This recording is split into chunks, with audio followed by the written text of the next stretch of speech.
I'm back from vacation, motherfuckers. How's everyone doing today? It's good to be back.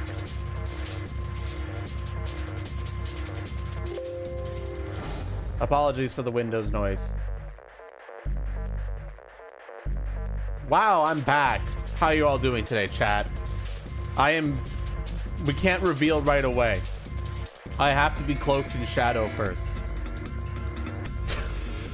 Hi. I haven't been unlocked yet. Exactly.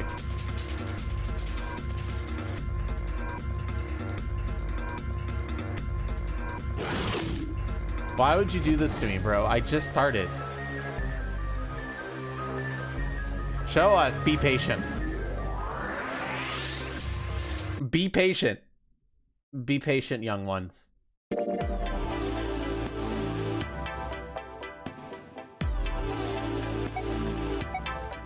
The nonary game. 1 second, this game's kind of loud. The nonary game. The nonary game. The nonary game. Nonary game. Nonary game.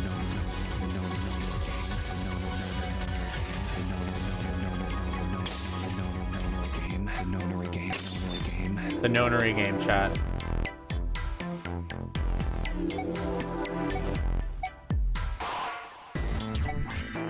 No. All right, chat. First, before I get started and before I reveal the model, who here knows this game or has seen this game before?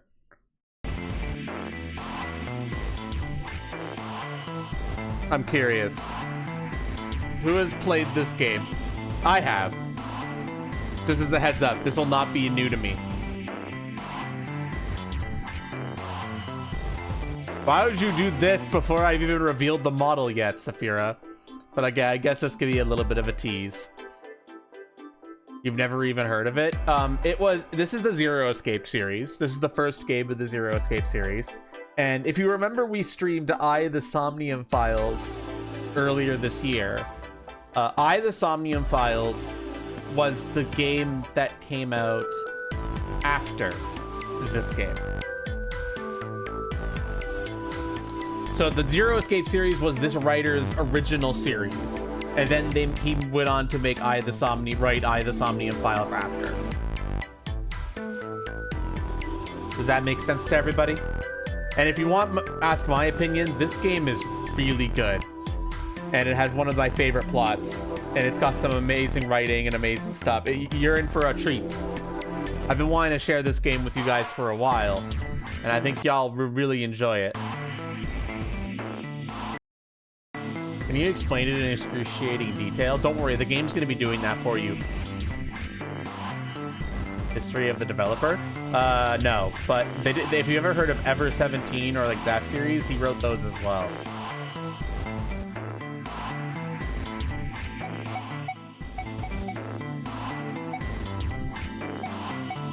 The nonary game. It still feels like it's too loud. Am I high? The nonary game. How's the music volume for everybody? Does it sound just about right? I clicked off. It is kind of loud. Yeah, like it's down so low. The and nonary game.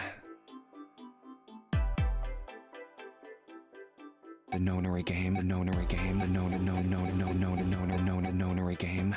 We'll try this and we can change it later if we have to.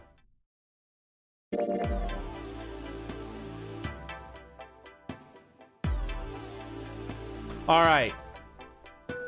Are we ready to reveal the model yet? So first off, before I reveal the model, any guesses as to what it is?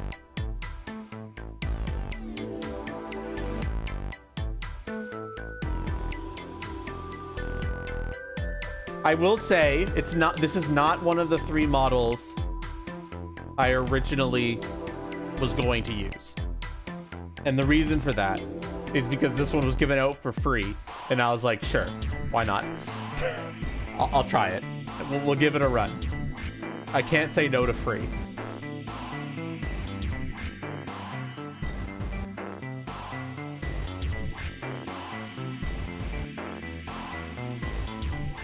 I don't know.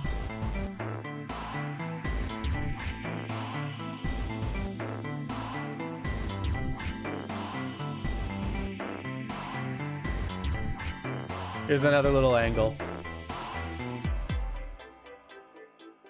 that may help. I don't know if it will.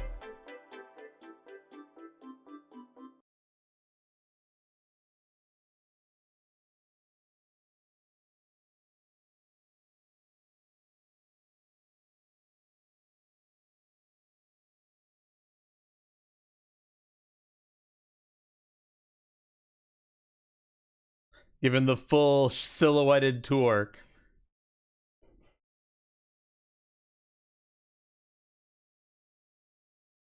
All right.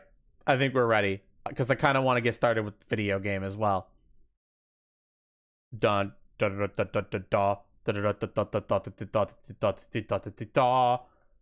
not a bird. Those are paws.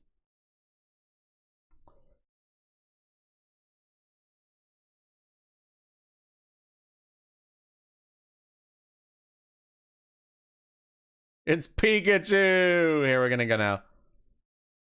Okay, reveal. Wop.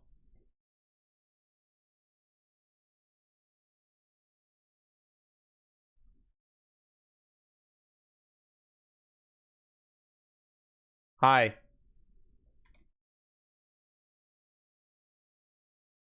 Hi. It's not. Nah, it's key. Rip off Wicker Beast? No. It's, Hi, everyone, first of all. Looks like a fish. It's not a fish. It's not even close to a fish. What is wrong with you?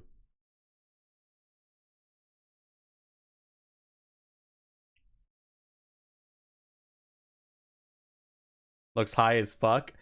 It naturally looks a little high as fuck. It's kind of part of its charm, I think.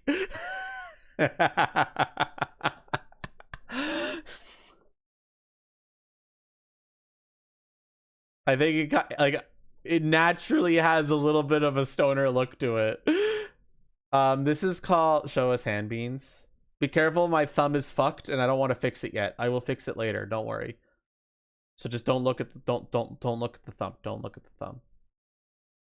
Looks like an 80s rock star. Rock out, baby. Don't change it. You love how high he looks. No, I'm not going to change how high he looks. Don't worry. It's like literally part of the charm. What is this ever called? It is called the Winter Bold. Is the name.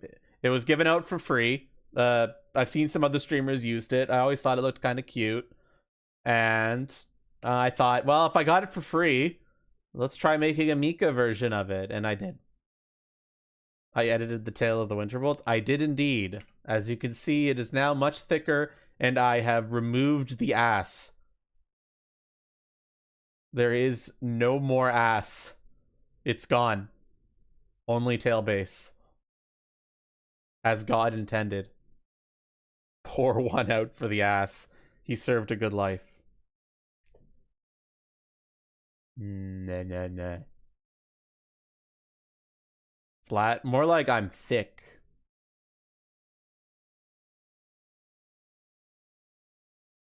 Face tracking is really good on this model. Yeah, the lips. I found the lips are good. My only problem with the face tracking on this is that the frown is like really hard to see.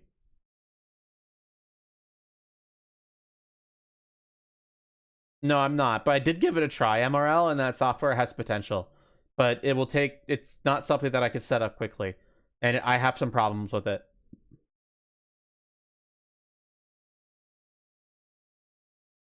That what is hard to see? The frown.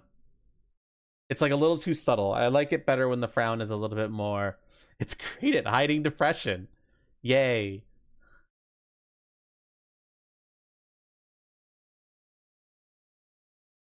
The mouth movements look a lot smoother. I completely agree.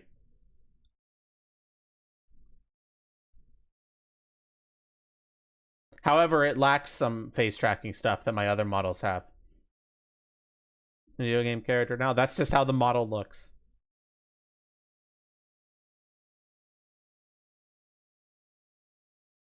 I'm actually quite depressed. What is that from? Is that from Borderlands?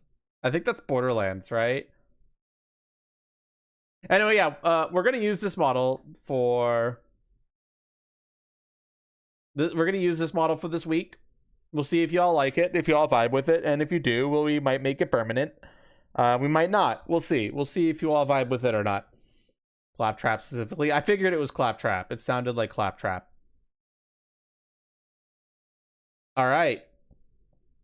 Regardless, I think it's time we get started with the actual video game.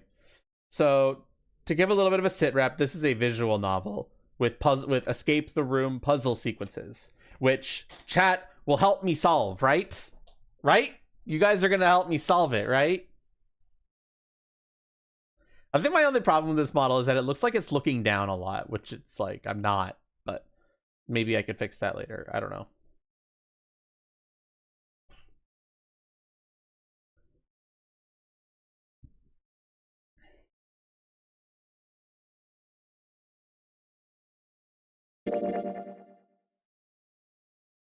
Please select the save slot. There are 30 save slots.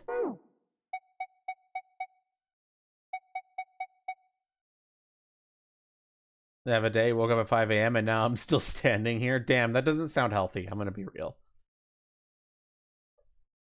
You love escape rooms? Well, buckle in.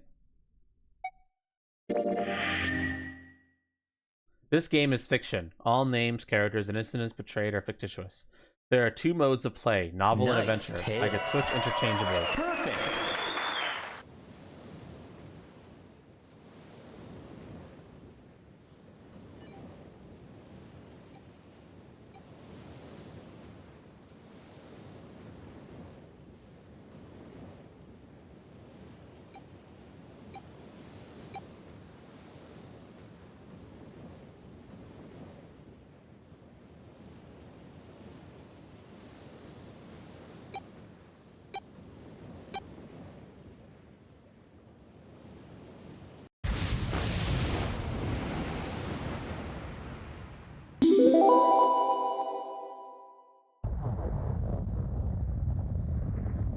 A loud noise startled Junpei awake, and his eyes snapped open. What the? As they adjusted to the light, he realized that he didn't recognize his surroundings. With a crack, Junpei's head connected with something metal. He rolled over and threw out his hand to steady himself, but he found himself groping at an empty air. What? Whoa! His balance lost and his still fuzzy mind struggling to understand what was going on, Junpei tumbled down to the cold, gray floor. Ouch! God damn it! Ah, what the hell?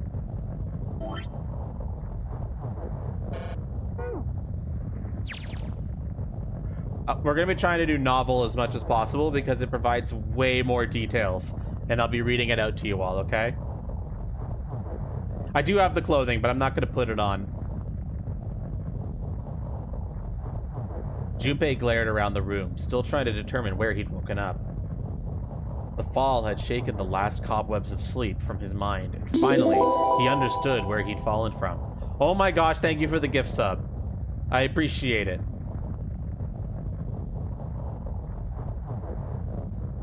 Is that a winter? Yes, it's a winter bolt, by the way. Sorry, I'm just catching up on some stuff. I might miss chat as I'm reading the thing, okay? Why does it look like a Wii dialogue text? This is originally a DS game, just as a heads up. A bed? A 3-level bunk bed, in fact. Junpei had fallen, apparently from the topmost bunk. I fell pretty far. That really hurt. His shoulder hurt, his knee hurt, his hip hurt, his entire body hurt. He could feel the bump foaming on his forehead, where he'd slammed it against the low ceiling. Damn, my eyesight's kind of blurry. Must have hit my head. No, wait. That's not it. At first, he thought the tremor that ran through his legs was just another effect of his rude awakening, but as he looked around, he realized it was real. The whole room was shaking. An earthquake! But it's shaking too fast for that. And again, Junpei had no idea what it was, if not an earthquake. Anyway. Junpei rubbed the growing bump on his head and gingerly climbed to his feet. His balance regained, he finally took his first good look around the room.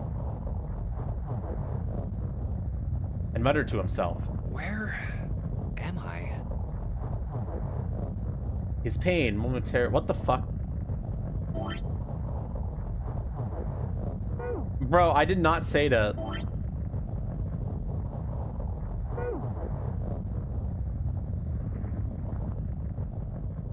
Whatever.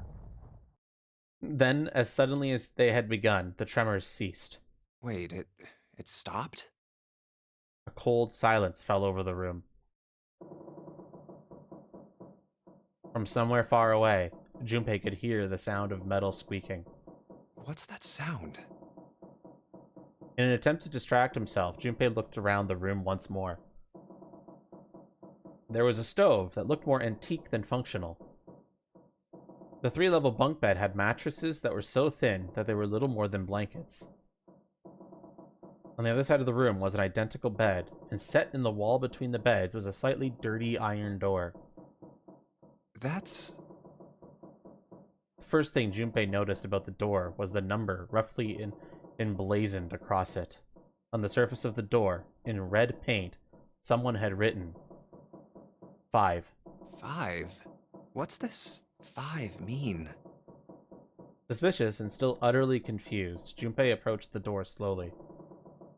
Standing at last in front of the door, Junpei grabbed hold of the L-shaped handle. A push yielded no movement, and a pull the same result. It won't open.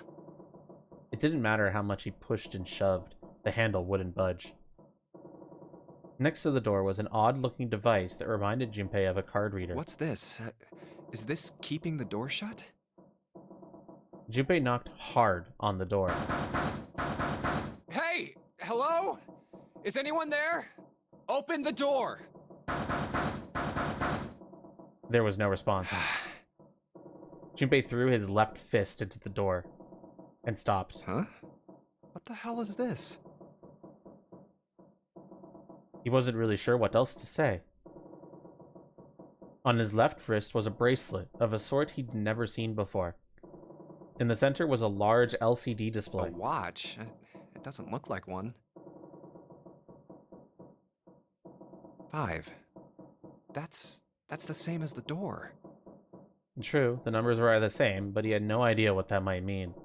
All he knew was that it was strange and new, and he wanted it off. Junpei flipped his hand over as if to remove a watch, but... What? How do I take this off? The other side of the bracelet was solid. No buckle, no clasp, nothing. He sighed and flipped the thing back over. There were a number of rivets around the rim of the face. Perhaps... Maybe pushing something on this will work? He pushed them, but nothing happened. On a watch, they might be dials for adjusting date or time, but on this bracelet, they did nothing. Nothing. Damn. Guess I'll have to force it off. Growing more desperate, he began to tug at it. However... No good. This stupid thing won't come off.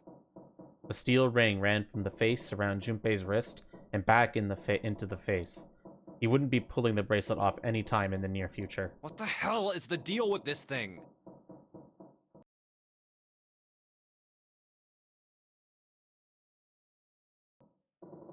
Frustration and desperation were beginning to mix as the reality of the situation began to dawn fully on Junpei. So much was happening and none of it made sense. Junpei felt as though he were about to explode. Where am I? And why the hell am I here? Why? What the hell happened to me? Oh my gosh, thank you for the gifts. Oh, fuck. My head. Pain bloomed, but he did his best to shake it off. He raised his head. Huh. It was at that moment that he noticed the window. This is... The window was round, rimmed in riveted brass, like a window from an early 20th century ship. Hold on. Am I on a ship? Junpei walked slowly towards the window.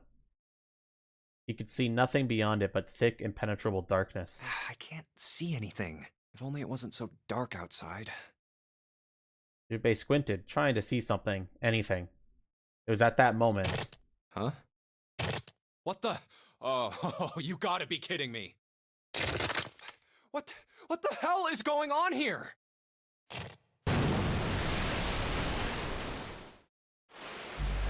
A crack split the glass of window, and for a moment, Junpei stared at it.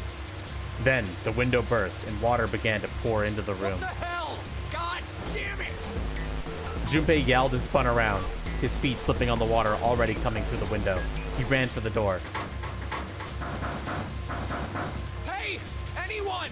Is anyone there? Come on, if you're there, say something! There was no reply. As Junpei screamed and pounded on the door, the water began to rise. It was now ankle deep on the floor and rising quickly toward his knees. It's not stopping. Not good. Not good at all. Okay. I need to find a way out, and fast. Junpei ran a hand across his forehead, brushing the sweat out of his eyes, and looked around the room.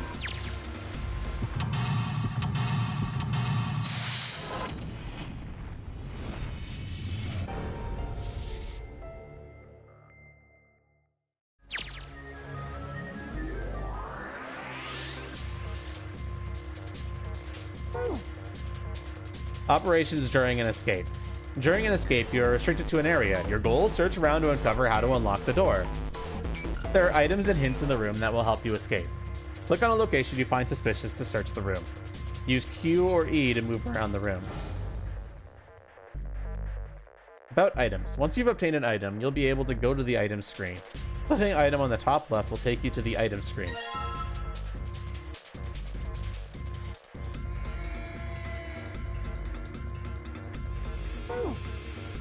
Investigate with an item. The item visible in the lower left is the item currently in hand. When you close the item screen, the last selected item will be in hand. If you hold an item while investigating the room, you may trigger a reaction. Try switching out items in hand and search different places. Click the item icon or press V to quickly change between items. An old picture frame. There's a picture of a ship in it. There's screws keeping the back on. There's nothing on it. Water just keeps pouring through the window. It's like a waterfall. I don't think shoving something into the window is going to stop the water. In other words, if I don't want to die, I need to find a way out of this room. I have to figure this out.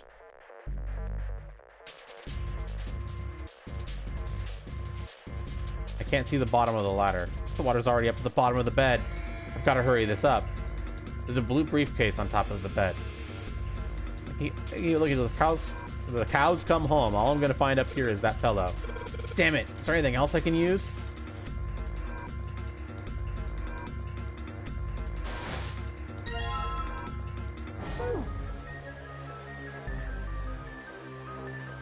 It's pretty flat. Well, I can reach this bunk. Might as well look through it. Huh? Damn, nothing here. I was on vacation. And by the way, do you guys remember this room at all? If you saw the ending of my the Somnium Files, you had a little tease at this. And electricity.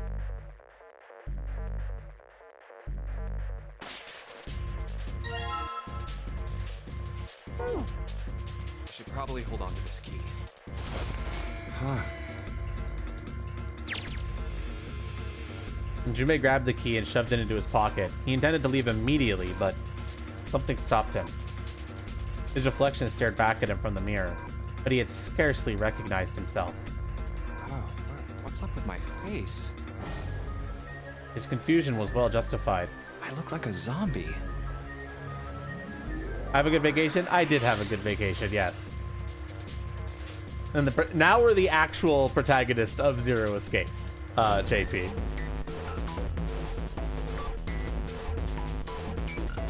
His face was drawn and pale, and the dark circles under his eyes made him look as though he was nearly dead. Man, what the hell happened to me? How did I end up here? I left work, headed back to my apartment, and... Even as he said it, something in his mind opened, and a memory bobbed to the surface. It was the last thing Junpei remembered before waking up in this strange room. It was past midnight when he came home. Junpei shuffled up the stairs and opened the door to apartment 201. Inside was his apartment, a small one-bedroom affair that ran him about $630 a month. He moved into it when he entered college, and so far he'd been there for 3 years and 7 months. God, I wish I could find rent that cheap. How was vacation? It was good.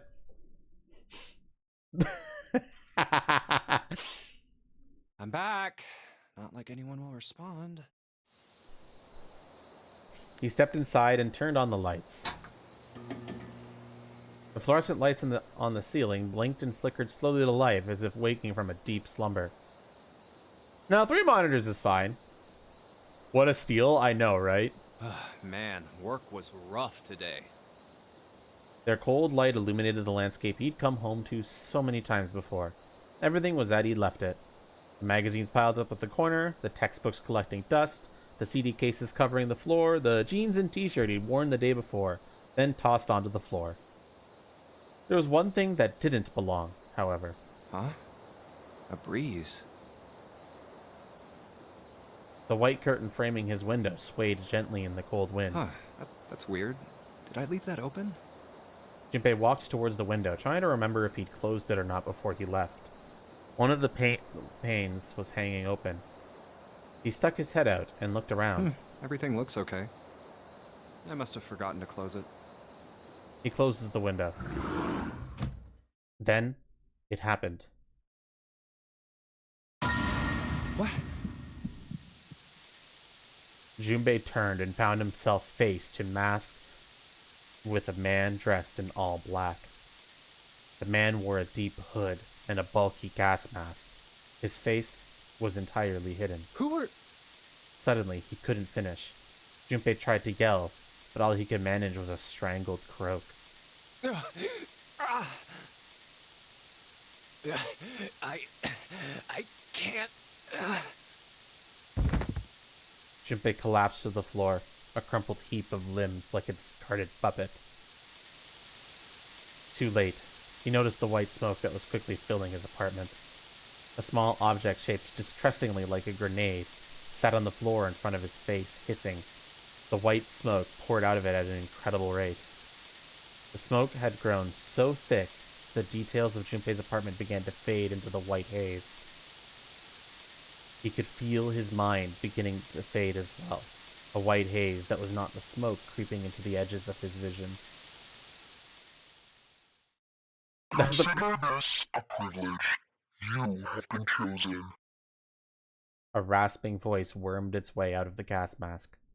It was cold and harsh and distorted in some way Junpei couldn't put his finger on. You are going to participate in a game. The memory game. It is a game where you will put your life on the line. That was the last thing Junpei remembered. The white smoke overpowered him. The masked man faded from his vision, and he felt his consciousness fall away into the white mist.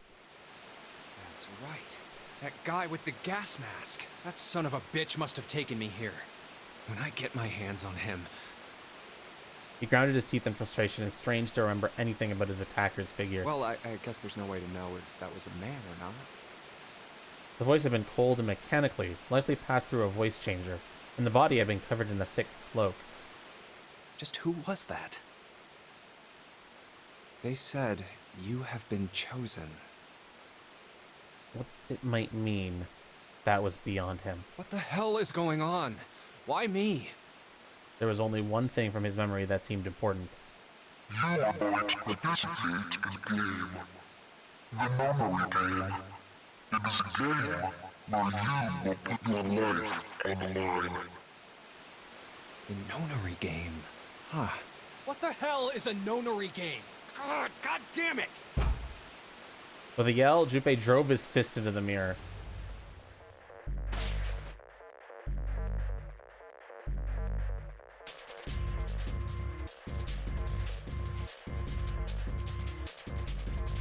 There's barely even space between the bed and the ceiling. I don't even think I'd even have enough space to turn over. I bet money this was for poorer passengers, or maybe the ship's crew. I've got to die someday, but I sure as hell don't want it to be here.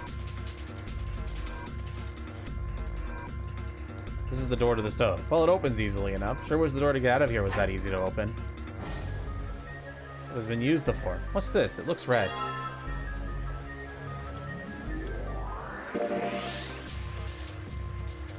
Oh, the screwdriver got those screws off easily enough. And here's the picture.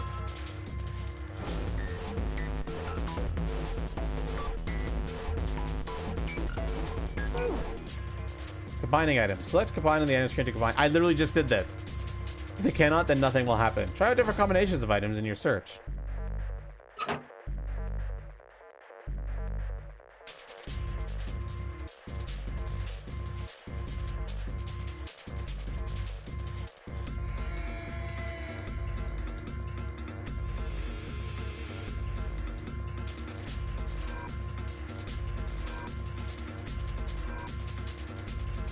Is there something in the kettle? There is not.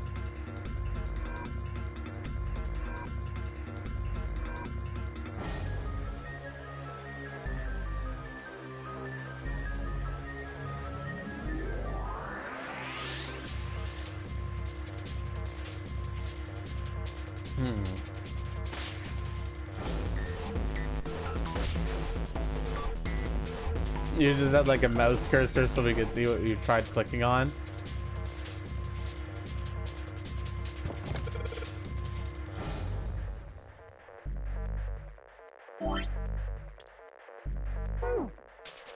I forgot where the, there's supposed to be a red briefcase. I'm trying to remember where it was.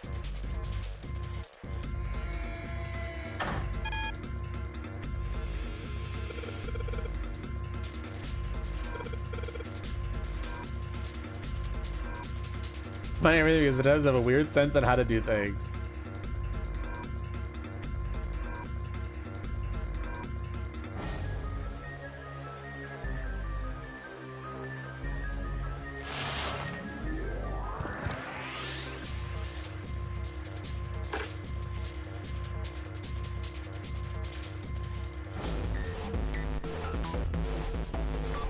During a save, your investigation may trigger one of several minigames.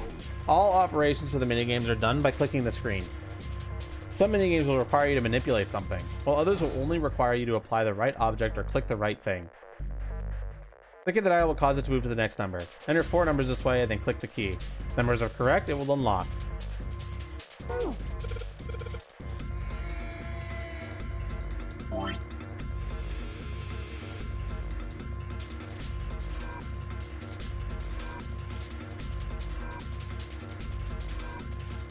Okay, so fill the triangle left, empty triangle left.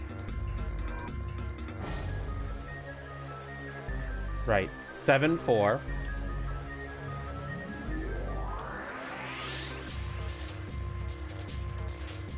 Seven, 4, 8, 5.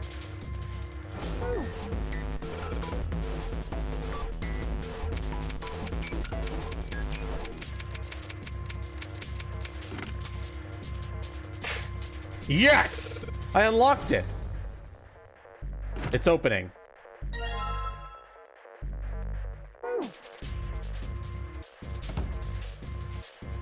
It's a closet.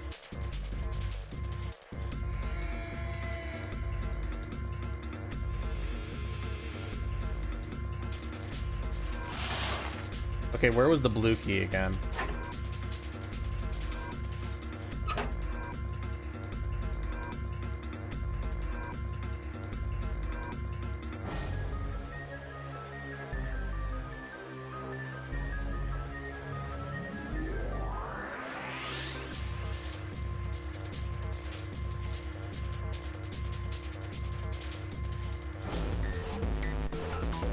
I love how, despite the fact that they're like, oh, it's water and everything, oh shit, you have unlimited time to solve this puzzle.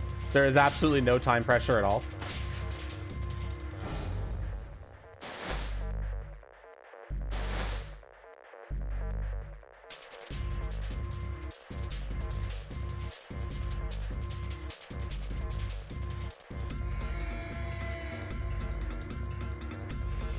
Once again, I gaze upon this stately ladder. Ladder? I don't even know her. Most original joke ever. As I gaze into the ladder gazes into me. Hey, did you hear what that shopkeeper said after his ladder got stolen? No, what'd he say? Further steps will be taken. and that's why I have no friends. The ladder watches me. I sense that it finds me wanting. So this friend of mine fell all the way down a 15-foot ladder. Wow, that's pretty bad. How's he doing? Oh, he's all right, but he's feeling pretty wrung out by the whole experience. I should be writing these down. They're comedy gold. I think the ladder is following me. Trying to keep up with all the latest styles has me all wrung out. Well, if it's a choice between being a step from someone else and being a real social climber, I'll take the ladder. What do you call a secondary ladder covered in people? A full B ladder. Okay, I need to stop doing these before I hurt myself. Besides, this is no time to be making jokes. I need to get out of here now.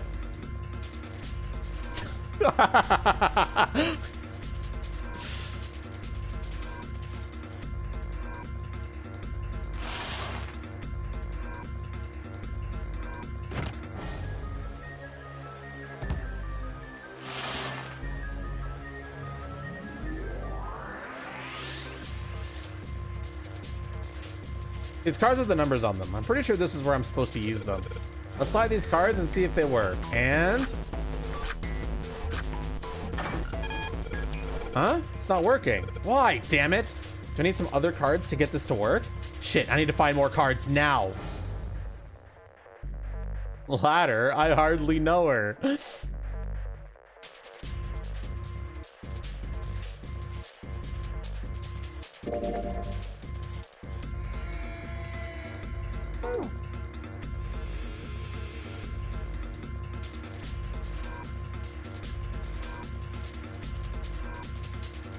I'm trying to remember where the blue key was, and I'm kind of drawing a blank a bit.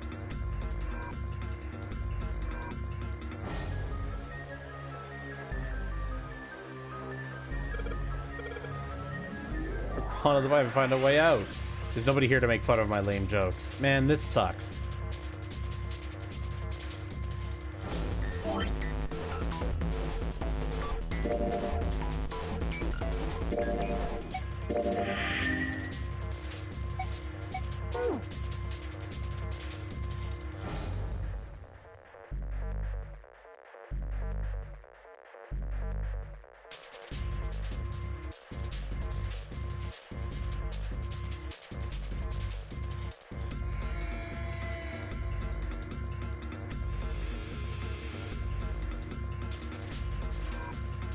I can't recall what I'm supposed to be doing.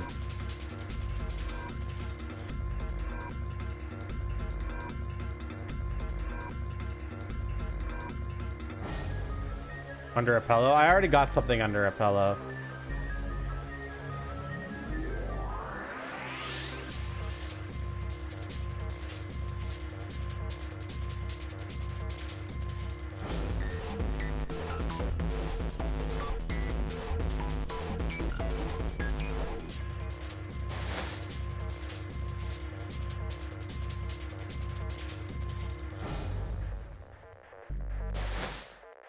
Damn it.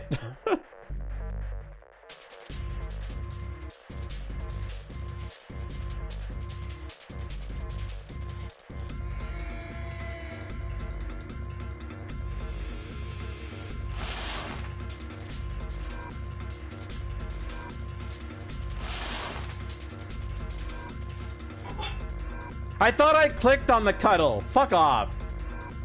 Whatever. I thought for sure I clicked on that. Whatever. Game sucks.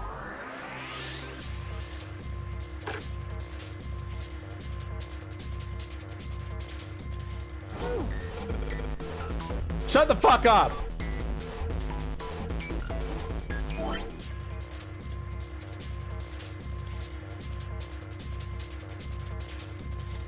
This is 0263.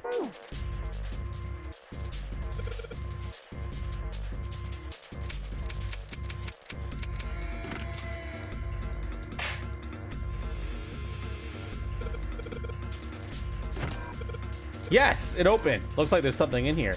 What's this? A file? File screen. If you on the file screen, press that to open the file screen.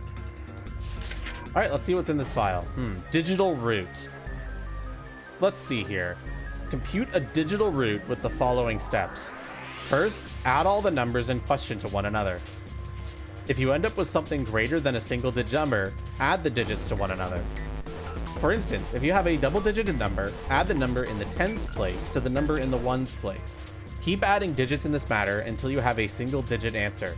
That final single digit is your digital root. Example, the digital root of 678 would be 6 plus 7 plus 8 equals 21, then 2 plus 1 equals 3.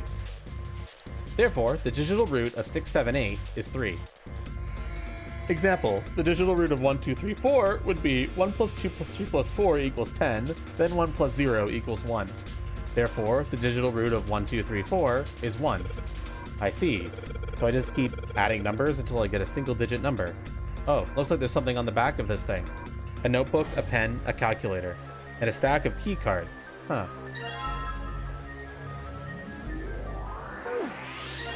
New material has been added to the file screen. Calculator. Press left to open the calculator screen. Calculator can also calculate a digital root, which will be important to the progression of the story.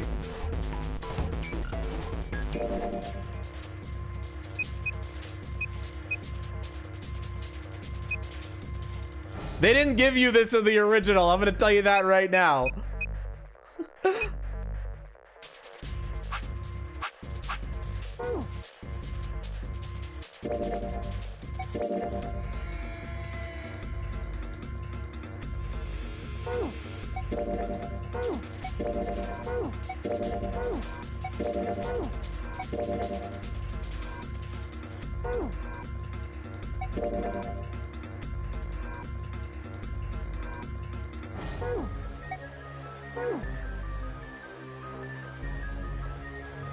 Nice new bottle, thank you.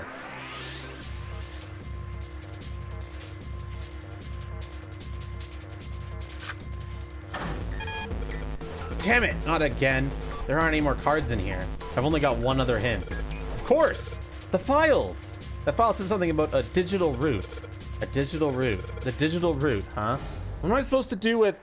There's a 5 on that door. Do I have to get a digital root of 5? I'm not really sure about this.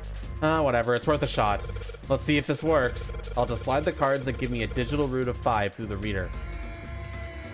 Click 3 cards to select them. The digital root of the selected cards will be displayed. Clicking will reset will deselect all currently selected cards. After you've selected 3 cards, click on the device.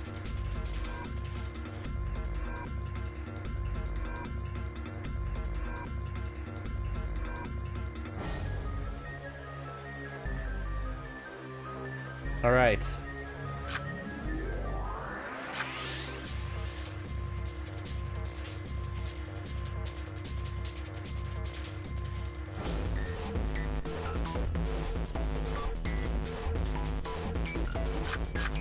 You need 3 cards.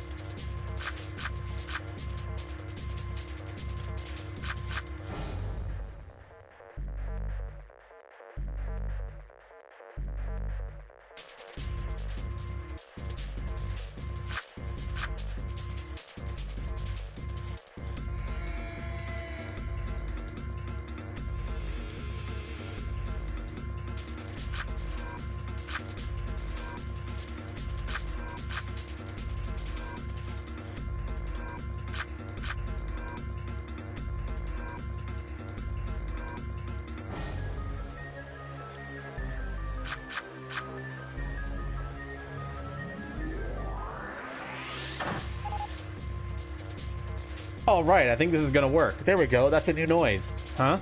Did it just unlock? Oh, that light was red and now it's blue. No doubt about it. There's nothing keeping me in here now. Time to go.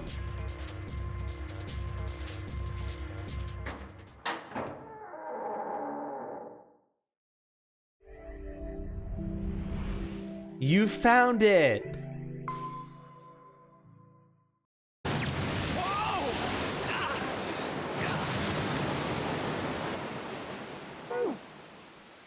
Accompanied by a wall of angry water, Junpei shot out of the room and into the opposing wall.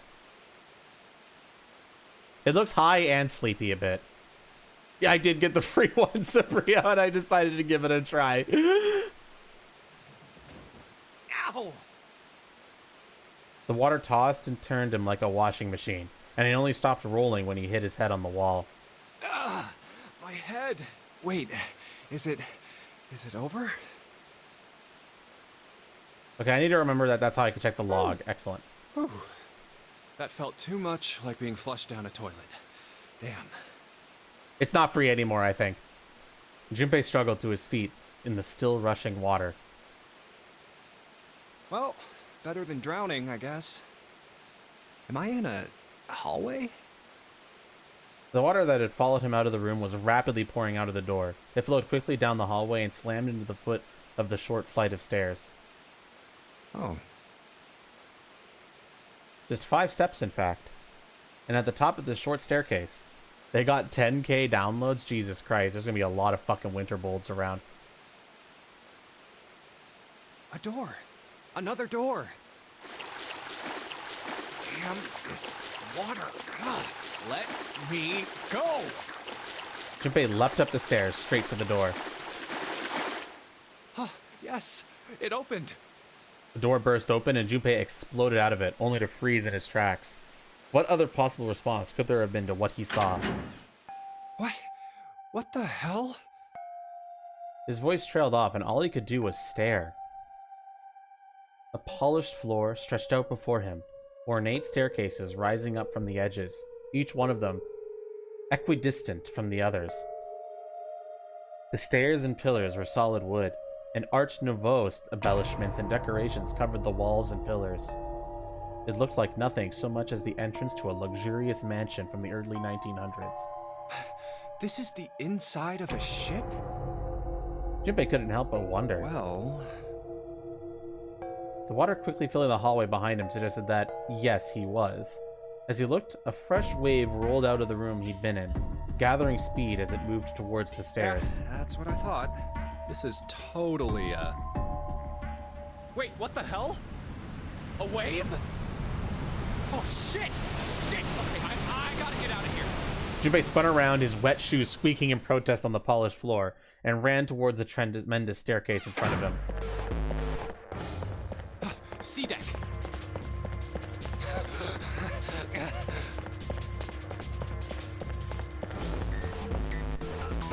B deck. Hurry! Hurry! As he ran, he glanced quickly at the plates mounted on the wall, denoting the decks of the ship. A deck's next. He took the stairs 2 at a time, not entirely sure where he would find himself. Just as he began to wonder where, in fact, the stairs did lead. What? Junpei saw another person out of the corner of his eye. People. He stopped short, nearly tripping over the next stair, and looked. It wasn't just one person he'd seen. On the landing to the left of the stairs, there were 4 people staring at him. And on the right side, 3 more. A lot of people. All told, there were 7 of them. It looked as though they had been on their way down the stairs. They stopped short when they saw Junpei, their eyes wide. He'd done the same, of course, and now they stood there staring at one another. Junpei didn't move, one foot placed awkwardly on the next step, in the middle of a stride. Who were these people? This entire interaction lasted only a matter of seconds. The woman spoke to Junpei, and time began to move again. I guess it's another one of us now. A dancer? The woman was dressed, Junpei thought, rather like a dancer. Her clothes covered very little, and her prodigious jewelry little more. Sorry, I'm bad at speaking. I'm bad at pronouncing words. Don't worry about it. No, I'm not. You better get moving. With no further ceremony, she ran straight past Junpei and towards the doors behind him. Okay then. The sudden proximity of a woman with such striking assets left Junpei momentarily stunned. But the others wasted no time and quickly followed the strange woman. Silver hair? If you're curious, this is how the adventure screen looks, and it focuses only on character dialogue. Huh? The first to pass Junpei was a young man with silver hair. It shortens it too much, I think. He threw a quick glance in Junpei's direction as he ran, muttering.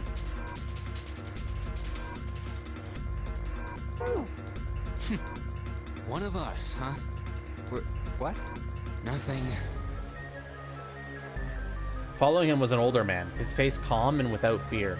Soft wrinkles sprouted from his eyes as he came close enough as he passed for Junpei to see wisps of gray in his hair.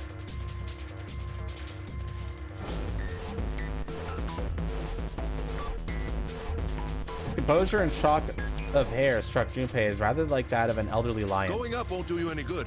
There are 2 doors, but neither of them will open. Wait, hold on. The doors won't open?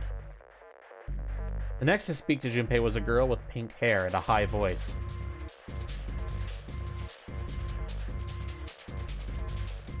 Yeah, no, I advise playing on novel mode if you ever play this game. Adventure mode is good for replays. Come on! Aren't you coming? You gotta hurry! Her small hand was wrapped around the wrist of another man. His eyes were closed, almost as though he were sleeping. His features were graceful, almost serene, and he was dressed rather elegantly for someone his age. Something about his posture seemed very refined, and Junpei couldn't help feeling he was a noble and dignified somehow. He'd certainly never seen one, but this man seemed like what Junpei would always imagine a prince would be like. That's 9 of us then. All of the cards are in hand. What does that mean? Junpei opened his mouth to ask what the other man had meant, but the girl with pink hair rushed past him. Wait! They're gone. Just what is going on? There's an old man like a lion, a girl with pink hair, and a prince, and I have no idea what they're talking about. He turned just in time to see 2 more people running towards him. One of them had hair like a bird's nest and looked as though a stiff breeze might topple him.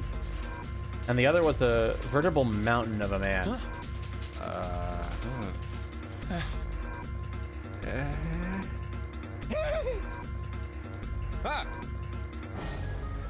The scrawny one scuttled past Junpei as though he were running from something. What's that all about? Hey! What the hell are you just standing there for? Didn't you hear him? The doors on A deck are no good. We gotta check the doors on B deck. Got it?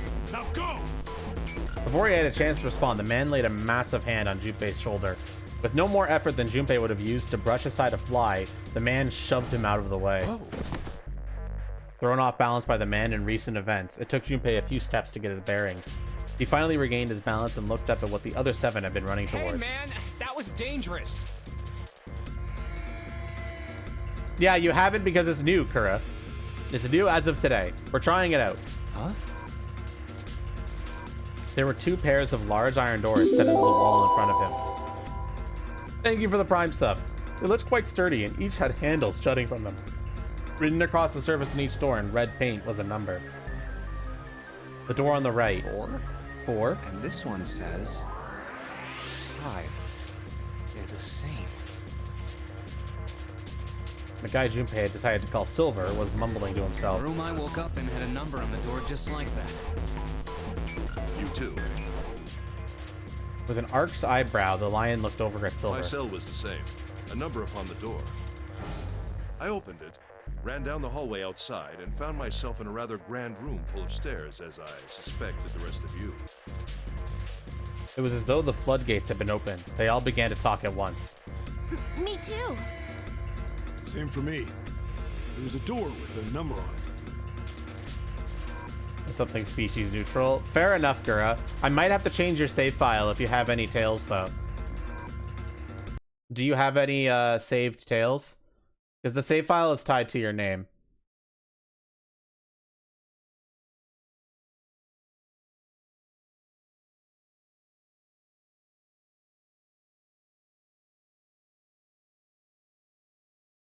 Okay, I'll change that for you now.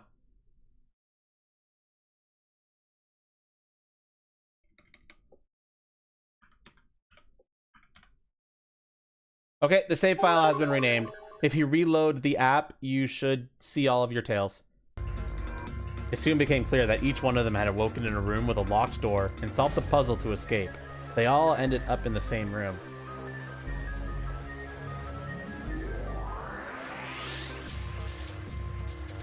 Yes, we all saw the same thing. That's not important. We need to hurry. You think I don't know that lady? Before the dancer had time to finish, Silver was already running. Open! Damn it!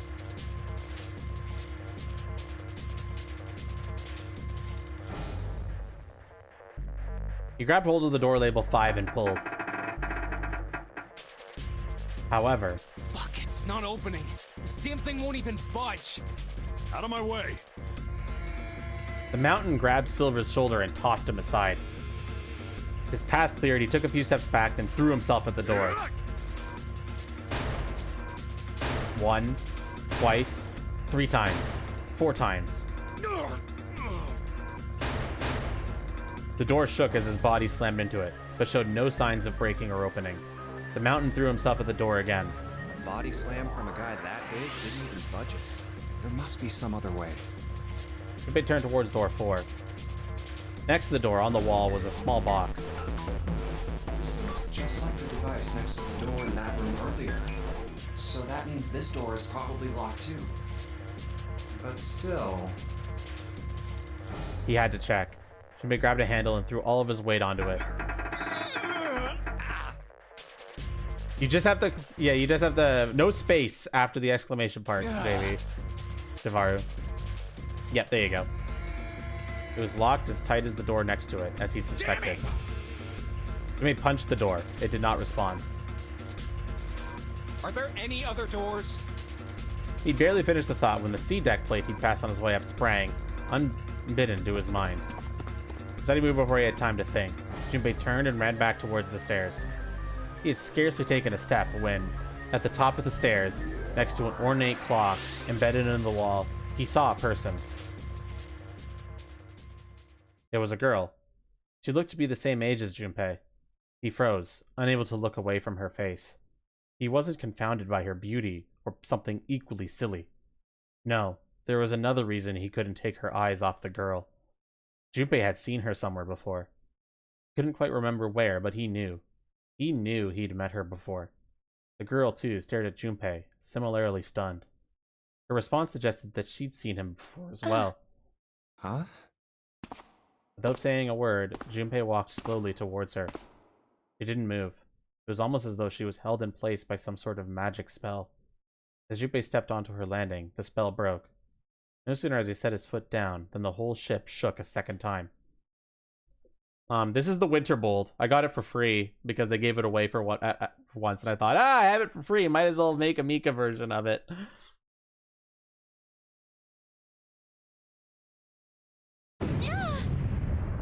The quake caught the girl unprepared, and she Watch fell. out! Moving on instinct, Junpei leapt to catch her. Or so he thought.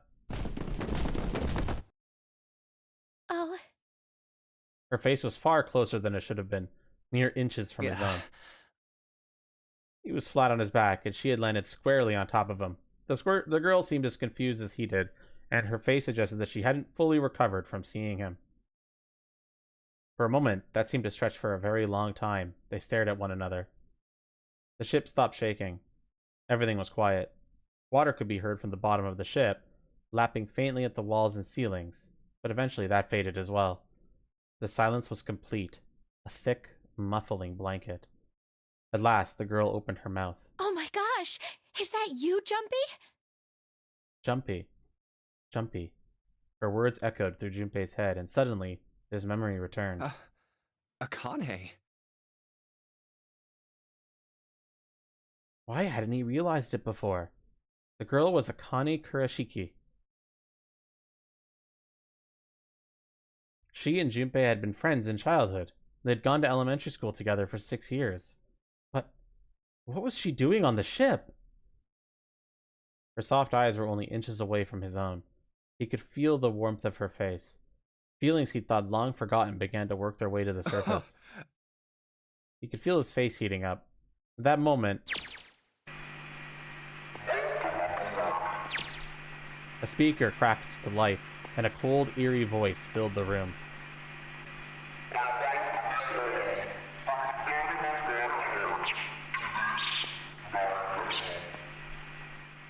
What? All right, quick pause for a second because I need water. I'm doing a lot of reading, which requires a lot of drinking. I'll be right back, guys. What's that voice?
I have returned with water and liquid.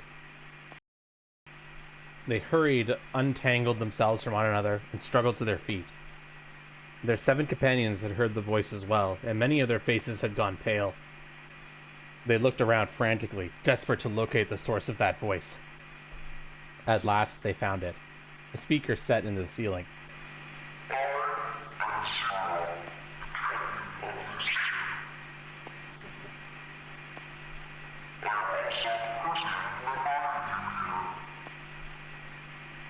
The voice was harsh, obscured occasionally by the crackle of static. This is...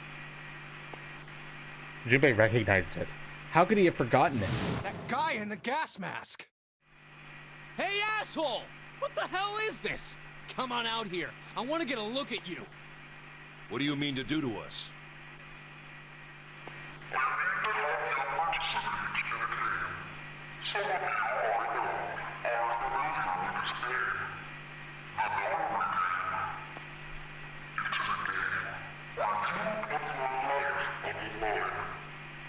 Nonary game.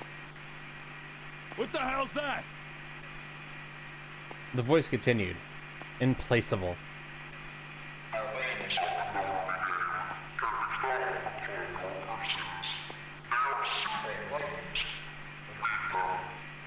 What is he talking about? Hey, there's something in my pocket. Check this out. Silver reached into his pocket and pulled out a small slip of paper. The rest of them reached into their own pockets and pulled out similar slips of paper. Junpei followed suit and dug into the pocket of his pants. He felt the telltale crumple of paper, slightly damp from his earlier ordeal. Hey, I got one too. Then it would seem Zero has seen fit to grace us each with a letter. Would you mind terribly reading it to us, young man?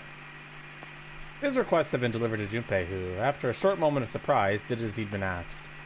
On this ship, you will find a handful of doors emblazoned with numbers. We will call them the numbered doors. The doors in front of you are a pair of the same. The key to opening these numbered doors are the numbered bracelets that each of you possess. Should you total the numbers on your numbered bracelets, and find that the digital root of that number is equal to the number of that door, the door will open. Only those who have opened the door may pass through. There are, however, limits. Only 3 to 5 people can pass through one numbered door. All those who enter must leave, and all who enter must contribute.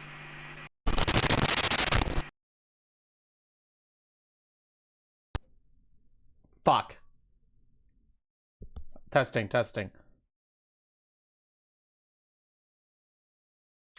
Yeah, don't worry about it. My headset does that every once in a while. Fuck me. I don't know why it does that. Unfortunately, it looks like it fucked with the game audio.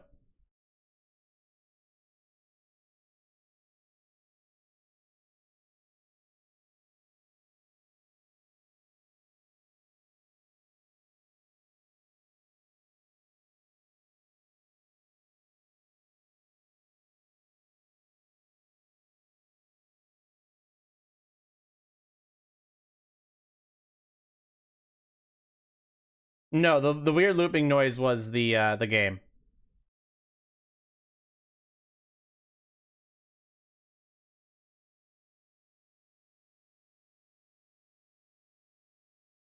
Sorry guys, gotta reset the game apparently.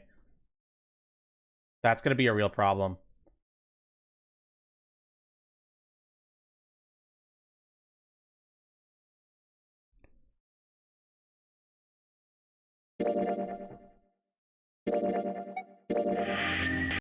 So this thing on my arm is a bracelet. He glanced around. It looked like everyone else had one as well, and had come to much the same conclusion.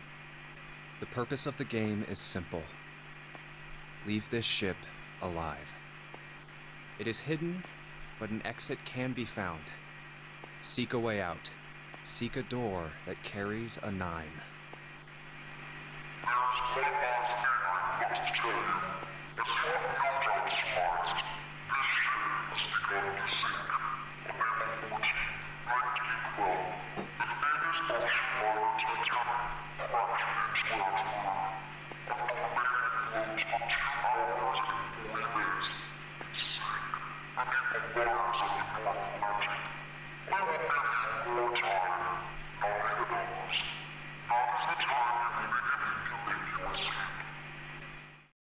The voice finished and the speaker went silent.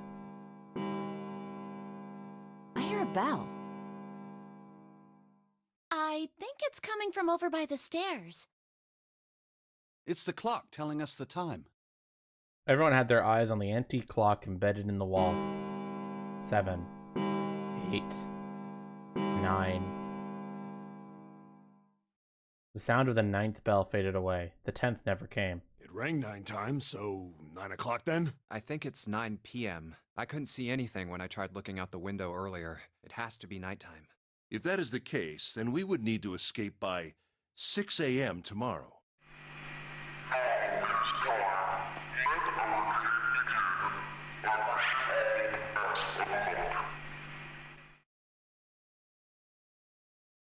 The speaker went silent and did not speak again. Hey! You bastard! What do you mean by that? Come out here, you asshole! That guy won't stop shouting. And the others. And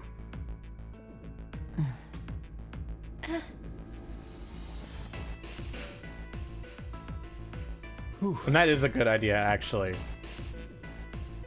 Junpei, too, was consumed by his thoughts. I have way too many questions. Who is Zero? What's the nonary game? What's it for? Is he some nutjob just doing this to mess with us, or does he have some other purpose? Why pick me to be part of this insane game? And the others? Why are these 8 people here? And the most confusing of them all. Why is Akane here? I haven't seen her since elementary school. Why her? Why now? Coincidence? No. There's no way. There has to be a reason. I don't know what exactly, but there has to be. Very well. The lion's voice seemed oddly loud in the Standing silence. around here won't do us any good. Best we get moving, don't you think? Get moving? Are you planning to open the numbered doors?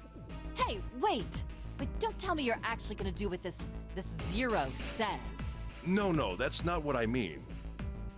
The lion shook his head, mildly annoyed. I'm saying let's find another way. After all, we haven't really examined this place yet. We... what? Where have we not looked? Everyone searched A-Deck already, right? Yeah, we were kind of in a rush though, so we probably missed some things. Why don't we check out the lower floors first? We should see how deep this place goes. I can work with that. Then let's go.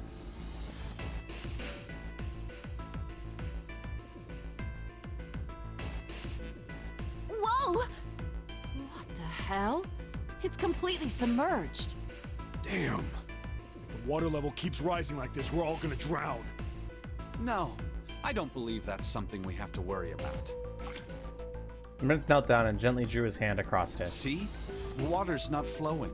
That means the origin of the water has been stopped. Perhaps this Zero fellow has used some sort of remote control to seal a watertight door lower down. He said that our time limit was 9 hours. In other words, this water won't rise for 9 hours. And you're saying we won't sink till then? Well, that may be a little too optimistic. No point to wishful thinking. That's depressing. If we don't determine a way to advance from this point, we are stuck on A-Deck and C-Deck. Looks that way. Hey, hold on. How about we check C-Deck before we jump to any conclusions? We might find something there. You're right. I think we should look at the metal doors by the big staircase, too. They're pretty suspicious. No numbers on either door. And I don't see an authentication device either. Nope. It's locked. This one too. Damn, none of the doors are opening. Hey guys, over here. There's another door behind the stairs. This one doesn't open either. We'll see about that. Hey, old man, give me a hand. Using force, I see. Let's give it a try. Yeah, punch that door open! Not gonna work out. It won't budge. Could you not just start shouting out of nowhere? You almost gave me a heart attack, you know. Oh, sorry. It doesn't appear to have moved even with 2 of us trying. It's very well made. Try using your brain first. Huh? Take a closer look. A keyhole? Right. It's obvious what we need to open this door. A key, huh? You got a problem? No, I just really doubt we'll find a key that easily.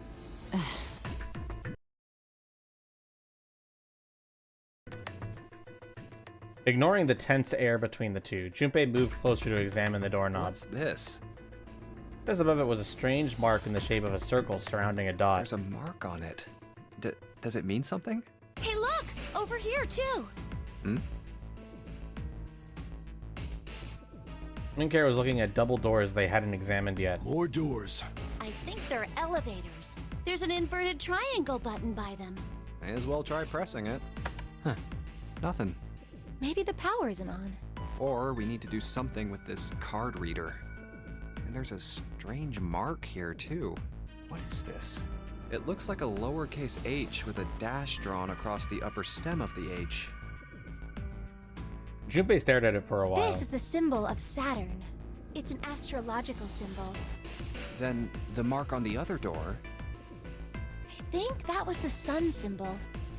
We saw the same symbols on A deck. We did? I don't remember that. A deck, huh? I haven't been there, so I wouldn't know. You may as well check again since we're talking about it. The lion's words urged them on, and they took the stairs up. There, the two doors next to the stairs. The one on the left had a keyhole with a similar symbol engraved on it. She's right. It looks similar to what we saw downstairs. This is an Earth symbol. The horizontal line symbolizes the equator, and the vertical one represents the prime meridian. I see. Junpei looked up at the ceiling. The ceiling. Metal plates. Huh. It's as if it's covering something up. Perhaps it was a dome of some kind. I wish we could get out through there. Be realistic. You like that planet? Me We too. need I a like lot of Earth. Earth explosives is to nice. Open that up. The windows, too. Huh. They're all covered. There were several windows along both sides of the ship. Or at least there had been. They too were covered with metal plates. In other words,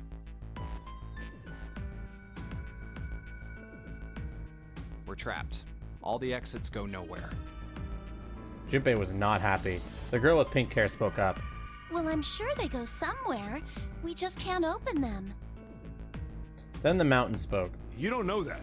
For all we know, they just open into walls or take us in circles. The prince did not agree. No, I'm sure they go somewhere. Otherwise, what point would there be? And we can open them. Well, two of them at least. Oh, you mean the numbered doors. All eyes turned towards the doors with numbers on them. The atmosphere in the room grew tense. Hey, wait a minute. I think I said this earlier, but I don't think we should do that. The dancer moved in front of the doors as if to block them. We'd have to be crazy to open these doors. If we do that, we're doing exactly what Zero wants us to do. Suddenly, everyone began to speak at once. May as well give it a shot. Can't stay here forever. Yes, I'm in favor as well. No, I'm totally against this. But shouldn't we at least try? We don't know what'll happen. We should stay here. We don't have time for that. In 8.5 hours, this ship is going to sink. The clamor of voices made it next to impossible to determine who was saying what. Their arguments grew more and more intense until people were shouting and screaming at one another. Hey, shut up! It fell silent and all eyes turned to Junpei. He felt each stare burning into him, but he refused to Before flinch. we try and decide where we're going to go, there's something else we ought to do. What's that? We need to exchange information. We don't know anything about each other. I want to know who you guys are. Who you are, where you came from, why you ended up here. Don't tell me you aren't curious too.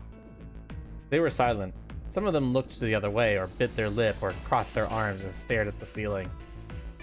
But one of them spoke up. It was Akane. I agree. I think Jumpy is right. Jumpy? Oh, I'm sorry. I'm talking about him. I just call him Jumpy. His name is Junpei. She pointed towards We're Junpei. childhood friends. We went to the same elementary school. Wait, stop! Don't tell us stuff we didn't ask you about. Zero's probably watching us right now. What are you gonna do if he's listening in? Oh, would that be bad? Hell yeah, it would! We don't know how much that bastard knows about us. Maybe he just picked a bunch of random people to kidnap. If that is the case, then it'd be dangerous for us to let him know too much. If Zero knows who we are, he could go after our families. Maybe he'd tell us he had them to get us to do stuff, you know? But we still need to know what our names are. It's going to be hard to talk to each other if we don't have names. All right, then why don't we have code names? To him, apparently, it seemed like the obvious solution. Code names? Yeah, we'll each pick something. Like, I'll be 7. 7? Why are you 7? It seemed a fair question. The mountain struck out his left arm. Because this bracelet number says 7. Oh, I get it. Yeah, that's a good idea. He smirked. All right, I'm gonna be Santa. Any of you chumps know Japanese? No? Well, san means 3. So, I'll be Santa. You know, like Santa Claus. Fits, don't you think? Then your bracelet number. Yeah, it's got a 3 on it. Good job, Grandpa. Just like the mountain had done, Silver thrust out his left hand. Sure enough, the face of his bracelet read 3. Very well then. I'll go next, shall I? My bracelet number is 1. Given that, I think Ace seems appropriate. I'll be Lotus then. As I'm sure you all know, it has 8 petals. Which means, of course, that my bracelet number is 8. I would appreciate it if you would call me Snake. My bracelet number is 2. Since Ace has chosen cards, then I choose dice. Snake eyes, clearly. Which is particularly relevant given that I am blind. You can't see? I knew it. He'd kept his eyes closed during their entire ordeal, which had suggested something strange, but to hear it said so casually, it was something of a surprise. Everyone seemed a little nervous at the prince's proclamation, but no one seemed to know how to react to it. Me next! There was one person, however, who didn't seem to be surprised in the least. The girl with the pink hair. I want to be Clover. You know, like a 4-leaf clover. Good luck, right? Looking almost bored, she held out her left hand. The face of her bracelet showed the number 4. They'd come around to Junpei. He held at his bracelet. All right, my number's 5. So my code name is gonna be... Why have one? It's not like there's any point to it now. His answer cut him off in mid-sentence. I mean, we all know your name already. You're Junpei. Oh, They all nodded. Akane stepped forward nervously. Then you should all call me by my name too. Because, I mean, it doesn't seem... It doesn't seem fair to Jumpy. You're thinking it's not cool for you to hide your name after you told us his. Akane fidgeted awkwardly. Junpei decided he had to do something. What's your bracelet number? It's 6. She hesitated for a moment, then held out her left hand. As she claimed, the bracelet's face showed a 6. Junpei looked at it for a moment and thought... Alright then, why don't we call you June? June? Yeah, you know, it's the 6th month of the year, so you're June. Jumpy?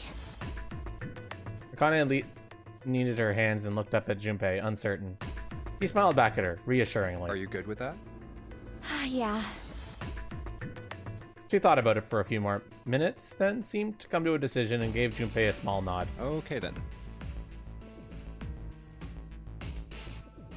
Their names decided, Junpei ran over them quickly in his head. So this is how everyone breaks down. 1 is Ace. 2 is Snake. 3 is Santa. 4 is Clover. 5 is me. 6 is June. 7 is 7. And 8 is Lotus. That means 8 of us have revealed our bracelet numbers. The only one left is... That glasses guy with hair like a bird's nest. You haven't said a thing so far, have you? His skin was pale, his breathing was heavy, and he was soaked with nervous sweat. His behavior seemed very suspicious, or perhaps simply emotionally unstable. It was difficult to tell. Whatever the case, it seemed clear that he had only a fingertip's worth of grip on his sanity. The girl with pink hair, Clover, walked up to him slowly. She put her hands on her hips and eyed him suspiciously. What number are you? He didn't answer. His bloodshot eyes twitched from person to person, and his breath came in hot pants. Hey, I'm talking to you. The man licked his dry lips with shaking tongue and spoke with a voice like old paper. Isn't it obvious? There are 9 people here, And you know who numbers 1 through 8 are. I'm the only one left. So you're 9? Yeah. He extended a trembling arm. The president did indeed say 9.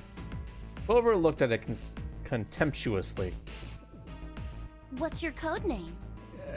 Code name? What do you want us to call you? We all made up names. You should too. I don't need one. Why not? Because I am not gonna stay here with you. He took a shuddering breath and exhaled. Clover looked at him with something very like disgust. You've got some sort of plan? I do. Yeah? What's that? You sure you want to know? Yeah? All right. Let me show you. I'm gonna do this! By the time they realized what he was doing, it was too late to stop him. The man's body moved like a snake's. In the blink of an eye, he had slid around behind her and wrapped his arm around her waist. Hey! What the hell do you think you're doing? Santa leapt forward towards Clover and the ninth man. He was halfway there when... Stay back! Suddenly, the man's hand dove into his pocket. Ah! He held it to Clover's pale, quivering neck. If you get any closer, I'll cut her open! Yeah, that's right. The man's smile was neither friendly nor reassuring. Sweat poured down his neck, soaking the collar of his shirt. Clover, are you all right? Snake's voice sounded oddly concerned. Yeah, I'm fine. No, they explained it earlier, Javaru. It's Santa because San is 3 in Japanese. So he's Santa.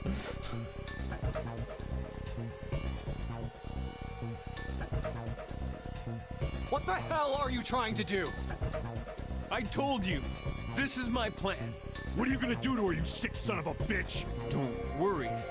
I'm not gonna do anything to her. If she just does what I tell her to, I'll let her go.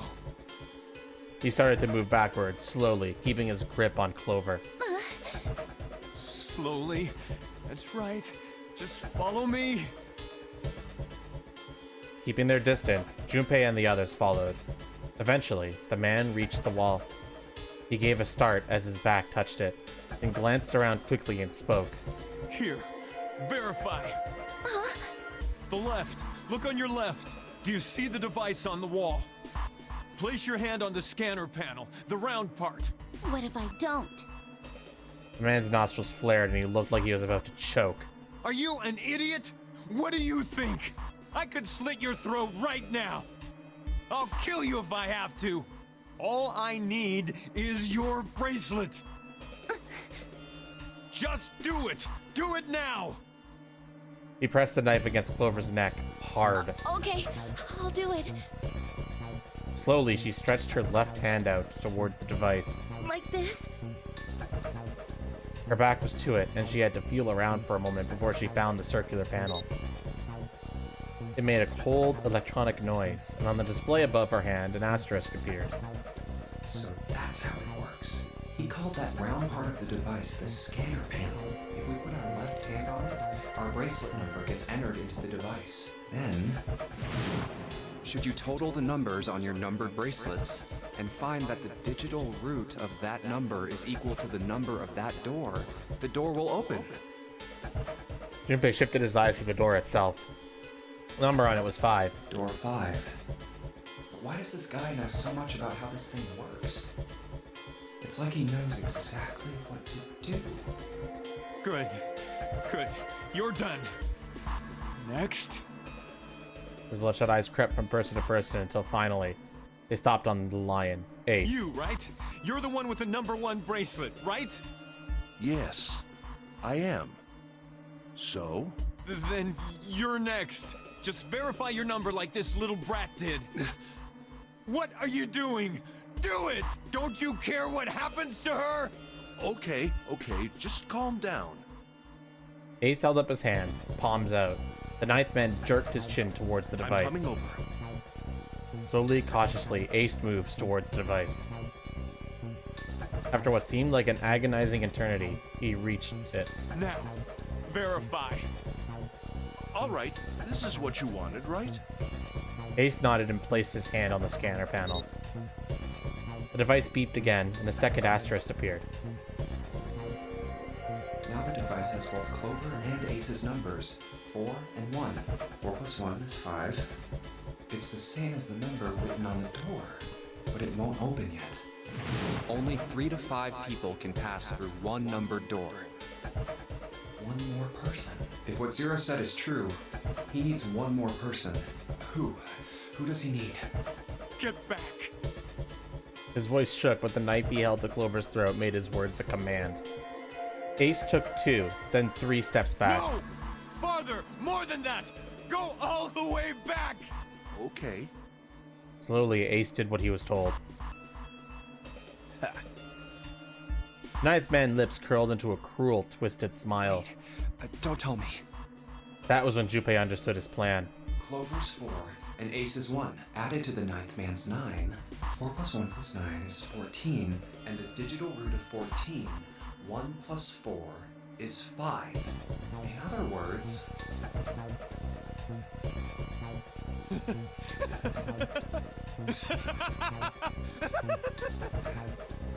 Thank God you were all so cooperative. Now I can get out of this nightmare. He pressed his own hand against the scanner panel.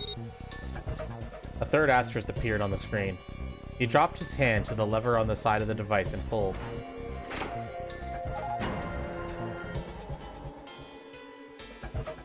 The door opened with a heavy metallic groan. Good!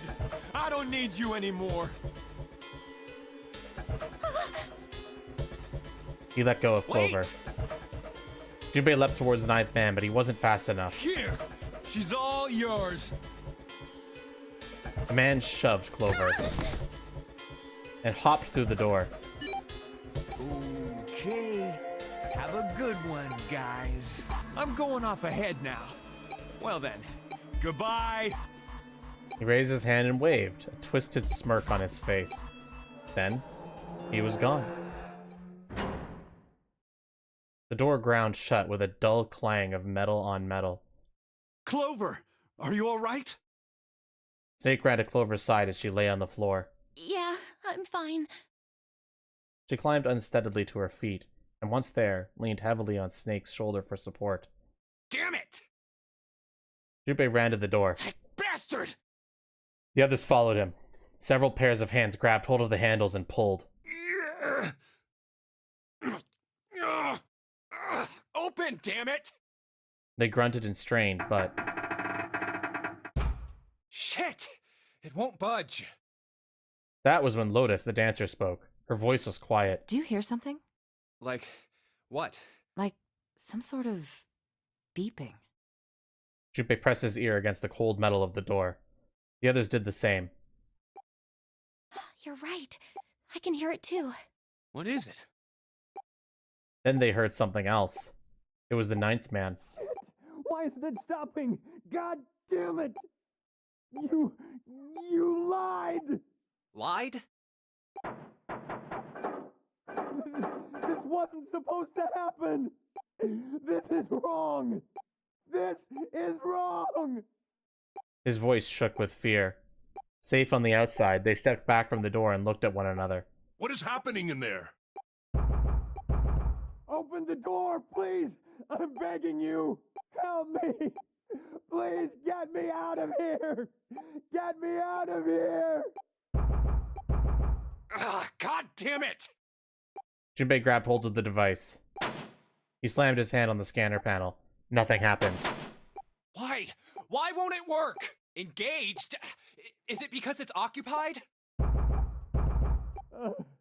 Oh my god, there's no time left! Listen, I was lied to! He lied to me! He put me in here! It was him! He killed me! It was him!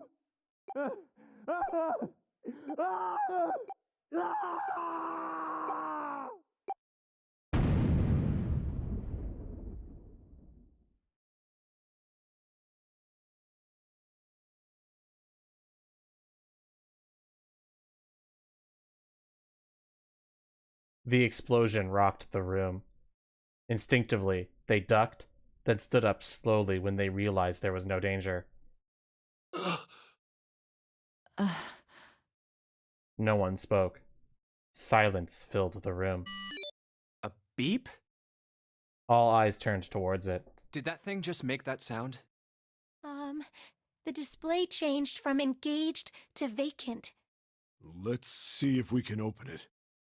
7. The mountain swallowed hard. Okay. Junpei nodded and placed his hand on the scanner panel. A red asterisk appeared on the LCD panel. Well, it registered my bracelet number, but it won't open with one person. We need at least 2 more people. What to do? So we've got 5. And this door has a 5 on it. So how should we approach this, chat? If we want to open this door. I think all 3 of these work.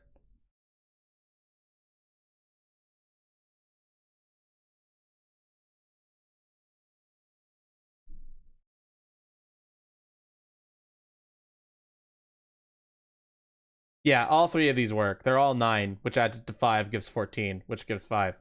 So which one should we choose, chat? I'm gonna tell you right now, this does not matter.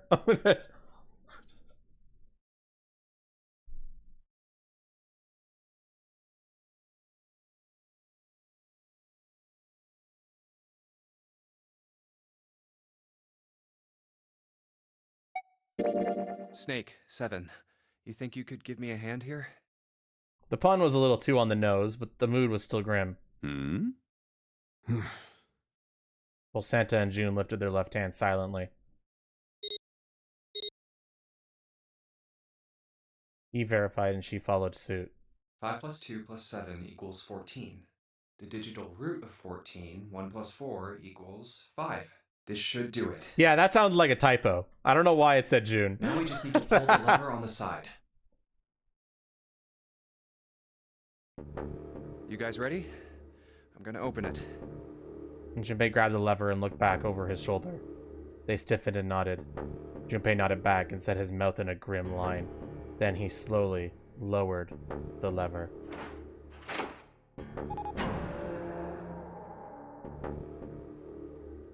There was a metallic groan, and the door slid open. A breath of air drifted out of it, carrying a stench that nearly made them gag. Junpei grimaced and put a hand over his mouth. Oh my god.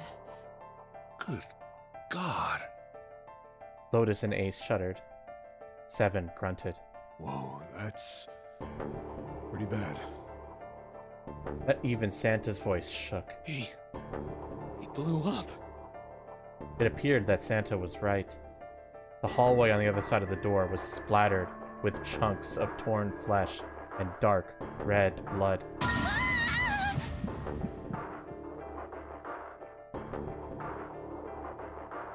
The shriek echoed across the room. It had come from June. Then her strength left her and she dropped. As Junpei turned to catch her, the door groaned shut.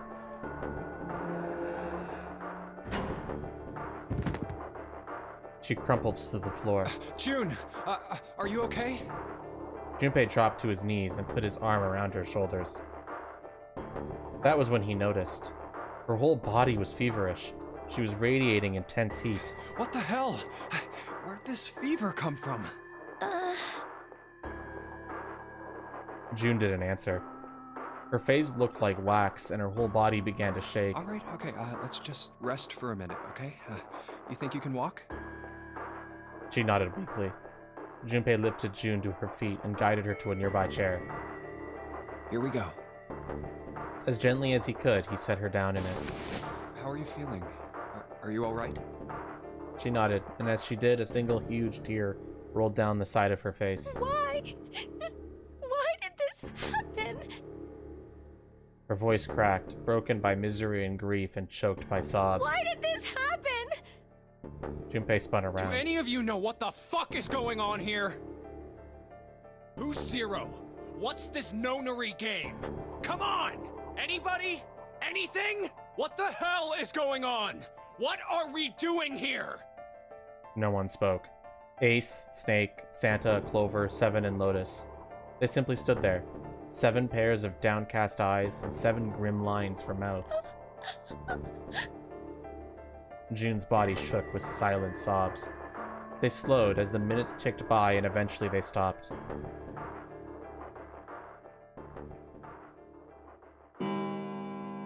Then suddenly, in the cold, heavy silence that had enveloped them like a thick fog, a bell began to ring. The clock in the central hall. 7, 8, 9, 10 times.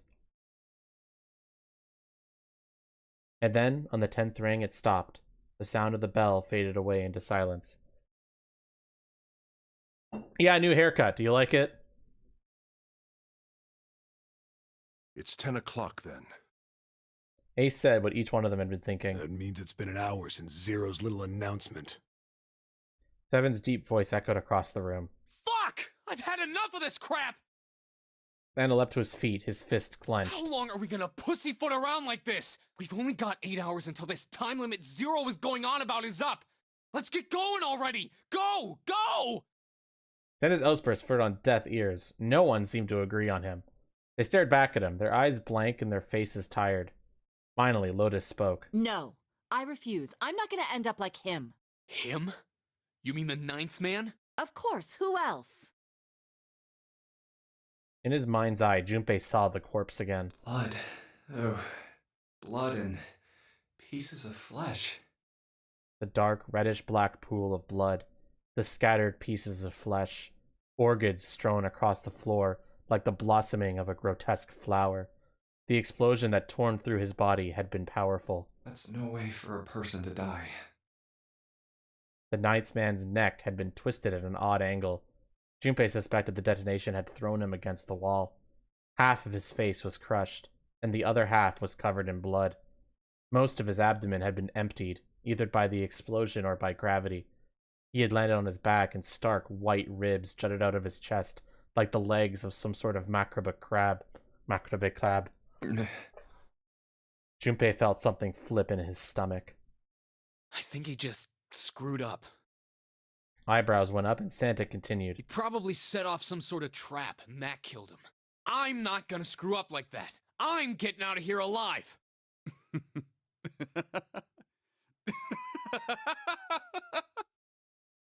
Whatever Snake was laughing at, Santa did not find it particularly humorous. What's so goddamn funny? Oh, my apologies. You were just, so very confident. I couldn't help myself. What the fuck? I think you've mistaken the situation. Huh? The 9th man's death. It had nothing to do with the trap. Or at least, not the sort of trap you imagine it did. Then? He broke one of Zero's rules. That was why he died. Quite simple if you think about it. Huh? You still don't... All right. How about you take a moment and think back to what Zero said? Specifically, what did he say about the number of people? He said only 3 to 5 people can pass through one numbered door, right? And after that? You've forgotten the relevant part. What did Zero say? Santa furrowed his brow in thought.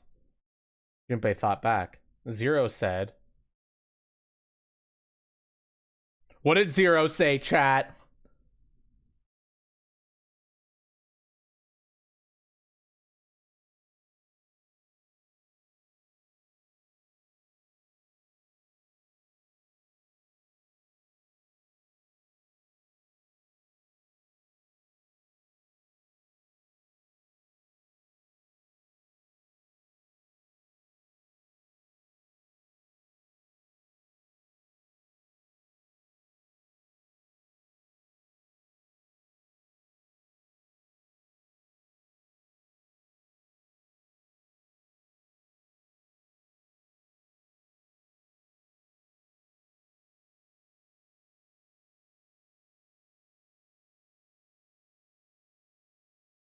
The middle option, yeah.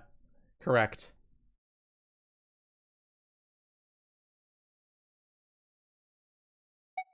All those who enter must leave, and all who enter must contribute, right? I think it was something like that. Whatever it was, it means that groups of less than 3 or more than 5 can't go through.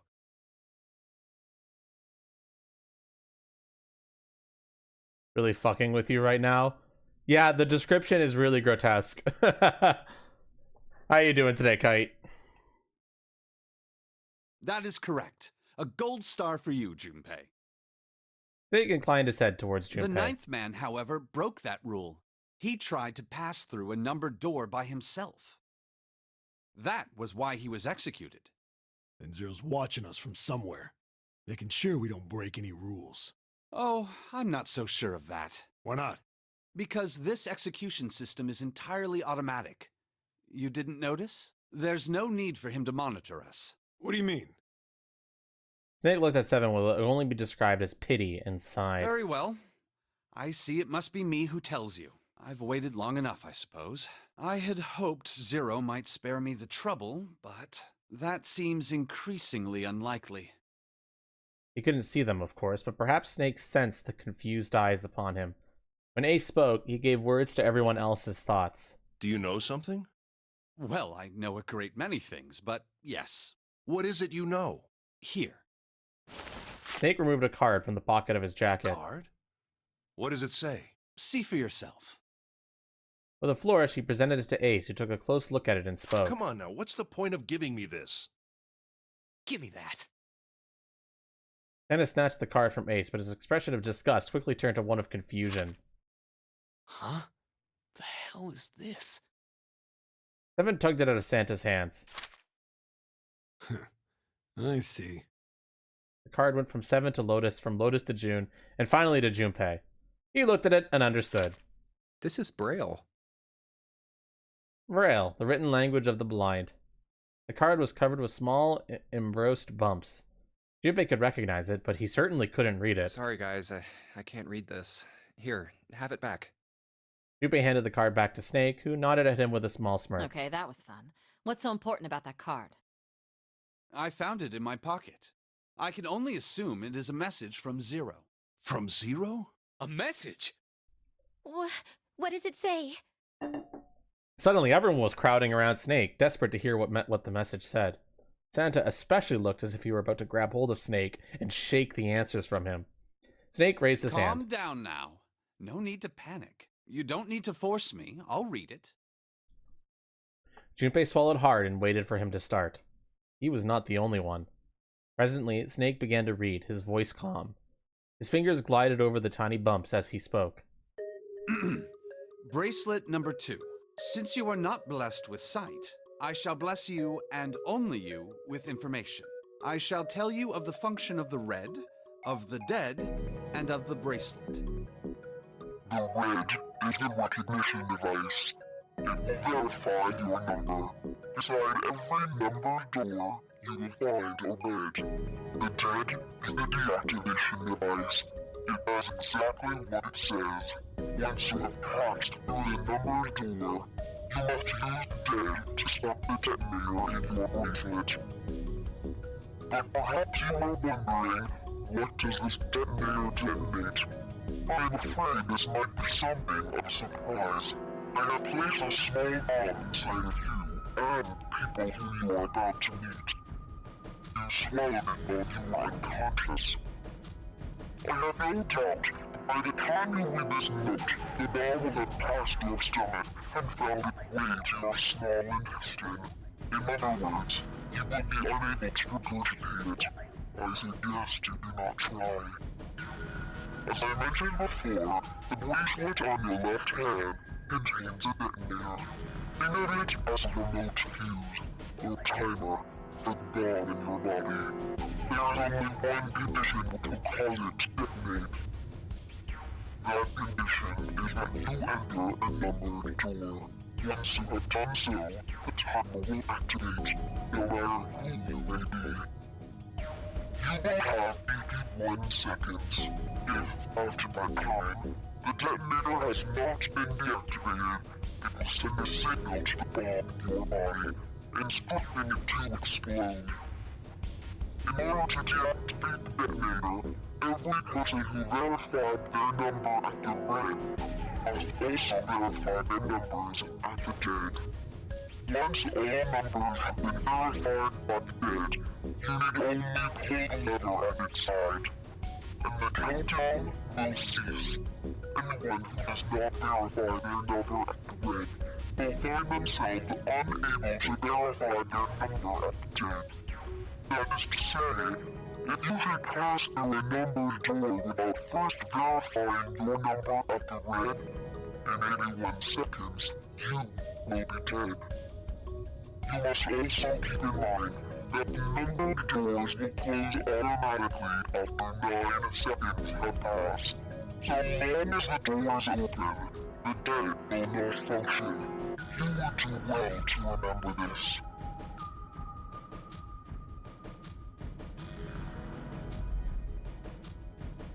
Lastly, let us discuss how to remove the bracelets. There are only 2 ways to do so. 1. You escape from this ship. 2. Your heart rate reaches 0. In other words, once the bracelet is taken outside the confines of the ship, or the exotic wearer's heartbeat has fallen to 0, it will shut down automatically. There is no other way to remove your bracelet. If you attempt to force it off, when you disable the detonator, the bomb within you will immediately explode. This is all the information which I can impart to you. How you choose to use it is for you to decide. If used wisely, you can eliminate those who might be a danger to you. For a time, you would be able to control your fate. I wish you the best of luck. Snake finished reading and carefully returned the card to his pocket. So it's saying only those who verify their numbers at the red can pass through the numbered doors. Teams can't add or subtract people after they're scanned in. The reds, deads, and bracelets enforce the rules. They're judge, jury, and executioner. Shit! A fucking bomb! Come out! Come out, damn it! In defiance of Zero's suggestions, both Santa and Seven put fingers down their throats and began to gag. The rest stiffened, some touched their stomachs, some simply stared at their bracelets. Junpei gingerly touched his stomach. There's a bomb inside me. The thought of it made him queasy. Oh. His stomach felt oddly hollow and his legs were weak. What made Zero think creating this horror show of a game was a good idea? Junpei looked over at the All others. right. I'm gonna ask one more time. Do any of you know anything about Zero? They were all silent, each person waiting to hear what the others would say. Finally, Santa spoke. Actually, I saw him. I saw Zero when I got grabbed. I didn't see his face, though. Son of a bitch was wearing some kind of gas mask. What the hell? Come on, guys, give me something. You know, like surprise or something? Instead, it was Santa who looked surprised. There was a moment of silence and everyone spoke at I once. saw that too. I did as well. Me too. I didn't see inside the mask, though. That mask, it was really scary. Huh? Oh, so all of our abductions were the same. We were taken from home at midnight. The person claiming to be Zero had a mask on. There was white smoke, and then each of us passed out. We woke up to find ourselves on D-Deck, in a room with a 3-level bunk bed. How about you, Seven? Did the same happen to you? Only Seven's story seemed to lack the detail of the others. Oh, me? Yeah, well, mine was just like the rest of yours. That was all he had said. It had occurred to Junpei at the time that it sounded somewhat strange, but he didn't press the issue. Ah, fuck.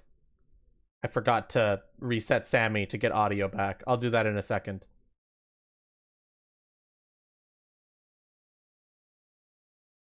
Okay, should be working now.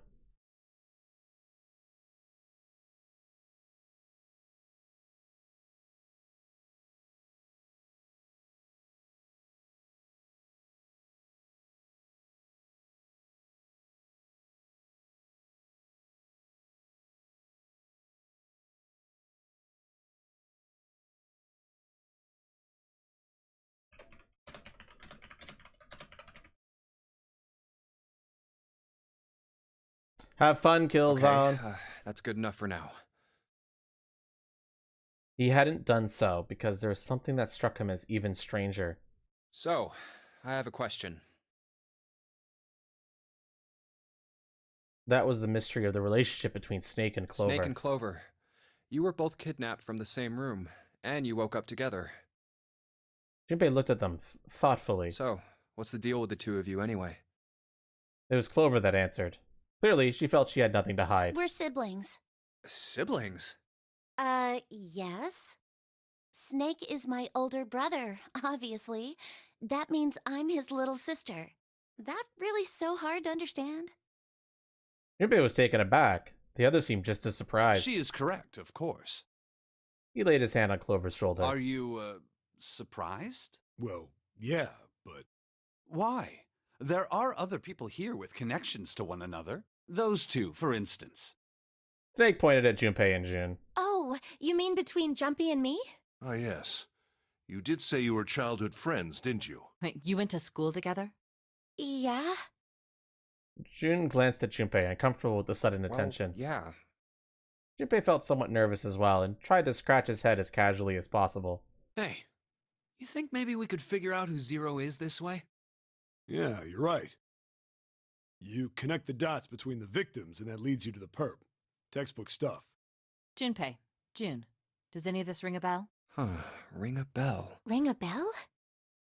They all looked at one another, and like it was staged, they both tilted their neck at the same Well, time. Perhaps you went to school with the son of a multimillionaire. A millionaire? Son? Well, someone bought this boat and set up all of this. Whoever Zero is, they must be incredibly rich. Well, we can't be sure of that. To me, this seems as though it's the work of an organization, not an individual. Most likely, Zero is simply the representative of a larger group. What sort of organization? It could be a number of things. An army, perhaps, or a research group. Perhaps this is all some sort of psychological experiment. If it is, then it's a pretty fucked up experiment. I mean, come on! A guy's dead! The word dead hung in the air, heavy and ominous. The room went quiet again. I don't know who the hell this Zero asshole is, but I know for sure he's gotta be pretty fucked up in the head to do all this. If this was all one guy, then he's got some serious issues. Even with the specter of death hanging over them, their discussions continued for some time. I thought we were finished with that topic. But then what should we do? We should talk it through. Oh my god, enough! All we're doing is talking! Santa threw up his hands, his voice was filled with irritation. Talking won't solve anything! It can't help us find our way out of here!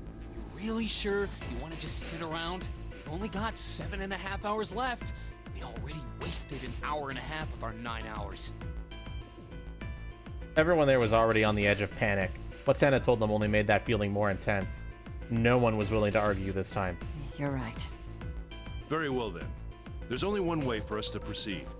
Sure not gonna be fun running around knowing we gotta jump when Zero says jump. Well, it's stupid to just sit around here doing nothing.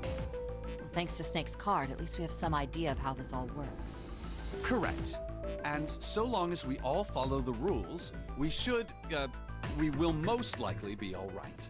But But what? who's going to go in which door? June looked towards the numbered doors. Oh yeah, that's right. We can't have any more than 5 people in one door. All 8 of us can't go in the same door. Then it would seem we will have to split up. Wait, Lotus looked I'm terrified. telling you now, there is no way in hell that I'm going into door 5. Come on now, don't be selfish. Call me whatever the hell you want. I'm not going in there. If I'm going to have to walk through all that blood, then I'd rather stay here. And we were doing so well. Hayes shook his head sadly. Sorry, but I ain't going in there either. Someone else can go into door 5. Oh, Santa, not you too. Hey man, I just bought these shoes. If you think I'm getting some creepy dude's blood all over them, you got another thing coming. That was the last straw. What the hell, man? Weren't you the one who kept saying we should get going? Yeah, so doesn't mean I wanted to go into door 5. Oh, God. There was an awkward silence. Finally, Seven spoke. Fine, I'll go into door 5. I can't go in there alone, though. Anyone else willing to come with me? There was another long silence. This time Snake was the one to break it. I'll go. What? Don't worry. You'll be fine. We may part now, but I'm certain we'll meet again later. How do you know that? Because I do. That's not an answer! If you're going, I'm going too. I'm going into door 5. What am I going to do with you? There's nothing you have to do. Ace stepped If forward. I join you, the problem is solved, correct? 7 is 7, and Snake is 2. And if you add Clover's 4 and my 1, the digital route will be 5. 7 plus 2 plus 4 plus 1 is 14. The digital root of 14. 1 plus 4. Oh, it works perfectly! The 4 of us can go into door 5. Wait, what about the other 4? What's their digital route gonna be? Jubei did a quick mental calculation. Lotus, Santa, June, and me. Our bracelet numbers are 8, 3, 6, and 5. 8, 3, 6, 5. What would our digital route be? What's the digital route, chat?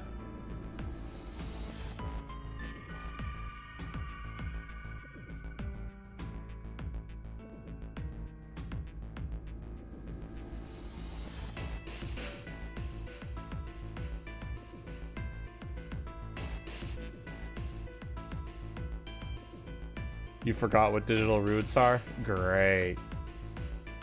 8 plus 3 plus the digital root of 22. 2 plus 2 equals 4. He repeated what he It's determined. 4. Add up our 4 bracelet numbers and the digital root is 4. Then we can go into door 4. Yeah. Huh. That worked out well. So the team assignments will be like this.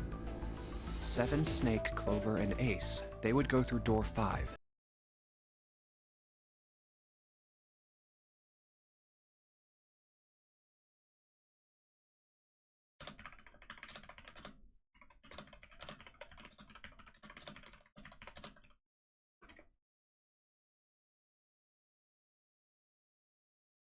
Sorry, chat, I'm checking something.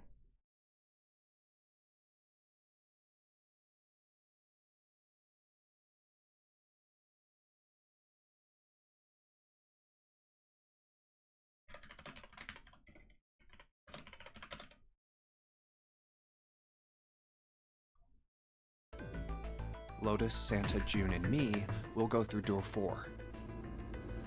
Are these really the teams I want? Beyond door 5 is what remains of the 9th man. I never want to see that thing again, but something's telling me that it'd be a good idea to examine the corpse, even just a little closer. Of course, if I went through door 5, I wouldn't be going with Lotus and Santa. I could bring June with me through door 5, but that means she'd have to see the body in there. I don't want to put her through that. Jubei was torn. Should I stay silent and go through door 4? Or should I stop them and insist on door 5? As he turned his options over and over his mind, Ace spoke up. All right then. It seems we've reached a conclusion. Shall we go? He began to walk towards door 5. I'm going through door 5. Clover and Snake followed with 7 a short distance behind. We're over there too, right, Snake? The door's not going anywhere. Slow down. Which door? Alright, chat. I have a question for you all. This is not an insignificant choice. This is a significant choice. Do you want me to let chat vote on which one to go through? Or would you rather I choose what leads to the paths we need to take to get to the correct endings so that we waste less time on filler? There is a flowchart in this game. There is a flowchart, and we can jump around. There wasn't a flowchart in the original. That's new. They added this in this version. Thank God. That's all I gotta say about that. Thank fucking God. So, would you rather... So what would you prefer, chat?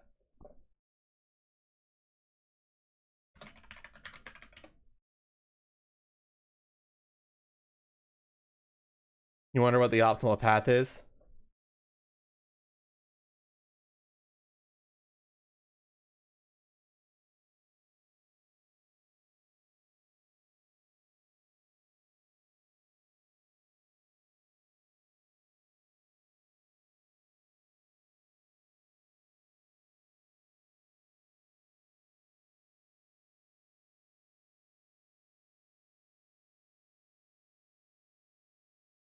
You did 5 on your first playthrough?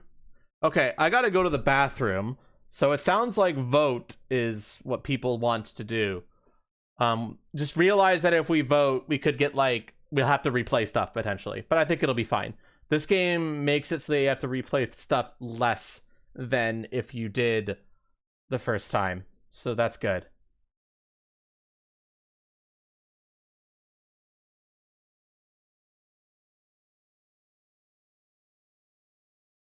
One second, I'm just checking some stuff.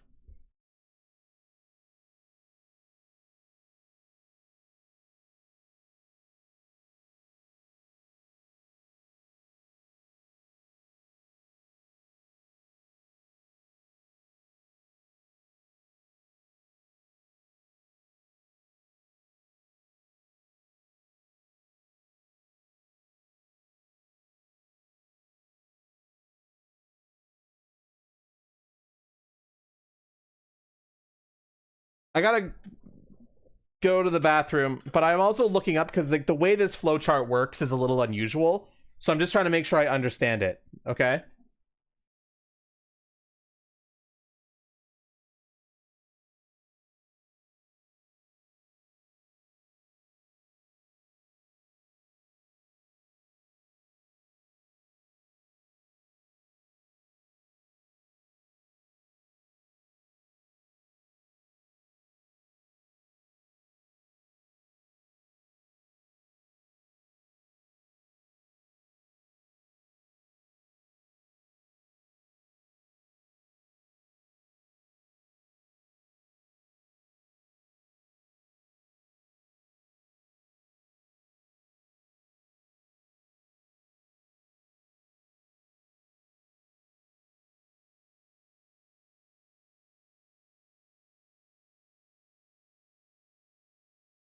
Not that it matters much. It's a game. He's very convincing, chat.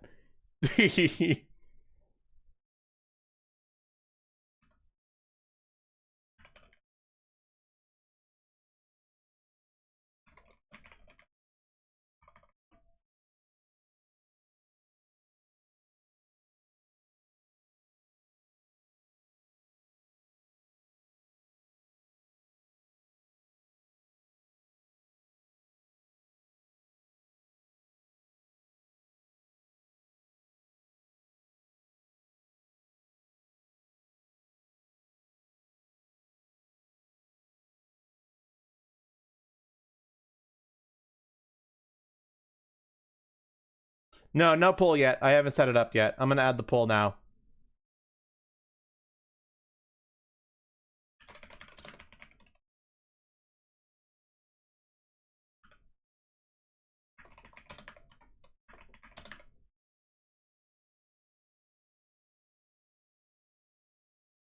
Okay, the poll's up. I'm going to the bathroom. Be right back, guys.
Okay, what ended up winning?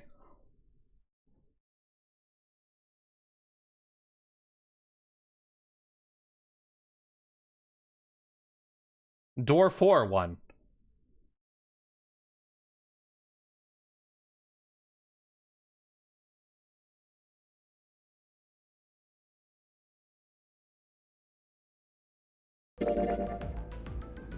Decided that door 4 would be fine.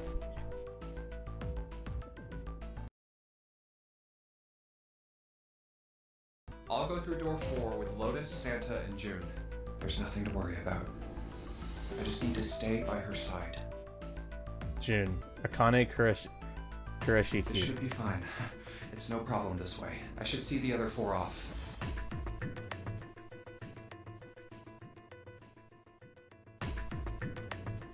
He made no shows of affection, but Junpei saw her as something more than just a friend from his childhood. Looks like Ace and the others are going. He watched the other 4 walk towards their door. Ace, Snake, Clover, and Seven. Junpei said nothing as they left.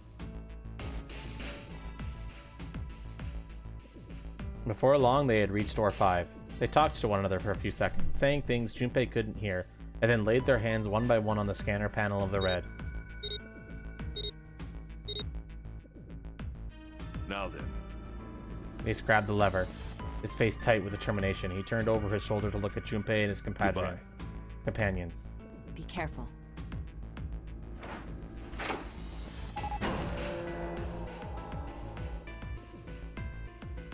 Hi, Awario. As Ace pulled the lever, the door swung open, the mouth of a great hungry beast. So horrible. Beyond the door, Junpei knew, lay the sad remains of the 9th man.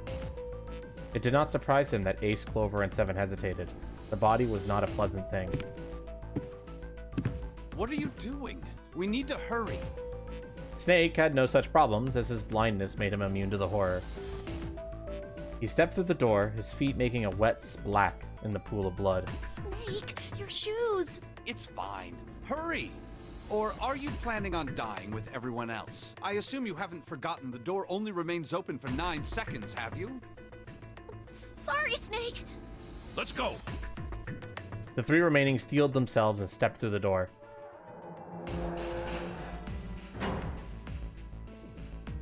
Door 5 swung shut, closing with the heavy finality of metal upon metal. Junpei and his companions scrambled to the door. Hey! How is it over there? Did you find anything? At least say something, will you? Something's beeping. It's just like before. Probably the sound of the detonator on the bracelet.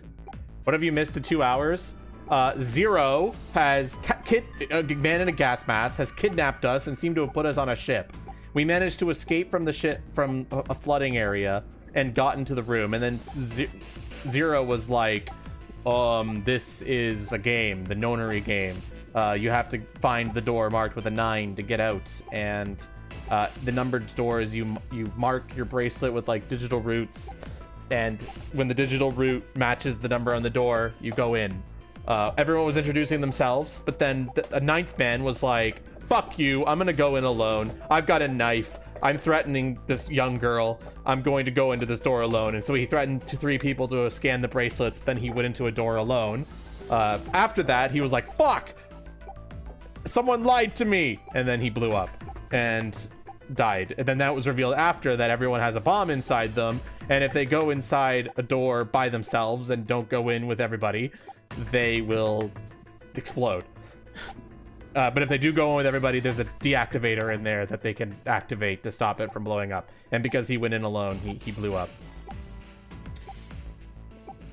There's a lot more, so you might want to skim the VOD. But that's the gist of it. But like, you can skim the VOD after.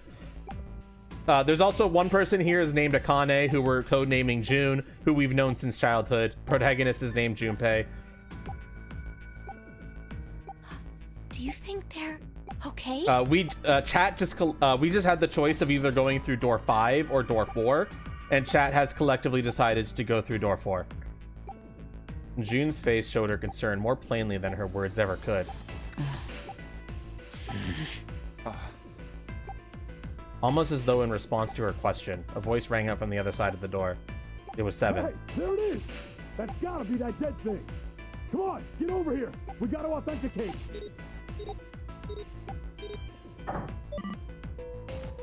The beeping stopped. The sighs of relief were audible even through the heavy door. Looks like it stopped. Junpei and his companions leaned away from the door and breathed a collective sigh of relief on their own. Hey, guys! Are you doing all right over there? They heard Seven's voice, but it wouldn't hurt to be sure. Yep, we're fine. Despite the recent danger, Clover's voice was as bubbly as ever. Hey, I'm gonna tell you about this whole dead thing, okay? The dead is just like the red, but the color's different. You know how the red was red? Well, the dead is blue. Other than that, it's just like the red. Authenticating is the same too. Awesome! Thanks. That helps a lot. Well, we should probably move on now. You be careful out there. Roger that. Junpei and the others left door 5 and headed towards door 4. Now it's our turn. I'll go first. They stood in front of the red and placed each of their hands upon it. 4 asterisks appeared on the screen. Junpei grabbed the lever and turned around. Okay. We ready? Yeah. By the way, digital root is very important for this, and just to explain the digital root to you, Awario, again, just in case you missed a lot of stuff. The digital root is when you add all of the individual numbers of a big number together until you eventually get to 1 digit. Okay, you Googled it. Okay.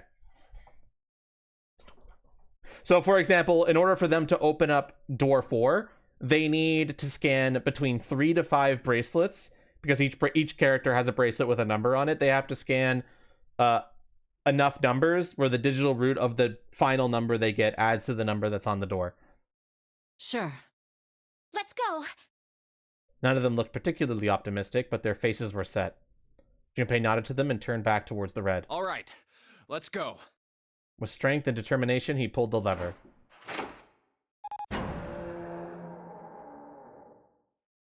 Run! The 4 of them leapt through the door together. The moment they had passed through it, each heard a cold electronic sound coming from their left wrist. Oh, damn.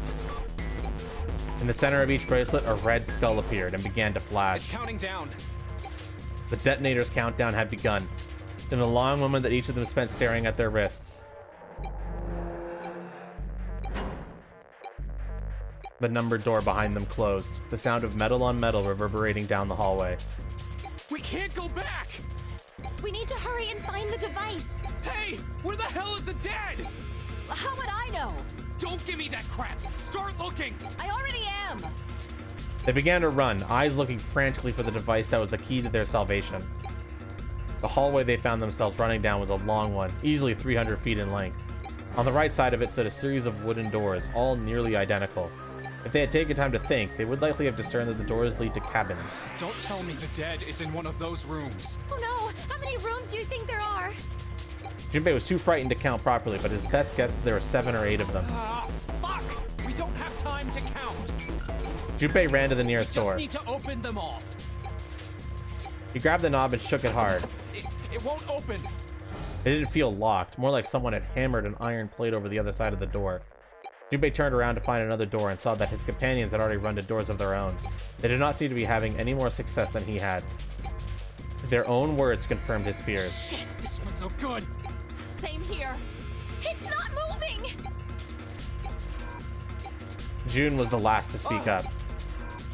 As Junpei looked in her direction, his eye caught something he hadn't noticed before.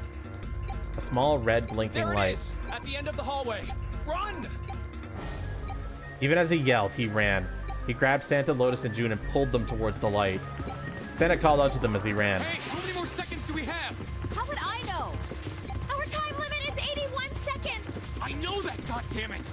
I'm asking you how many seconds we have left! Not lightly, Junpei figured nearly a minute had already passed since the door had closed behind them.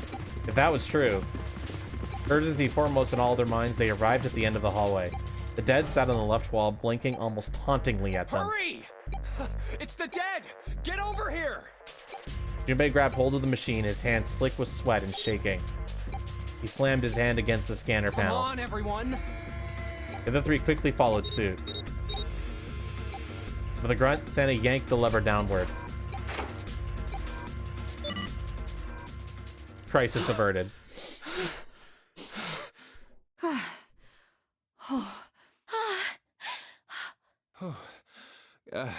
Looks like it stopped. His hands beginning to steady, Junpei wiped away some of the sweat that had beaded down his forehead. As they caught their breath, the four companions began to look around. There's another door at the end of the hallway. He could see a heavy-looking set of double doors. Set into the walls and the hallway on either side of the larger door were two smaller ones. Let's try this one first. And of course it won't open. How many times he had come across similar doors with similar results, he wondered. Or perhaps he corrected himself, more a lack of results. Whatever the reason, the door remained firm and unyielding, and refused to allow Junpei or anyone else passage. A keyhole. Above the keyhole was a small symbol engraved in the brass. What's this mark? Mail?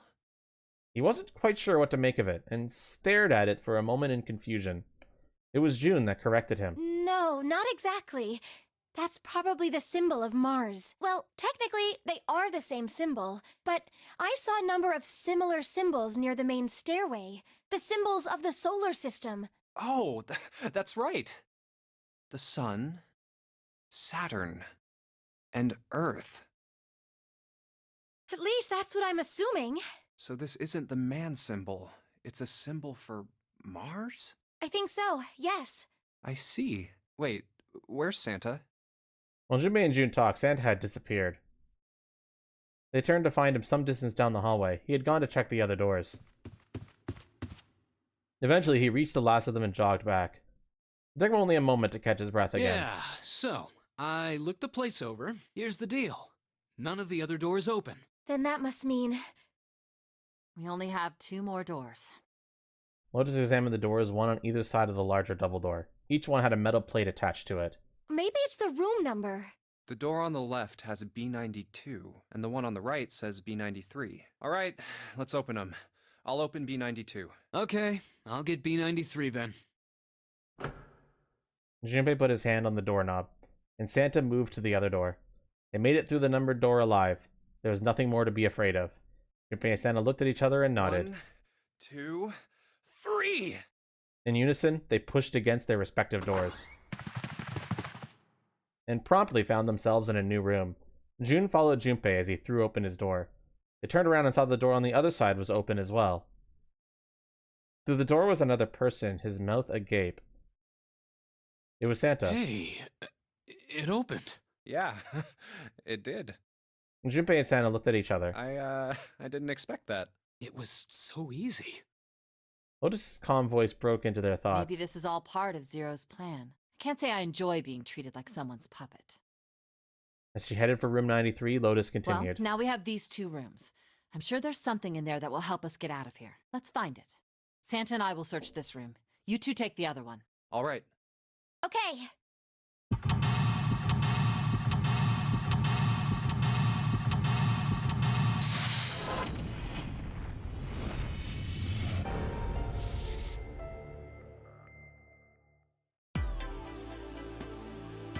It's puzzle time! That vase looks expensive. I wonder how much we could get for it. Are you gonna steal it? This is kind of a weird looking picture. Do you think it's an abstract painting or something? It looks kind of like a demon with an elephant-like nose, sucking on a human being's brain. Where the hell did that come from? What's her brain made of? Can't say I'd mind finding out a little bit more about what goes on in there.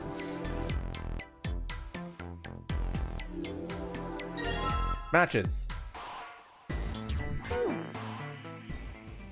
Junpei looked down blankly at what he was holding, then up at June. Yeah, how's your fever? You feeling better now? Yes, I'm fine. June certainly looked fine. Let me see your forehead. Junpei held his hand on her forehead for a few seconds. Guess it really has gone down. Are you worried about me? Are we worried about her chat?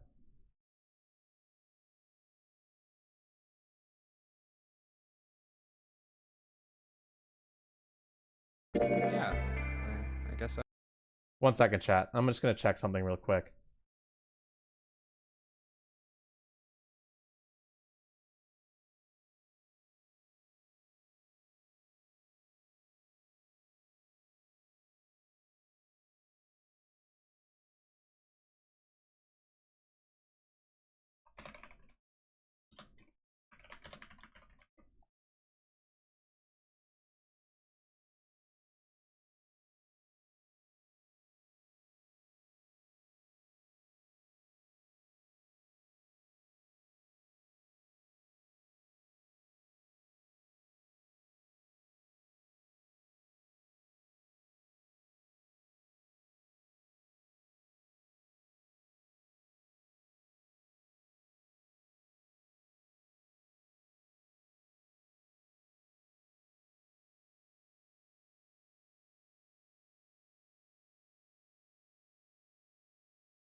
June blush and giggle. By the way, Jumpy.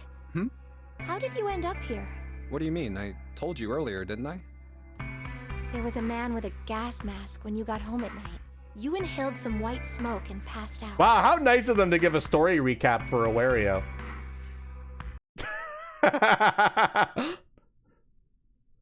When you woke up, you were on D-Deck.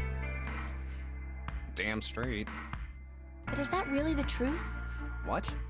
Jumpy, are you hiding something from me? No, why would I? Well, if you think about it, this is awfully suspicious. I mean, why would two childhood friends bump into each other in a place like this? Hey, I could ask you the same thing. Are you hiding something? What would I hide? Well, I don't know. Anything. I mean, you're hiding it. How would I know? You mean like the number of men I've dated? What? Junpei's heart stumbled over Do you itself. want to know? He had to admit he was a little curious. Don't worry. She smiled at him. Only 18. What? Times 0. Yeah, I guess I just haven't met Mr. Right yet.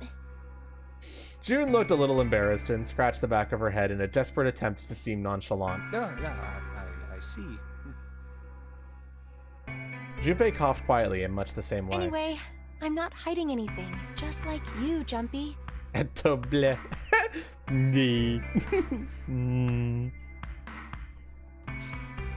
Thought girl was a player for a second. When I woke up, I was on D-Deck. The dick deck. Well, you do have a point. I mean, why did Zero pick us? We haven't seen each other since elementary school. I wonder. June nodded, and for a few moments she had the faraway look of someone in deep thought. Look for what connects the victims. That will lead you to the culprit. Do you remember Seven saying something like that? Yeah, I do. So? Well, that's what I'm saying. I think this must all have something to do with a classmate of ours. You got any ideas who it might be? No, nothing. Oh. Well, if it had something to do with school, then it could be one of our teachers, or maybe the principal? Or the janitor, or the lunch lady. Oh, I can barely remember any of them. Yeah, I know. Junpei went back to searching, feeling unpleasant and confused. Elementary school, elementary school. Was there anything strange that had happened in elementary school? As he searched the room, he continued to rack his brain. But there's nothing being displayed. How sad. Looks like the drawers are empty too. Ah. Jumpy, what are you doing? We don't have time to be relaxing on a sofa. It's a sofa. Maybe I shouldn't sit on it. June will get mad again. It's a bottle with water in it. This is a bedroom. They probably have it here because your throat always feels dry when you wake up, you know? My throat's dry, but I think that's because I'm a little nervous right now. Evil lunch lady. Tell her our ladder jokes. Let's not. Well, we did run a lot, so we're kind of sweaty. Hey, Jumpy, did you want to take a shower together? Whoa! Just kidding. Too late to take it back. My brain's already working out the picture. My throat was dry already. This sure isn't helping. This isn't a painting. It's a map? It looks like a map of the ship's interior. Oh, this is a great find. I think it'll be really useful. Let's take it with us. It is now possible to use the map screen. The map screen can only be viewed during the story sections. While on the map screen, you can examine a map of the ship's floor plan, which you will acquire over the course of the story. Clicking the green parts of the floor plan will allow you to see a bird's eye view for that room. Junpei took one last look at the map, then folded it up and slid it back into his pocket. I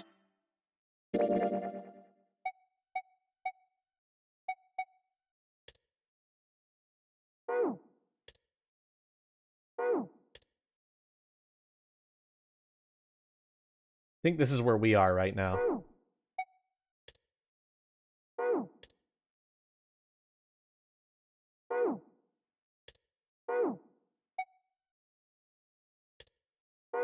Yeah, this is the main hall. This is door number 4. We ran to the end of the hallway and we're here now.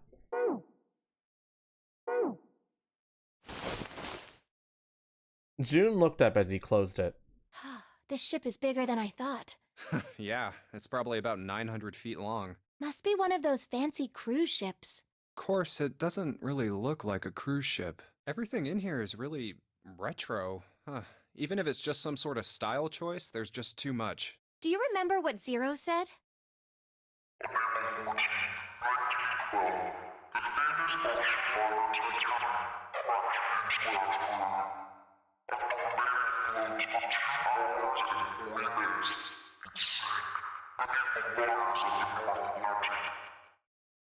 Do you think maybe this boat and the Titanic have something to do with each other? That's a good point. I doubt he would have mentioned it if there wasn't a reason. Junpei took a moment to look around the room.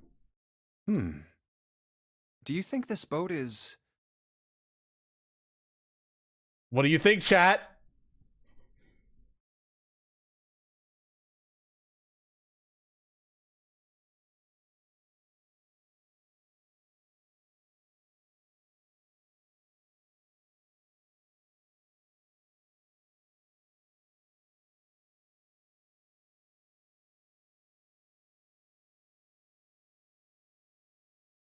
It does not matter. This choice doesn't matter. I'm going to tell you that, you guys, that right now. This choice does not matter.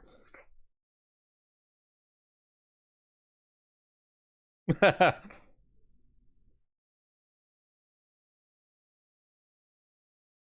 actual Titanic? The actual Titanic? You mean it, like, slipped through time and ended up here? Before the ship sunk on April 14th, 1912? Huh? What the hell are you smoking? Huh? Did I get it wrong? Junpei grinned and shook his head. No, that's not... I mean, come on. I mean, slipped through time? Seriously? I was talking about the controversy surrounding the Titanic. Controversy? What do you mean? Haven't you heard of it? It's pretty famous, you know? The Titanic had a sister ship that was essentially identical. It was called the Olympic.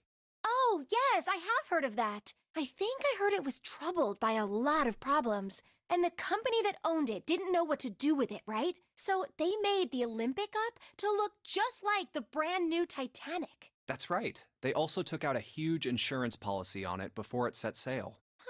That would mean that the real Titanic never sank. Yeah, the ships got swapped. The real Titanic was renamed the Olympic in secret. They used it as a passenger ship for more than 20 years. Hey, wait a minute. Wouldn't that mean it retired in 1935? Huh?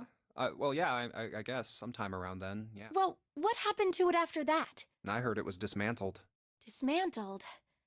Then it doesn't matter, does it? Whichever boat the real Titanic was, it doesn't exist anymore. It was either retired and dismantled, or sunk in the Atlantic by the curse. But then that would mean that this ship is... The protagonist is so fucking silly to you. Junpei? I like Junpei. He's... What are you smoking? Wait, what did you just say? Huh? Sank in the Atlantic because of what? The curse. What do you mean, a curse? A curse is a curse. This one is the curse of the Egyptian mummy. Junpei couldn't understand how June had maintained a straight face to say that.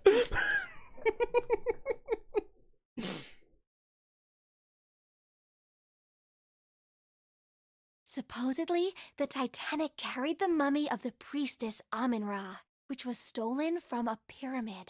And they say that the mummy had a history. Everyone involved with it died mysterious deaths. Come on, I'm sure you've heard of it before. Those who open the coffin will be forever cursed. Haven't you ever heard that one? So you're saying the Titanic sunk because of that curse? That's right! June's eyes had lit up with excitement, like a child with a new toy. That's stupid. I don't buy it. It's true. How can you be so sure? That mummy wasn't just a normal mummy. It was really mysterious, totally unbelievable. What is so unbelievable about it? Well, supposedly, she was really pretty. Pretty? Yes? But she was a mummy. That's right. She wasn't all shriveled up or rotten or anything. She almost looked alive. Oh, okay, I get it. Okay, it's that thing. I don't remember the name. Where your body turns into some kind of wax? Yeah? The fat in it turns into something kind of like candle wax, right? And... Yes, saponification. But that's not what it was. Huh? That's not it. She wasn't wax. Then what was it? They say that she was frozen. What? Frozen? That's right. The whole body was frozen solid. You know how a human body is more than 60% water? Well, all of that water was frozen. The story says that from the time of its discovery all the way through to when it got put on the Titanic, even though it was carried through the desert, her body never melted. That's crazy. I think so too, but maybe it's true and we just didn't know about it before. I didn't know? Yep. Maybe it's common sense to eat shaved ice in the desert because it lasts forever. One of the I was a pharaoh and just unlocked a memory. Oh gosh, Bakiri. I apologize for unlocking that memory. Huh? Nah, that seems too silly to be true. But maybe it isn't. It just appears that way because you didn't know it was true. Well, yeah. June and Junpei talked a little more and then went back to their investigation. But even as they did, his mind went back to what she told Ice him. that doesn't melt, even in the desert? Does something like that really exist? No, even if it did, it wouldn't really be ice anymore, would it? The more he thought about it, the more his head hurt. Like he'd eaten his ice cream too fast. The big quirk of this game, people have encyclopedic memories. It's so fucking true. The way these fuck-ass characters will just start talking about bullshit. It's... I love it, personally. They kind of do that in I, the Somnium Files a bit too, but especially in this game. It's a light blue blanket with some designs on it. Someone's made the bed, or at least never unmade it. There's only bed sheets under the blanket. Oh, there's a riddle meme. Yeah, that meme is so real. And I will share that meme to everybody when this game is over.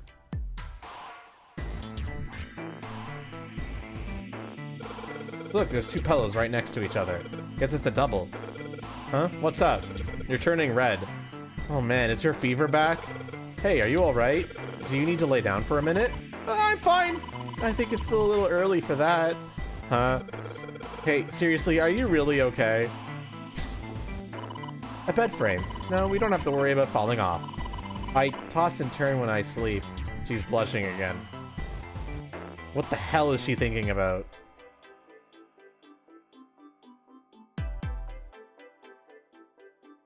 Meme we heard during the iPlaythrough. True, yeah, I did share that meme.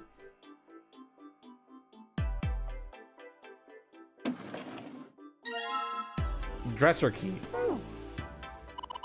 It's a dresser. There's nothing on top.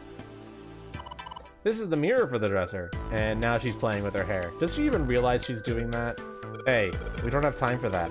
Come on, it's not like there's anyone here you need to impress. Yes, there is. Who? What? Why are you so quiet all of a sudden? Ugh, forget it, Jumpy.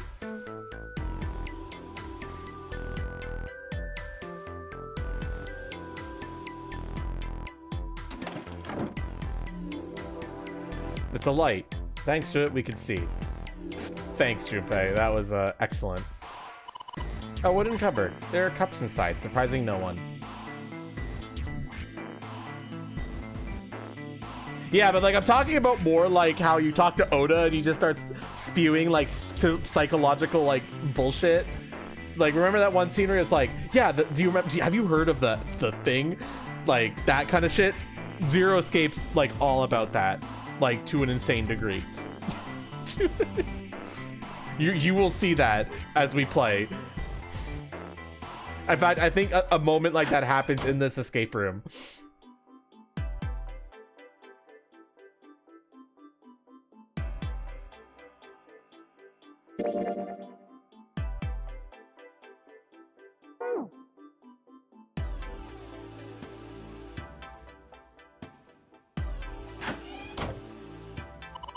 That's the bathroom wall. There are square tiles all over it. There's a little blue platform protruding from the shower wall next to the knobs. It's for putting soap on. I use a shower once, so I know. You use the shower only once? Junpei! That's the shower knob. Let's see if anything happens when we turn it. No water's coming out.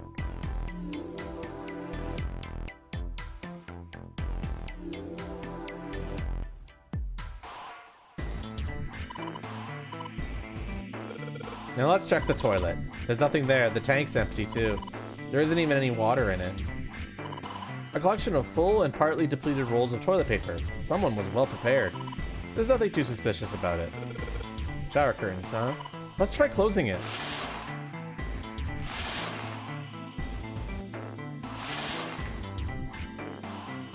Now I can see the full expanse of the shower curtain in all its waterproof glory. There's nothing suspicious. It's just a normal little shower curtain. A narrow shower, and I'm standing in it with June. This is awkward. Time to open the curtain. Yeah, why don't we go back to the living room? Okay, let's go back. Junpei, where are you going? I was thinking of going over to Lotus's room. Why? What do you mean, why? I'm just gonna go check up on them. There's something wrong with that? Well, no. Come back soon. Sure thing. I'll leave the rest to you. Sure, leave it to me. Alright, off to the other room. It's a tile with a black and white pattern on it. There's a square tile in this frame. It's glued in there quite well. I don't think you could take it out. A valuable vase. Empty, though. Seems to be a room on the left side of the vase. A candle with a candlestick. This might come in handy.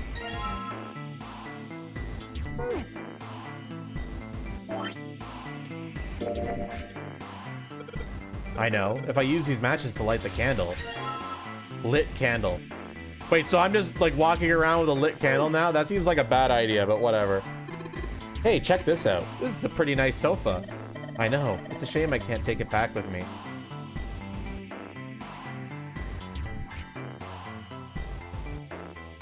Need to make sure the right combination of hyperfixations and math are spicy people for the plot. Oh, this is a display case. Check it out. These plates and shit look really expensive. You want to take a look? This tile. I think I've seen it somewhere. Yeah, I know. Kind of looks like the one we saw in the other room. Come on, you stupid thing. Open. It's locked? Yeah, it looks that way. And we need to find the key that opens it.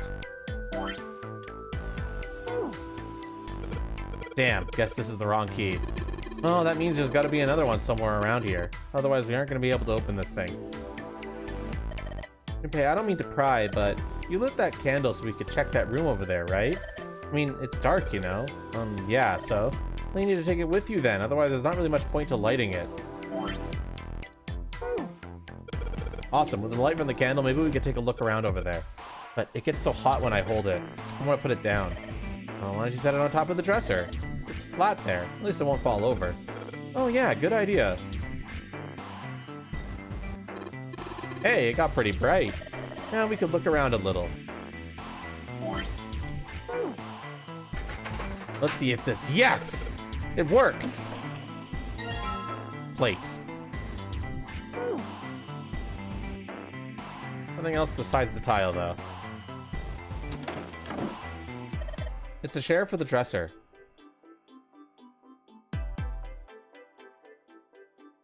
A bottle full of water. I don't think we're gonna need this for anything. There's a picture of an old cruise ship. Is it the Titanic? Curtain. Anything under the blanket? Nope, nothing suspicious here. 2 pillows in a pile. Oh. A pile of pillows. Is that supposed to be some kind of joke? Hey, calm down. Huh? Hey, what the hell? It just got dark all of a sudden. Maybe the candle got blown out? We should go see. That candlestick covered in melted wax on top of the dresser. Hey, what's this? The top of the candlestick looks kind of weird. You're right. It's all bumpy.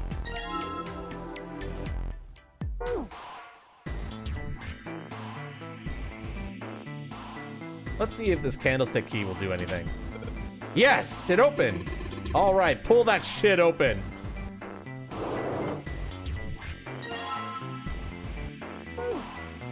Hey, Junpei, you got a minute?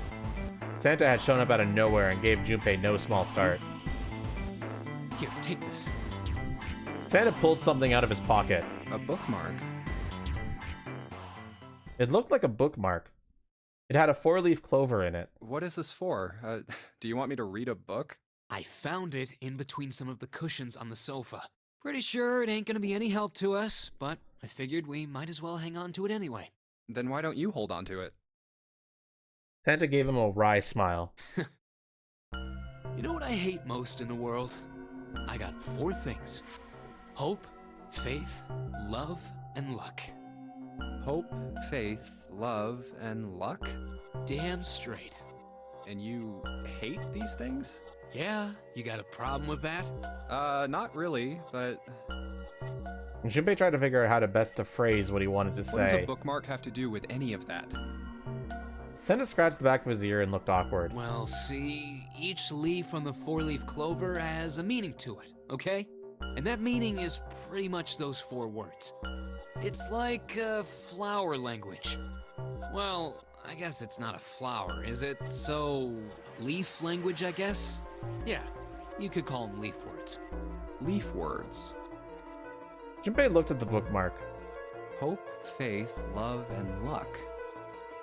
The meaning of the leaves on a 4-leaf clover. So, yeah, I want you to take it, okay? Just touching it gives me the creeps. Take the damn thing, all right? Santa pretended to shiver with disgust and shoved the bookmark into Junpei's confused hands. Here. What do you want to do? Take the bookmark, chat? We're taking it. I'm not even gonna give you a choice. Decided to take it.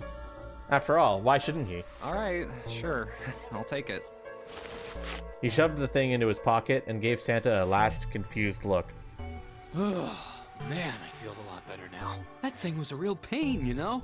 Do you really hate those 4 words that much? Yeah, well, they can all betray you, you know? Hope, faith, love, even your destiny. What had happened to Santa, Junpei wondered. How had he become such a bitter person?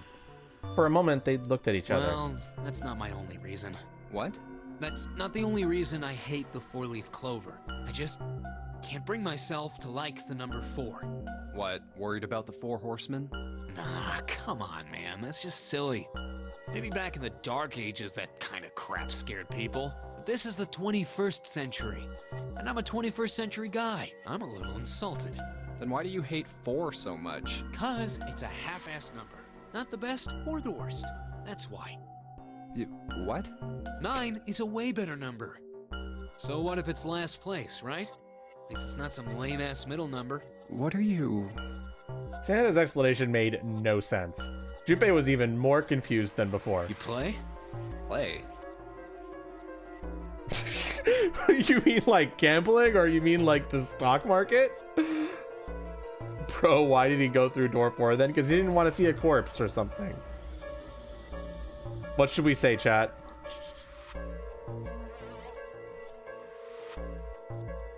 Gamba.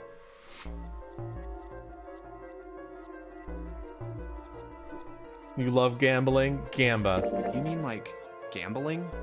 Yeah, of course. What else would I mean?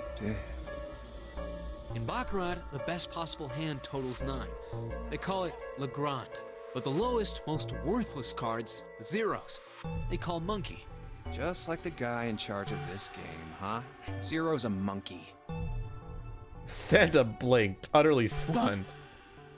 Then he began to laugh. Oh man, you're totally right. The guy who trapped us in here sure is one hell of a monkey. That was when Lotus spoke up. You know, if you think about it, the nonary game is really a lot like Baccarat. Apparently she'd been listening. And of course it doesn't use any of that stupid digital root junk. You just drop the tens digit and that's it. Still, it does have the same idea of your final number needing to be a single digit. Oh, yeah, I guess you I actually don't know what Baccarat is, I'm gonna be real. And in both games, whoever has 9 wins. The person who makes 9 wins? Wait, did you forget already? Don't you remember what Zero said? It is hidden, but an exit can be found. Seek a way out. Seek a door that carries a 9. So, if we want to get off this boat, we have to make a team whose numbers have the digital root of 9. And only the people in that team are going to make it out alive. Of course. That's why it's called the nonary game. What? Huh? You don't know? Nonary means something derived from 9, or base 9.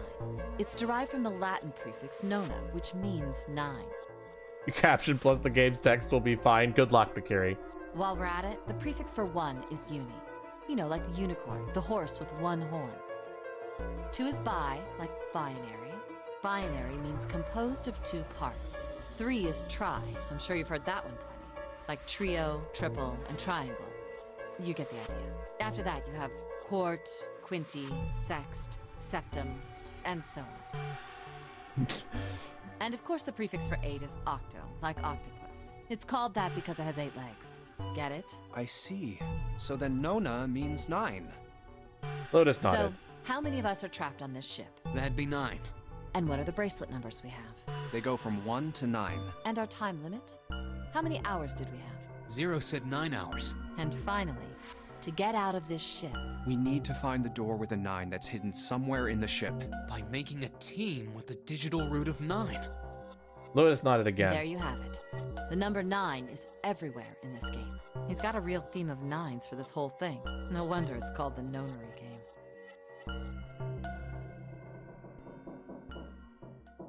Somewhere far away, Junpei heard the creak of stressed metal.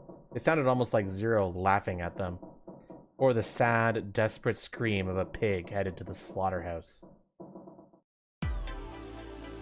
Alright, back to puzzling. Great little diversion. Back to puzzling. What's up? You're going back already? Myself? You think you're her knight or her protector or something? You're creeping me out. Whatever, man. I'm going. Alright, I forgot to go into this room. This is the bathroom wall. The whole wall is covered in these square tiles. There's a curtain rod on the ceiling. Yeah, there is. Ceiling. Let's put that shower curtain on these hooks. Let's try spreading the curtains. Wow, that's a pretty obvious peephole. Somebody's really dedicated. Well, with a hole this big, you gotta wonder if maybe they wanted to be caught. So you're saying maybe the one getting spied on was into that shit? Maybe they were into, like, those home invasion fantasies. Home invasion? Interesting, I see. You two are real idiots, you know that?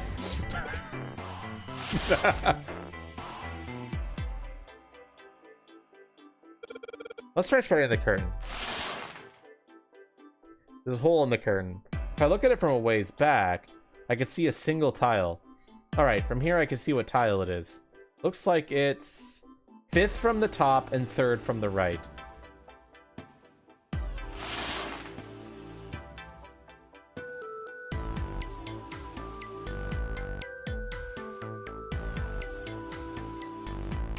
Let's have a close look. Nothing strange here. Nope, the thing's not budging.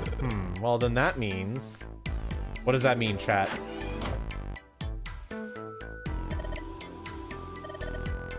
It is for so much. You don't have to keep coming back here. No, that's not what this is.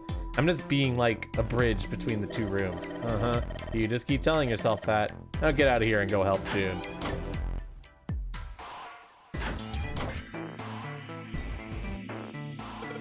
Here it is. Yes, this one's loose. I think I can get under this with my nails, and yes!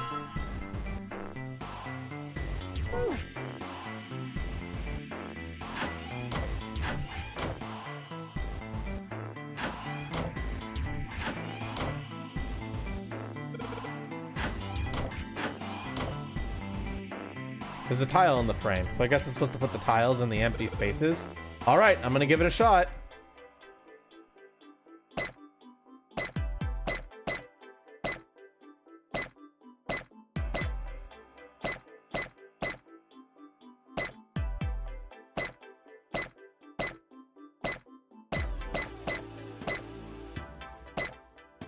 So chat, what is this a picture of?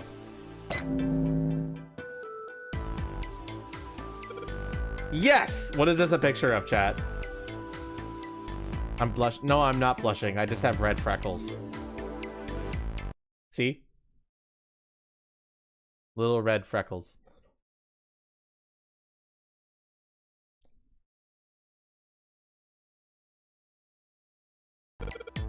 I did it! Chat, what do you see? No, actually, this is one of those images where if you know what it's supposed to be, it's very easy to see it. But if you don't know what it is, it's hard.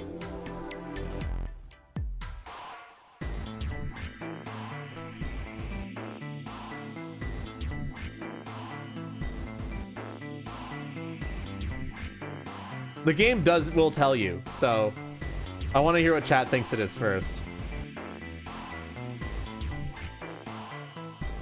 I want to see what chat thinks.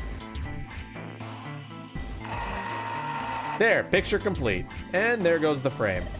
What's this? What do you mean, what's this? Pretty obvious, isn't it? It's a hole in the wall. Like a hidden safe or something, you know? Anyway, let's take a look. I think there's something inside. Mars key.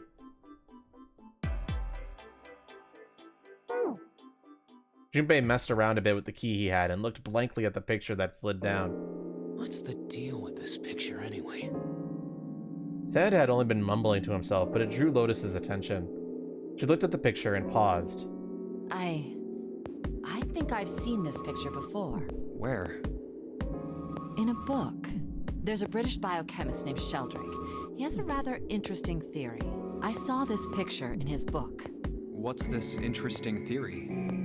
Morphogenetic fields, which relies on the theory of morphic resonance. Man, I can't deal with this. Just listening to you talk about it is giving me a headache. Santa put his head on his head as though he were in great pain. Lotus merely arched an eyebrow in his direction and continued. It's not a difficult concept to grasp. In essence, he states that the shape of living organisms and their behavioral patterns are transmitted through a field not visible to the eye. What part of that isn't difficult, exactly? Lotus did not look pleased. All right, how about this? Theory of the telepathic mechanism. Telepathy? Yes, telepathy. Well, perhaps not exactly telepathy, but it's close enough for a simple approximation. Santa suddenly burst into laughter. Are you serious? Telepathy? Who do you think we are? Kids from the 70s? I can't believe someone would actually do serious research on something like that. Yes, I agree. Lotus's response was surprisingly curt. Junpei had expected at least some conflict. I read the book, but I can hardly say I understood it. I'm in no position to defend or condemn anything it said. It was probably just someone latching onto a statistical outlier from some study and turning it into a ridiculous theory. There's no scientific merit to any of it, I'm sure. But even so, Anyway, I saw a picture like that one in his book. Lotus indicated that the picture they'd all been looking at it. After a moment, she walked up to the strange picture, examined it, and then spoke. Hey, what do you think this picture looks like? Santa answered first. What do you mean? Isn't it just like abstract or something like that? It's just black and white scribbles. There's no meaning there. That's it. What about you, Junpei? Does it look like anything to you? I guess it looks like... Chat, what does it look like? Is it a man's face, a butterfly, a koi, a dog, a small boat floating in a lake, or is it a funya rimpa?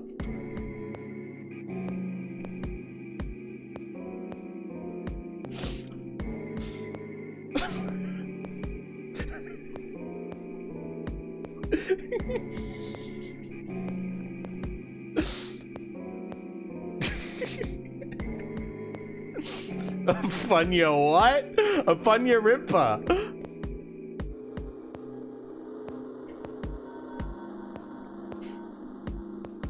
Now I'm gonna say one thing.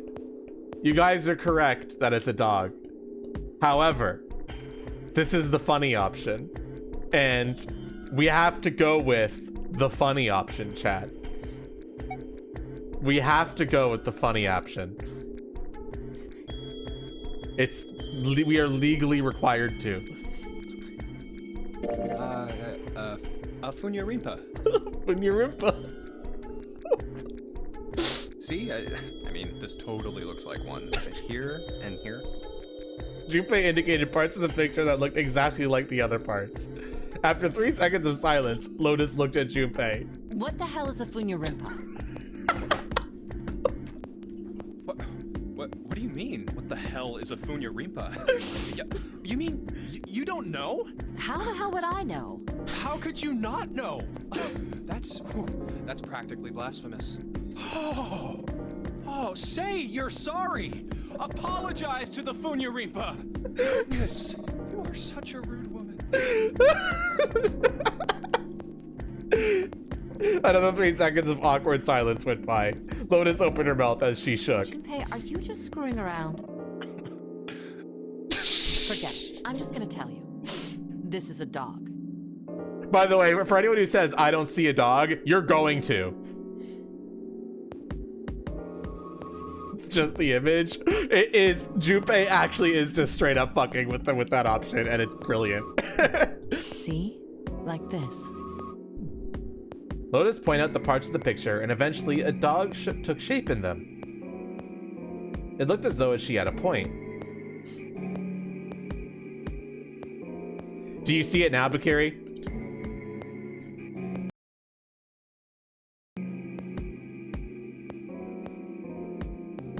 It was a dog. It would have been really funny if he was like, yes. Well, now you see the dog? Exactly.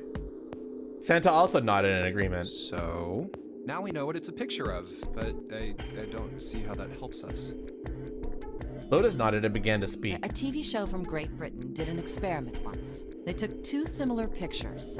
Both of them were difficult to identify, initially. But once you figured out the answer, you couldn't see it as anything else.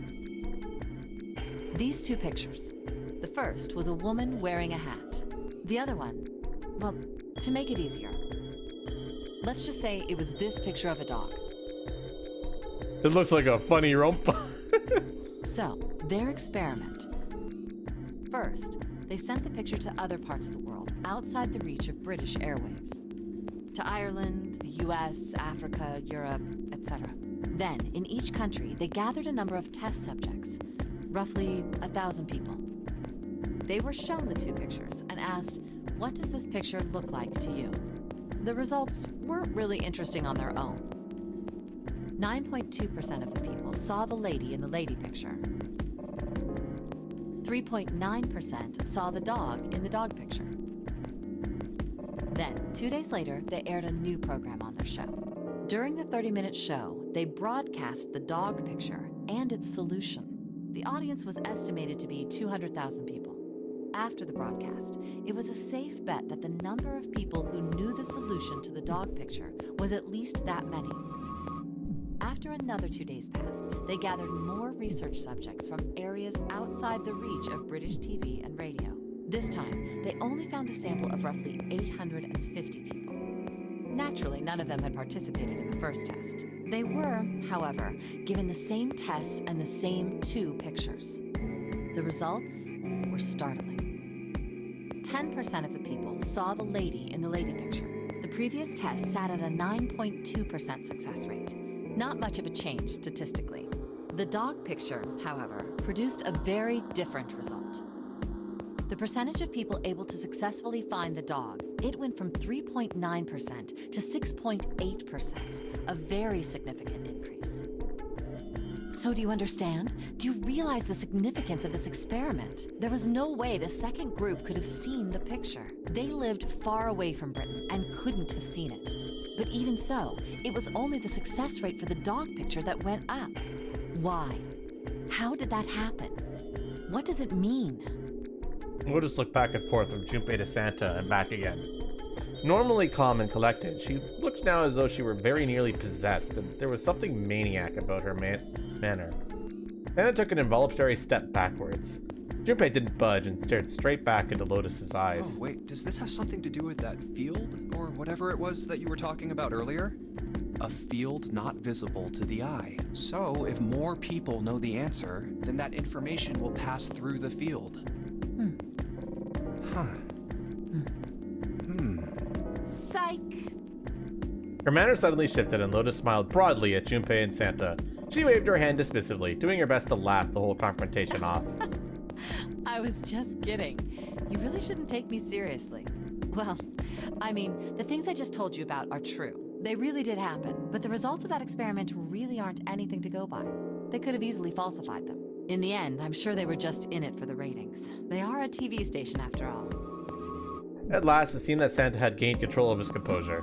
Right! Man, I gotta admit, you had me there for a minute. I, really thought you were serious. Of course not. Like I told you before, I'm sure it's all just pseudoscience. Oh, okay, right. Santa and Lotus laughed and gave one another jovial claps on the shoulder. Junpei, however, didn't feel so much like laughing. Something felt wrong, unclear. All right, enough nonsense. We've got the key. Let's get out of here. Word. Lotus and Santa walked away from the picture, but Junpei stayed, staring at the picture of the dog. Huh. A field not visible to the naked eye. Morphogenetic field. The more he thought about it, the more his head hurt.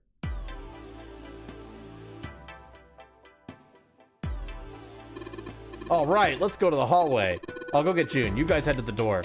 Okay, roger that.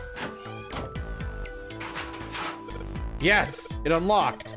Good job, Junpei. Good, now we can get going. Come on, what are you guys standing around for? Let's get out of here. Come on, Jumpy, let's go. All right, let's go.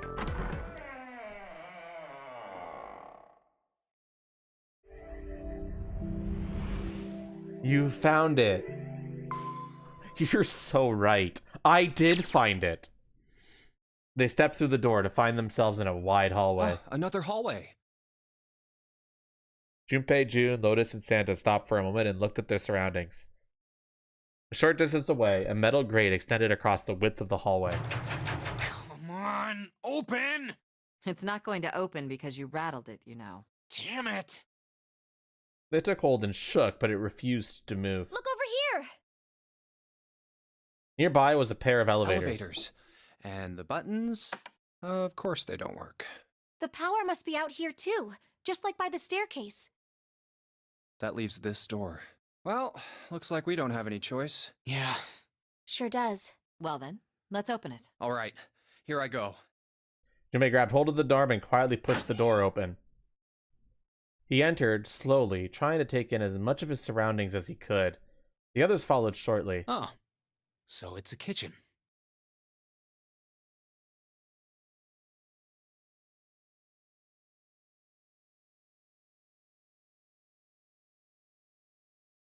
What were you expecting? Isn't it obvious? The exit? I was hoping this would be the way out of here. You really think it'd be that easy? Yeah, I know. Still. As they talked, Lotus headed deeper into the room. Until at last she stood in front of a door. If we can just get through this door, we should come out on the other side of that grate we saw earlier. Don't we need a key for that? Why wasn't this line voice acted? Whatever. No good. Wait, why? He says, no good. Text. Sorry, I guess that wasn't very constructive. All right, so there's some issues here. It's fine. Don't worry about it, chat. Neither Junpei nor Lotus looked terribly happy. Anyway, let's take a look. Junpei dug the ship map from his pocket and spread it out in front of him. As he did... Hey! What's that? Huh? Oh yeah, I guess I forgot to tell you. I found this a little while ago. It's a map of the B deck. Before Junpei could finish, Lotus snatched the map away from him. Let me see that. She ran her finger across it, muttering to herself. I knew it. See? Look. Yes, yes, hold your horses. Junpei did as he was told. What did you figure out? Santa and June moved over to look at the map as well. This is handy. See? We came in here. Now if we go out there, then we'll be on the other side of the grate. With her finger, Lotus traced the path on the map. How about that? She's right. We can get out through there. There we go. Here, you can have it back. Satisfied that she had been correct, Lotus folded the map and handed it back to Junpei. Thanks. He took it and slid the valuable piece of paper back into his pocket. There's a card reader on the right side of the door. And that means the key card is somewhere in here, right? That seems the most likely. All right, we know what we need to do then.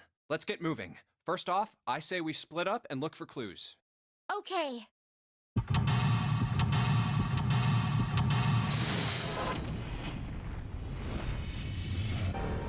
Seek a way out. The kitchen!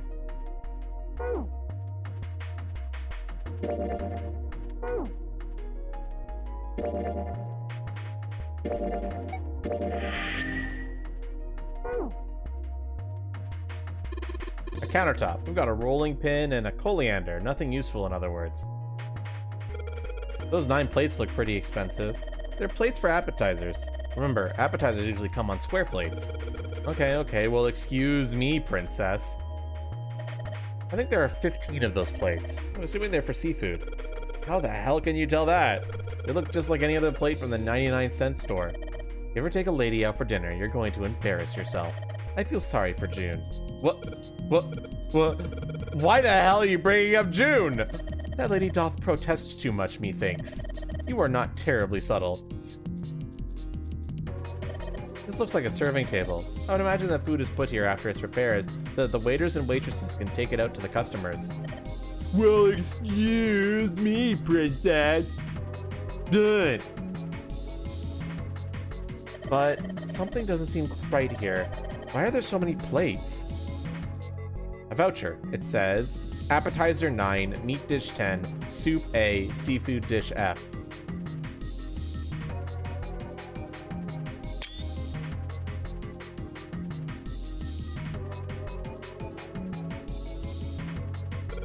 Wow, this pot looks like it's made out of silver.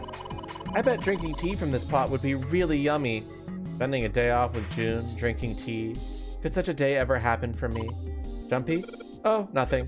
We don't really need hot water, so we should be moving on. Gosh, get a room! Hey, there's something behind the cheese. You're right. Why don't we move some of the cheese? All right, guys, time to move it. June and I need to look behind you. There's a little green bottle back there. Bottle of oil. There are a number of cheeses lined up on the shelf. This is Gouda cheese. We found the circles. Whoops, sorry, I realized I pressed F12 and made my tail stop swishing. We have to have maximum tail swishing power. If you don't cut open the casing, it usually won't go bad. So you can store it at room temperature for quite a while. So we can eat this? Most likely. I'm not hungry at all. I guess it's hard to get hungry in a situation like this. There's so much stuff in here. A whole lot of cans. This is probably a pantry. There's milk in here. Milk in an iron barrel. Judging by the rust, it's probably really old. Maybe we shouldn't open it up. I don't think it'd be a pretty sight. A rusty knife? I don't think we'll be able to use it while it's like this. The knife seemed important, Junpei thought, but it wasn't going to be much use the way it was. It's futile. Futile?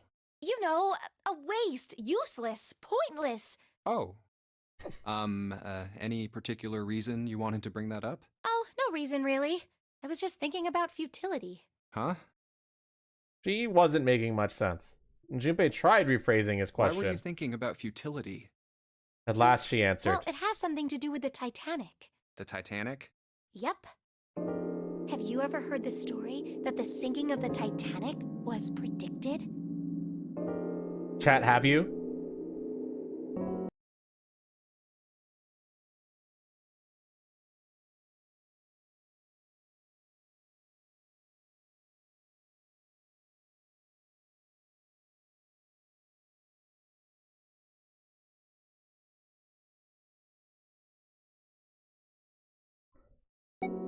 No, I haven't. What is it? In 1892, 14 years before the Titanic sank, a novel was published. It was called Futility. It was written by an American novelist named Morgan Robertson. The story was about a big cruise ship colliding with an iceberg and sinking. Of course, if that was the only similarity, there wouldn't be any reason to mention it. It wasn't, though. The name of the ship, its nationality, course, departure time, size, displacement, maximum speed, number of passengers and crew, the number of lifeboats, even the location of the accident itself, and the cause and the location of the damage. Everything matches the Titanic almost exactly. It was almost as if he'd seen the whole thing happen. But this book was written 14 years before the Titanic sank. Is that real? Is that real? But that's not all. It wasn't just futility that predicted. Probably not, right? There were two other similar stories written by a man named William Thomas Stead, both of them before the accident. One in 1886 and one in 1892. Stead wrote two stories that had striking similarities to the Titanic disaster. In one, two ships collided. Many of the passengers died because there weren't enough lifeboats. In the other, a ship collided with an iceberg and sank. I don't know. I mean, I'll give you that it seems a little weird, but I'm pretty sure it wasn't too uncommon for ships to hit icebergs back in the day, or even other ships. Right, I knew you'd say that. But what if Stead had some sort of special powers? To be more specific, what if he had the ability to do automatic writing? What? Automatic writing? Wait, are you talking about when someone's possessed by a spirit and then they write a bunch of stuff without knowing what they're writing? Yes. Why the fuck do these characters just know this shit, man? I don't know. I love it. I think it's just stupid, but whatever. What do you mean, yes? That stuff's a load of bull. Okay, let's say, hypothetically, that automatic writing isn't a total load. These guys still couldn't have predicted the sinking of the Titanic. They have exposition brain. I know, right? When this Stead dude wrote his thing, nobody had died on the Titanic yet. So if automatic writing is about being possessed by dead people, who the hell possessed him so he could write that stuff? That's not it. What's not it? Stead wasn't possessed by a spirit. He was doing the possessing. What are you smoking? Junpei, the voice of reason in this household.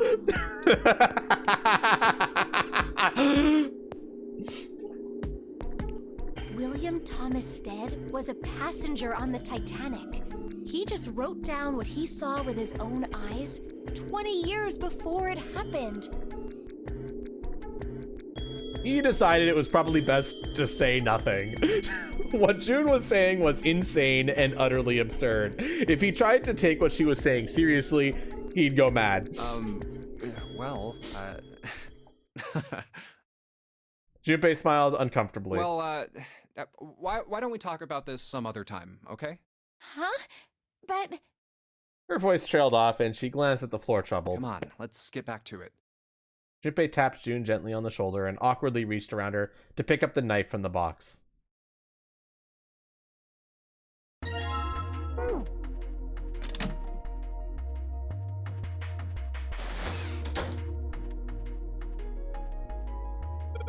A trash can. There's nothing inside of it. Well, better than being full of rotten food, I suppose. Damn it, there's nothing in here. Hey, Santa, digging through the trash really suits you. What the hell did you say? Listen, lady, I did you a favor. I knew you'd just piss and moan, so I did it for you. Oh my, I don't recall asking you to do anything. I gotta throttle you. Excuse me. Does it feel colder in here? A countertop. There's a rolling pin and coriander here. Nothing useful. Coriander. Alright, it's going. Do you think this was all part of Zero's plan? Probably. Kinda hard to believe there's a chef on board somewhere. Wonder what this drawer is. You see the metal grate on top of the grill? They make it like that so that the fat and juices can trip off the meat while it cooks. Those are the area under the plate opens up. No, you can't. I already checked. It's sealed shut. I think that's where the coal goes.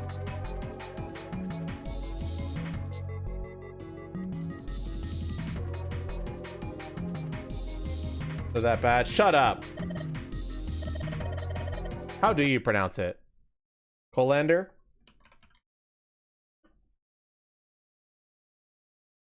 I think I was thinking of the spice, coriander. And my brain got confused.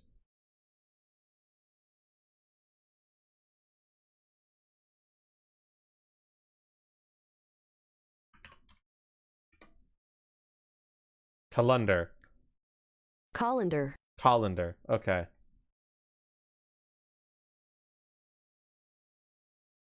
I hate English, man. I've actually...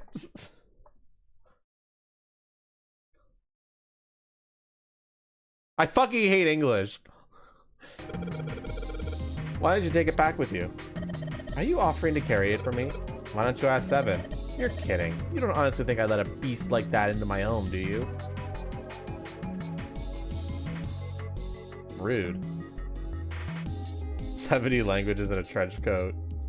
It hates me right back. It's like, I know how to read, but some words are just like, no, you pronounce it this way. And it's like, I've never really heard people say that out loud, or if I have heard them say it out loud, it's not also while seeing how it's spelled. Like, what the fuck do you mean it's pronounced Colonel? It looks like colonel. Why is it pronounced Colonel? Anyway.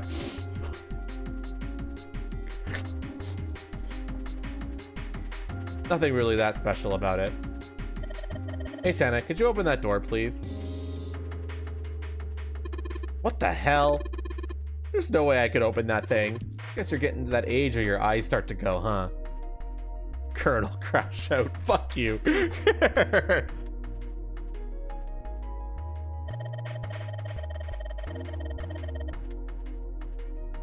You better watch your mouth, boy, or someone won't live long enough to see that door opened. This has got the two of them on edge. We gotta get out of here and fast. Kind of far away. I can't tell it. Is that a ladle? I don't really think a ladle is gonna be very useful. That's the exit. There's a big old iron plate over the door. I don't think we can open it.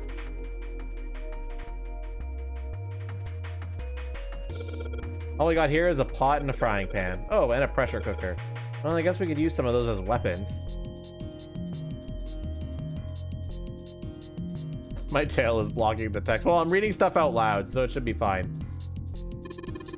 What kind of an idiot are you? You're gonna run around holding that thing while you're looking for the dead? Hey man, it was just a joke. Why so serious? There's a pot on top of the stove. There's some ingredients around here. I could cook something up for us. Lotus, you can actually cook? Who the hell do you think I am? You better believe I know how to boil hot water and put in my instant noodles. And I could boil eggs too. Great.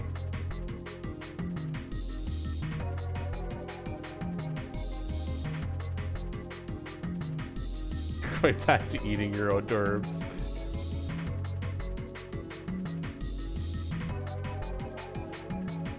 This game is like Danganronpa. Nothing like Danganronpa. It's an escape room game. Danganronpa is all about a killing game. This is all about getting the fuck out. And like puzzle stuff. Look, it doesn't matter how many times you try it, this door isn't going to open until we solved all the puzzles in this room. I'm sure this is all just a part of Zero's plan. I just can't imagine what his motives could be. It's a card reader. This light's red. I figured it's probably still locked. It's got to be around here somewhere. We got to find it.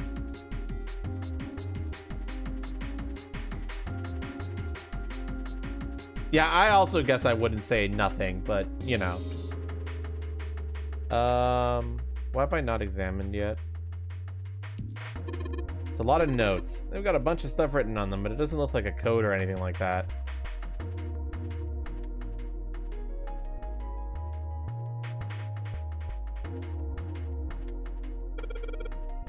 I think it's an oven timer. It's probably for entering a passcode. After all, the door is locked. It'll open if we put in the correct code. Heavy duty. It's probably industrial quality. I bet you could cook anything with this. Anyway, let's have a look inside. Damn, I knew it. It's locked.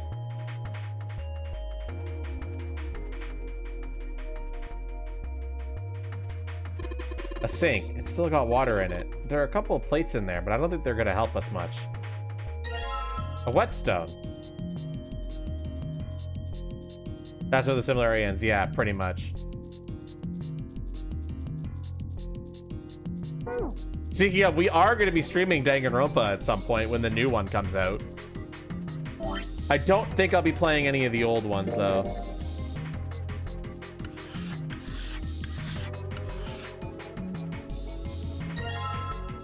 Wow, Junpei's good at using a whetstone. Who would have thought? What do I cut, though? I don't even know.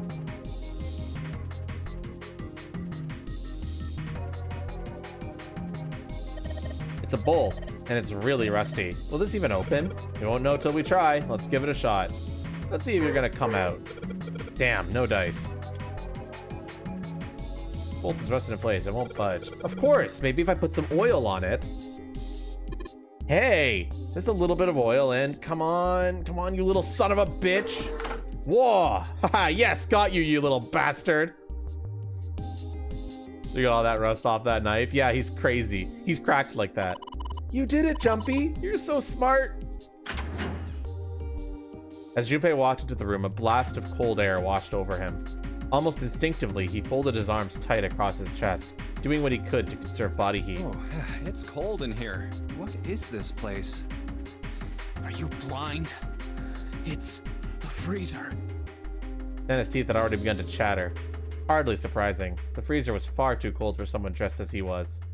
Lotus, however, was in an even worse situation. Oh, no way. That's way too cold for me. I'll freeze solid in seconds. Sorry, but I'm afraid I'll have to pass on this one. I'm going to leave the rest to you. This is perfect, the perfect protagonist for this game. I kind of agree. And with that, she ran out of the room. As Lotus left, June came in. Oh, whoa. It's really cold in here. White puffs of steam hovered in front of their faces as they talked. June had already started to shiver. Hey, you don't need to be in here. You had a fever just a little bit ago. You should stay outside. We got this. No, I'm fine. My fever's gone now. But... Junpei had scarcely opened his mouth. Huh? When the thunderous sound of metal upon metal rang out from behind them. In unison, they spun around to find that the door they had only recently come through was closed. Junpei rushed to the door. Why did it suddenly close? Desperately, he grabbed hold of the doorknob. Ah! It was cold, beyond cold. Merely touching it was painful. The knob's frozen. But why? They quickly deduced that the pipe next to the door had ruptured. Looks like the pipe next to it broke, and... Water released by the rupture had hit the door and frozen instantly.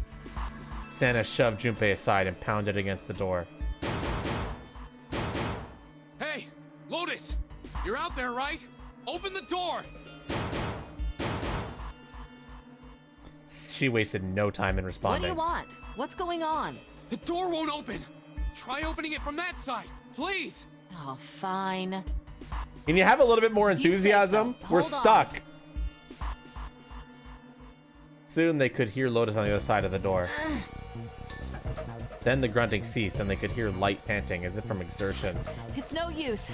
It won't budge. You've got more people in there. You figure it out. Damn, bitch! Oh. God damn it. Santa was shaking like a newborn deer. June was hugging herself and was shivering violently. Even Junpei, with the heaviest clothes of any of them, was clearly feeling the cold. With every breath they took, they could feel the cold working its way deeper and deeper into their bodies. Anyway, let's find a way out. If we don't get moving, we're gonna be permanent residents. Two heads are better than none. I'm sure we'll figure something out. Yeah, you're right. Let's just take a good look around this road, okay?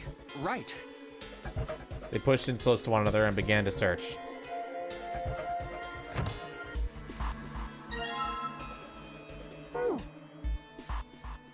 Junior picked up the dry ice with his sleeve so as to avoid burning himself. Dry ice is just frozen carbon dioxide, right? Why are we trapped in a freezer? We opened the freezer when we were exploring, and it closed behind us, and a pipe ruptured and froze us in it. Yeah, it is. What was the last thing you remember, Bakiri? Oh, you weren't gone long. Okay. I wonder how warm it has to get for it to turn back into gas again. Hell if I know. How is that gonna help us anyway? Oh, well, I figured we might be able to use it to get out of here. They were about to move on when June spoke up. Carbon dioxide sublimation point is negative 109 degrees. Any warmer than that, and it'll turn into gas. Any lower, and it becomes a solid. Why do you just know this, June? Junpei looked at her, dumbfounded. Oh, how do you know that? Yeah, my question exactly. Despite my looks, I'm the the queen of random knowledge. Looks bad to mess up when you're showing off. Oh, you're so cold your mouth's going numb? Yeah, that's right. You're just doing that on purpose, aren't you? June giggled and did her best to hide her guilt. At least she was still feeling good enough to joke around, Junpei told himself. Come on, guys. Don't you think that's kind of weird? I wonder why it doesn't turn into a liquid first. Santa was now shivering at an astounding rate, but his curiosity seemed unaffected. Junpei...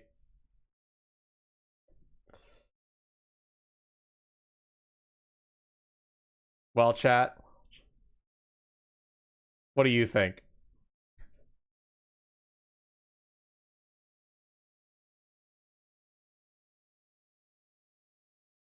Get out? No, it did seem rather odd. I'm sorry, chat. I'm not giving you a choice on this one because it's rather important, and it's literally just one of those situations where if you don't click on it, you get fucked a bit. It is kind of weird. June answered. But it can turn into a liquid.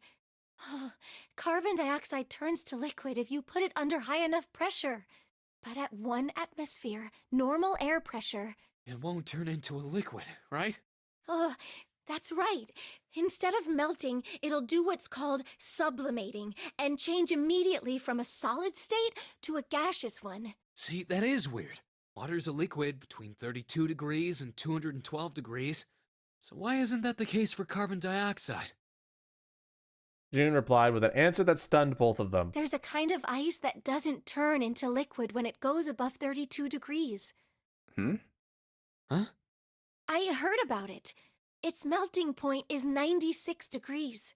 Ice with a melting point of 96 degrees? You mean there's water that freezes at 96 degrees? Yeah, well, you could also look at it as ice that won't melt until it's 96 degrees. Water that freezes at 96 degrees? Ice that won't melt until it's 96 degrees? Junpei was cold as hell, but this was too interesting to ignore. He did his best to warm up by rubbing his arms and stamping his feet, then put the question to June. So what's this ice with a melting point of 96 degrees called? I heard it's called Ice 9. Ice 9? Originally, Ice 9 was a made-up substance invented by a science fiction author. But recently, scientists have discovered that such a substance actually exists. Wait, hold up. So is this thing called Ice 9, or is it water? Like I said, if the ice is over 96 degrees, it'll be liquid. If it's under that, it'll solidify. So you could think of it as a polymorph of H2O. Here, think of it like diamonds and graphite. They're both made of carbon, right?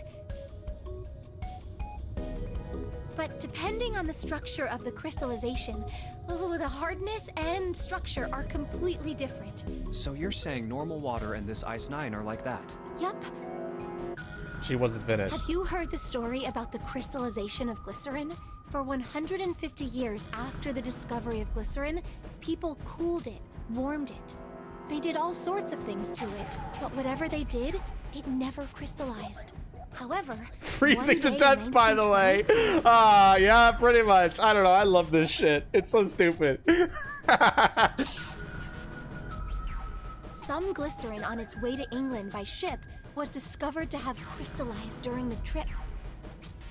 Scientists around the world wanted to research this new crystallized form of glycerin and asked for seeds. Oh, a seed is a sample of the original crystallized substance. With a seed crystal, further crystallization of glycerin would be easy.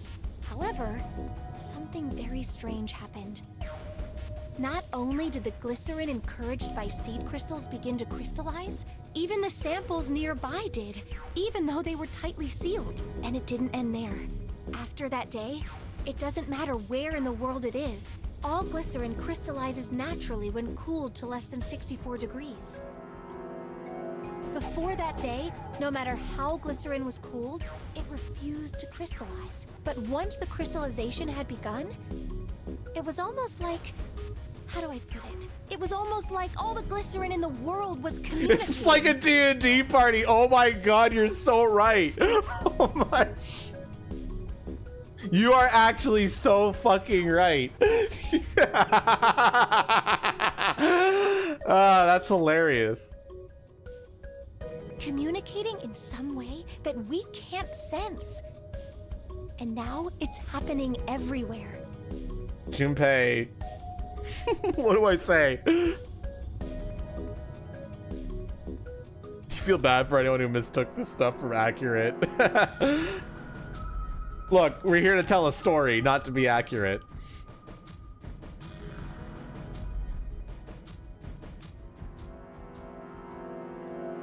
Impressed, yeah. Was honestly impressed. It was, in fact, a pretty interesting story. That's pretty interesting. But, what does that have to do with Ice 9? To his surprise, it was Santa and not June who answered. What she's saying is that it's a lot like Ice 9. What happened, I mean. A lot like? Oh, that would be bad. If water everywhere started freezing at 96 degrees, man. It'd be the end of the world. Anybody felt that Santa might not be treating the idea of the end of the world with the proper concern. At any rate, we're not gonna have to worry about the end of the world unless we can get out of here pretty damn quick. He was right. Jinbei shivered. Alright guys, I think that's enough of that. I didn't think we'd get quite this far off topic. I mean, I know I'm kinda at fault here, but we can't be screwing around anymore. So seriously, I might go by the name Santa right now, but I didn't grow up in Iceland. When the druid talks to every single fucking blade of grass. This is the fictional part? Fair enough. I freaking hate the cold. So let's get cracking, alright? We gotta find a way out of here. Santa stomped off, clearly doing his best to pretend the cold wasn't affecting Selfish, isn't he? Still, Santa was right, and it was high time they got back to their Ice search. 9 is interesting and all, but we can discuss it more once we get out of this freezer. Jinbei looked at June, nodded, and resumed his search of the room. There's some frozen meat up there. Looks like pork. Oh, what's this? It looks like a tag or something.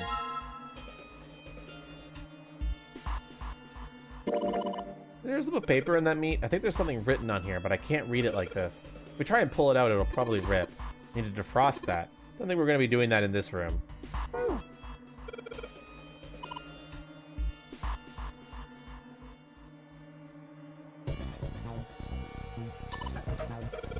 Frozen solid. I can't flip it over.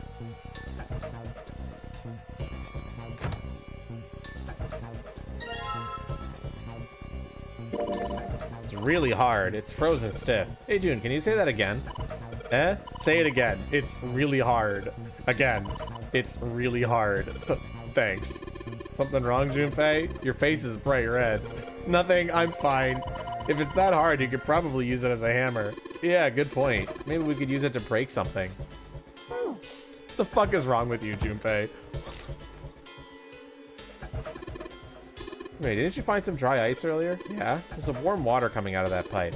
Warm water and dry ice. What do you think would happen if we put that stuff in a sealed container together?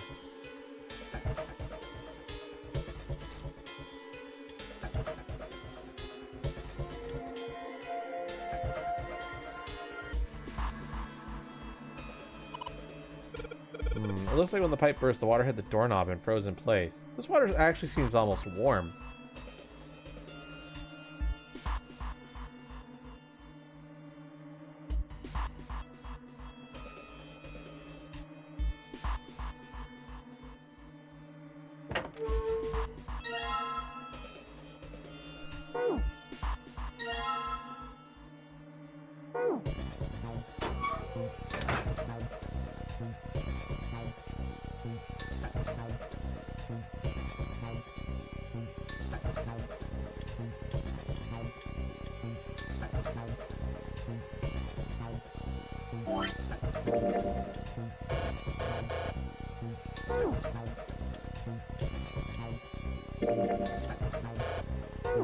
You told me to get warm water. I have a water bottle.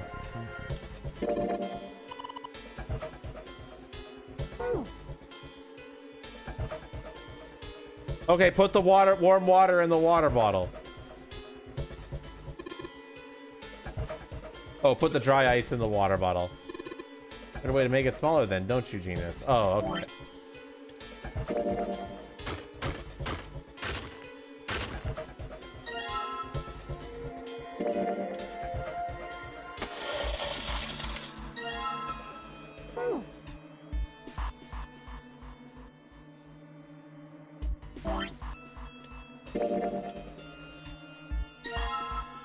I got a water bottle bomb!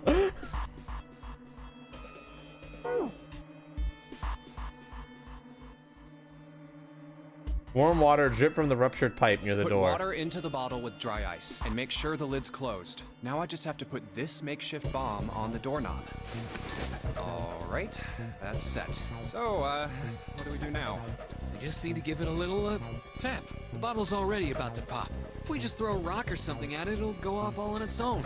A small rock? We're gonna look down at the floor. I don't know, some piece of dry ice left over a large chunky crushed earlier. All right, this ought to do the trick. He pulled his sleeve down over his hand to keep from getting burned and grabbed the chunk of dry ice. Some dry ice, huh? Not a bad idea. Pretty good size, about as big as a pool ball. All right, guys, stand back. Actually, we should probably hide somewhere. Well, Santa and June looked at him with new Where concern. exactly do you expect us to hide, genius? There isn't really anywhere big enough. Yeah, there is. Look, right here. We can hide in there. Junpei pulled open the door to the small cellar. Come on, get inside, quick. Santa and June nodded and jumped down into the hole. Junpei quickly followed. His hand, even though he could feel the chill of the frozen carbon dioxide even through his shield sleeve. He tightened his grip, took aim, and prepared to throw. All right, here I go. 3, 4, 5. You're counting the wrong way. Oh. That is a really sad excuse for a joke, man. Sorry, dude. Sorry, dude. All right, for real this time. You guys ready? Yes, whenever you're ready. Just throw the damn thing. All right, here I go. 3, 2, 1. Junpei threw the chunk of dry ice as hard as he could. With the same motion, he ducked down to the cellar with Santa and June, just as... Junpei leapt up out of the cellar and ran to the door. Jumpy! The ice on the door! Is it gone? Yeah, it's gone. The blast must have shattered it. Yes! All right, let's see if it opens. Junpei grabbed the knob and pushed with all his might. The door gave way easily, and all three of them tumbled out of the freezer at once. Hooray! We're out!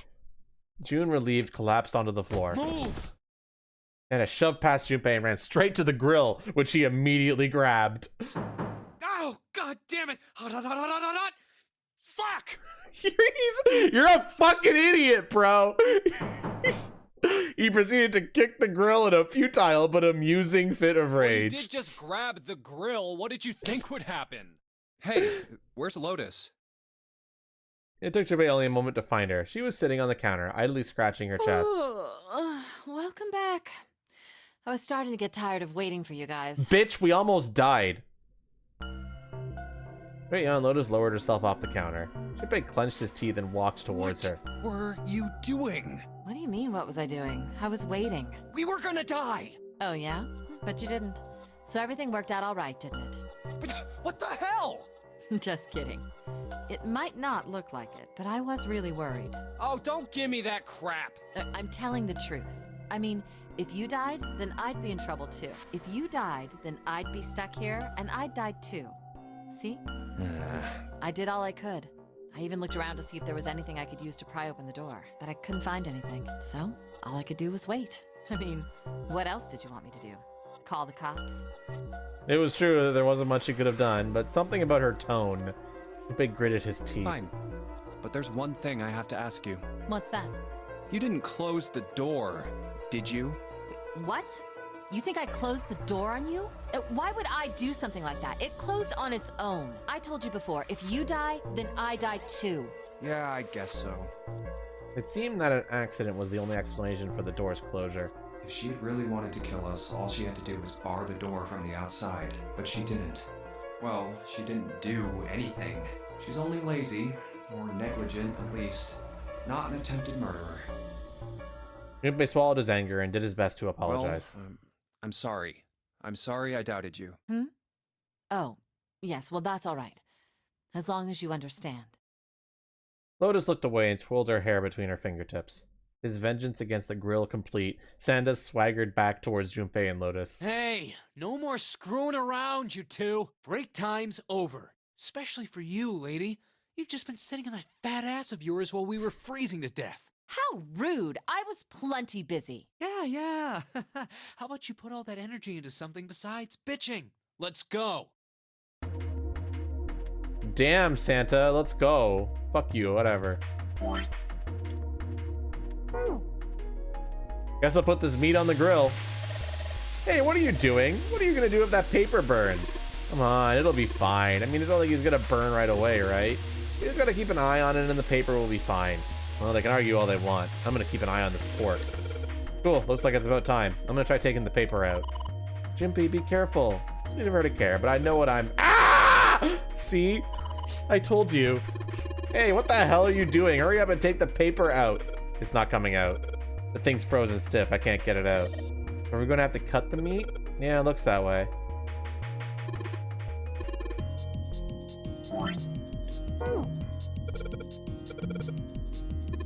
Awesome, Junpei. Now we can cut out the paper. Pork note. C plus 10 plus F.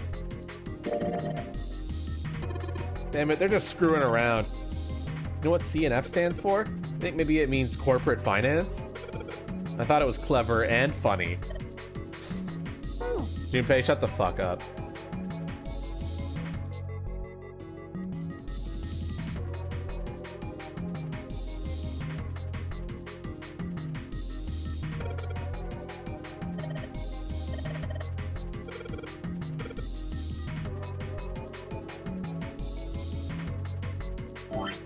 F is 15, so 10 plus 15, but what's C?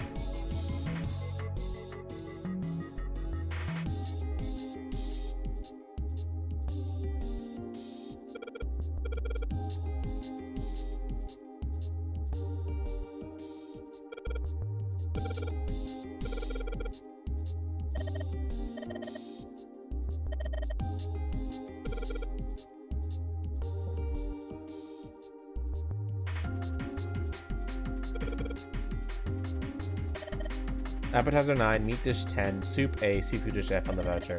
The plates on the table are 9 appetizer, 16 meat, 10 soup, 15 seafood. Maybe they're using hexadecimal here. And hexadecimal is... It's a number system that goes 8, 9, A, B, C, D, E, F, 10, 11. You're familiar with base 10, right? And that's the normal system of numbers. The base 10 equivalents for hexadecimal numbers would go like this. A10, B11, C12, D13, E14, F15. And 10 equals 16. The 10 becomes 16 in base 10. I know it sounds strange, but you can think of it as just 6 letters added onto the normal number system after 9. A, B, C, 12s, okay, and so on. I think I get it. Okay, so it's 12 plus 15 plus... No, 12 plus 10 plus 15, right?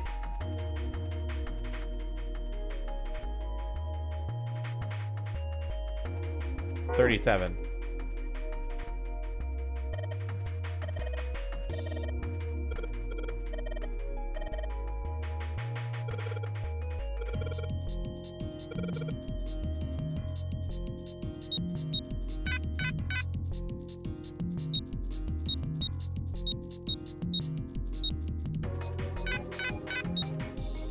Wait, it's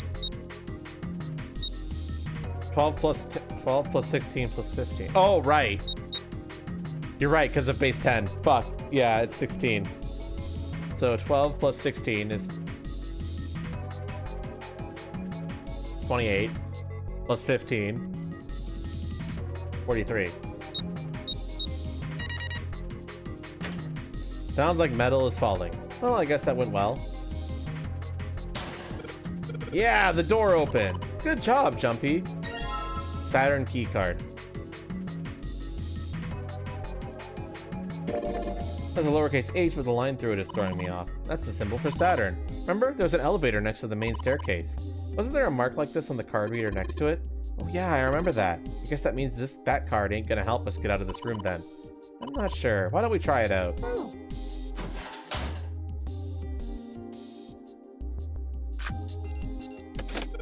Yes! I think it's unlocked now. You did it, Jumpy. Let's get out of here. Let's go.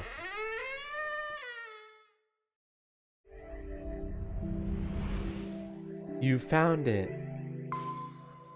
We solved the puzzles, chat. I think we've been here before. A metal gate stretched from the wall to wall. Beyond it were 2 elevators and the entrance to the kitchen. The elevators are over there, so that means... We went into the kitchen through that door and came out on... Thank you for the Prime That means sub. the map was right. Looks like. Then let's use it to plan our next move. Next move? Yeah, we need to decide where to go from here, don't we? He's right. Let's get started. From the looks of it, there are 4 possible routes. Let's just keep it simple and call them A, B, C, and D. First, A and B. They both seem to connect to a room that looks L-shaped. Yeah, there were 2 doors. But they were both locked. We couldn't open them.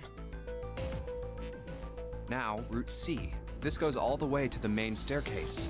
That means it's door 5, one of the numbered doors. Then do you think we would meet up with the other 4 after this hallway? No, I don't think we will. Why not? Look, there by the stairs. See how the gate is opened? When we went into the kitchen, it was closed. But it's open now.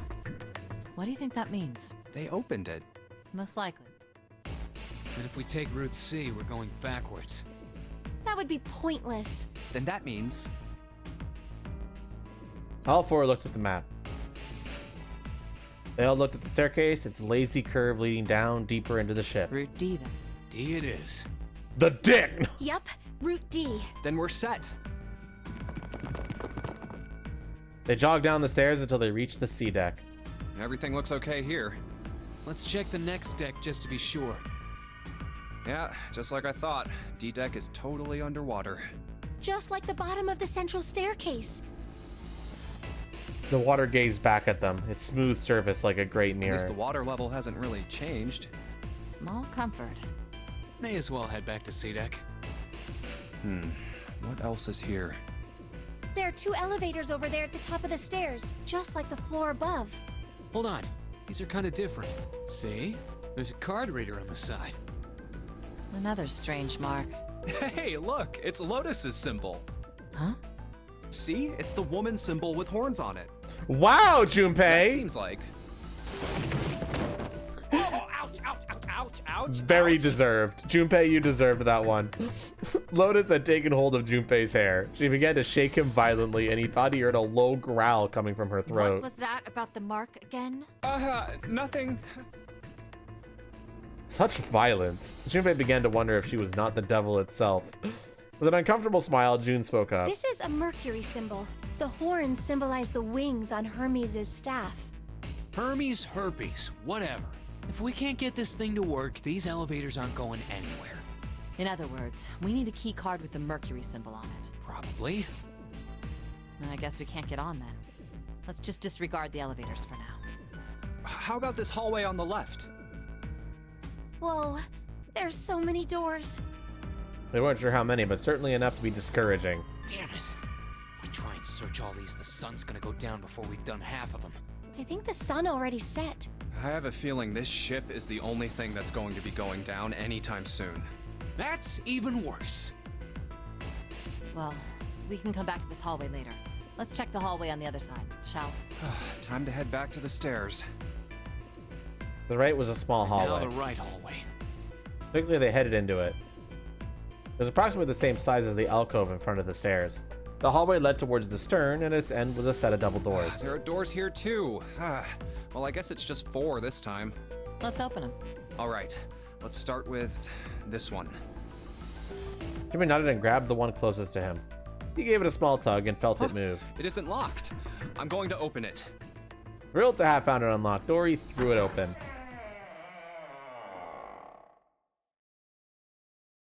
Jubei didn't know what to make of what he saw. What?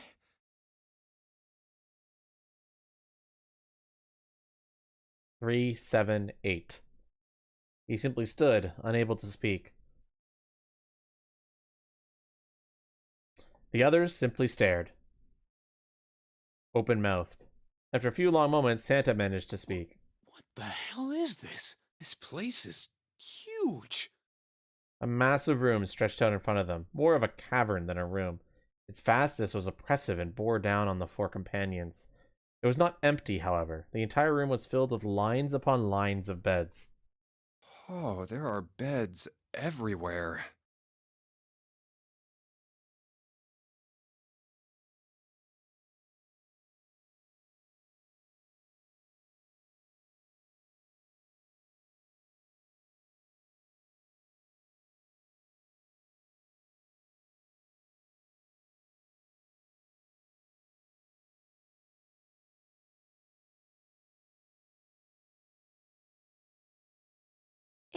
Is this?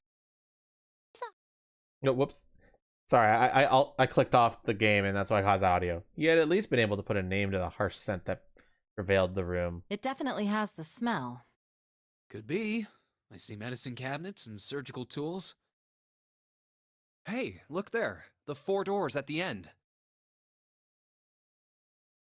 3 of them were emblazoned with large single-digit numbers made with thick red paint. The left door says 3. The second door is blank, but the third has a 7. And the rightmost door is 8. There's no doubt. They're numbered doors. Why is the second door blank? That seems kind of strange, don't you think? Nice tale. Thanks, Paul. Perfect. Open first. Yes, that sounds like a good plan. Jimmy headed towards the doors, weaving his way between the beds. He started with the door 3 on the left and moved to the right until he reached door 8.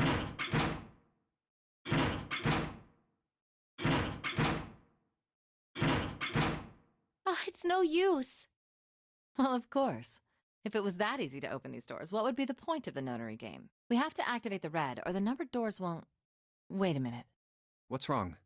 Look, the display on the red. There's nothing on it. Huh? Don't you remember? The red at the central staircase? If no one was inside, it said vacant. Oh yeah, you're right. But this one... There's nothing on it. Right? I wonder if it's broken. Only one way to find out.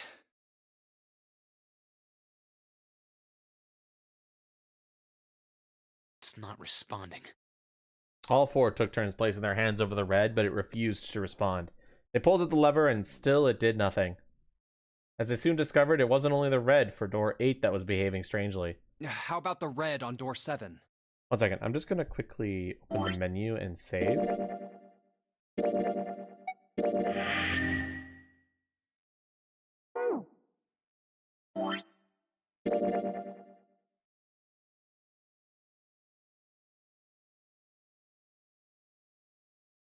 Flowchart.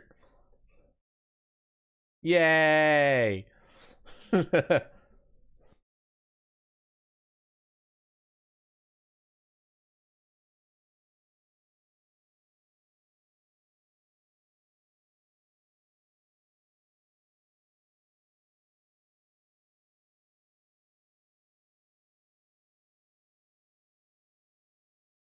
No, this is pretty much most of it, at least. And door 3? None of them are working. What does it mean? I knew it. They're broken. Zero sure sucks at maintenance. No, that's impossible. You really think Zero, who prepared all of this, would make such a stupid, simple mistake? Maybe, but that doesn't explain why this thing ain't working. Is at that moment then they heard a voice from behind them. I believe the bottom of the device has been removed. They spun around to see, Snake! but it was more than just Snake. Ace! Clover! 7! Although they were glad to see one another, it wasn't terribly surprising that they had.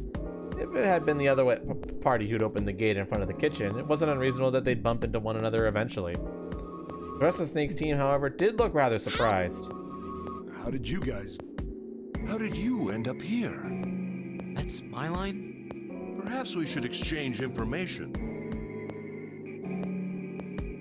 After a moment of silence and surprise, everyone suddenly began to talk, desperate to exchange information. They talked about the rooms they've been through and how they'd ended up in the same place. Of course, none of it was very useful information, but that hardly mattered.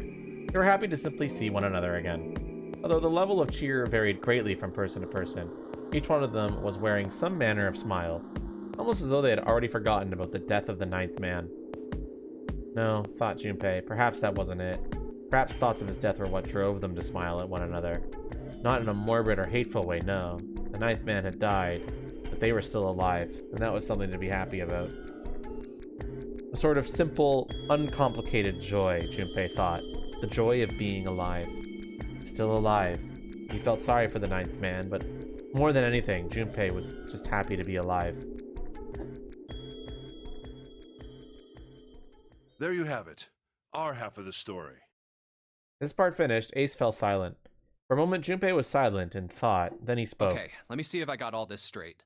When you guys got here, the bases for the Reds were already gone. And you looked all over this room, but you couldn't find anything. So you figured that there might be something in the hallway with all the doors. So you went and had a look? Yeah. And while you were looking around, you heard voices. Uh-huh. So you followed the voices and came back here. Indeed. And that was how we found you. One second, I just want to check something real quick. Okay, I think I get how this works now. The green line. Okay, got it. Why don't we check those 3 Reds again, just in case? I might as well do it. This isn't really a spoiler, but I wanted to mention that I know it might look weird with this flowchart being like it splits here, but then it kind of comes together here.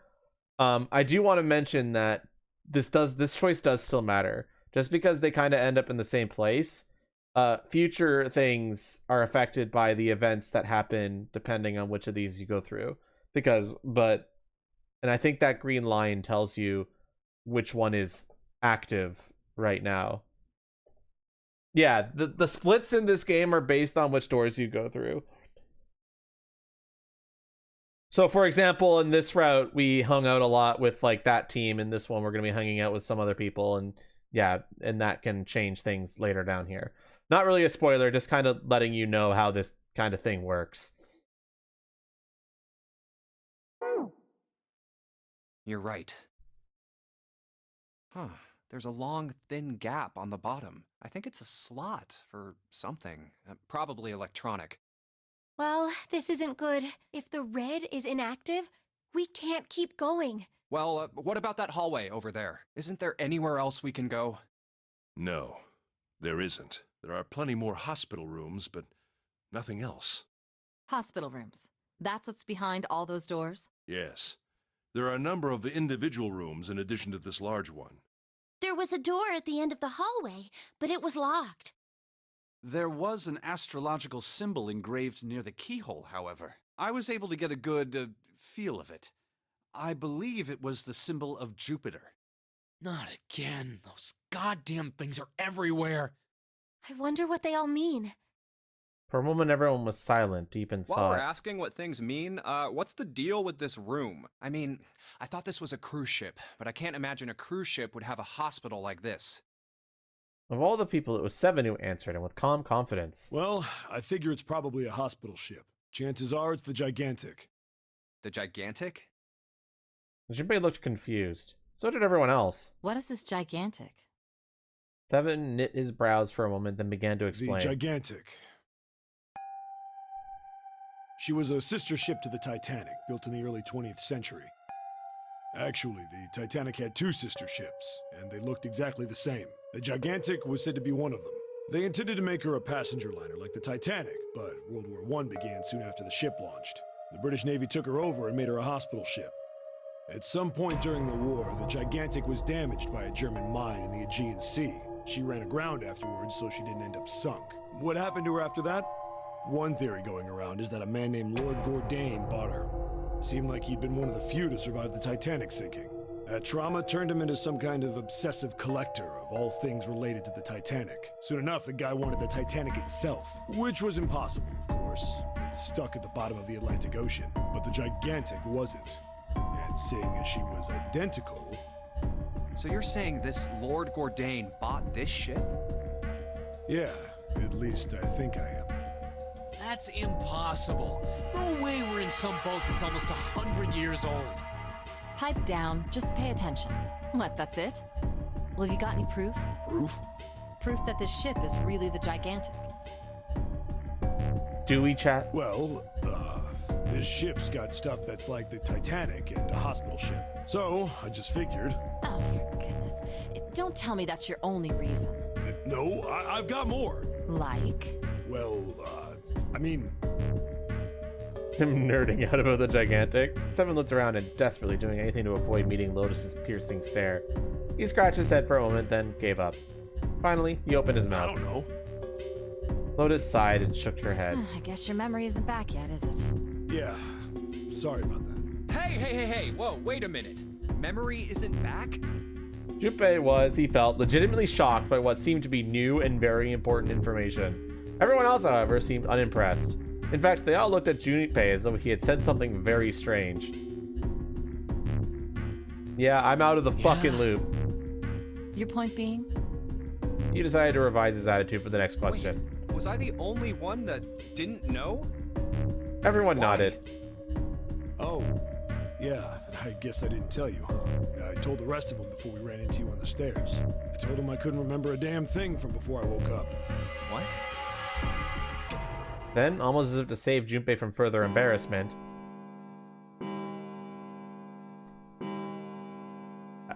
a bell began to ring from far away. Oh, a bell? It sounds like the clock in the main stairway. Junpei counted each chime carefully. 10, 11, 12. 12. It's midnight. Then we've still got 6 hours left, right?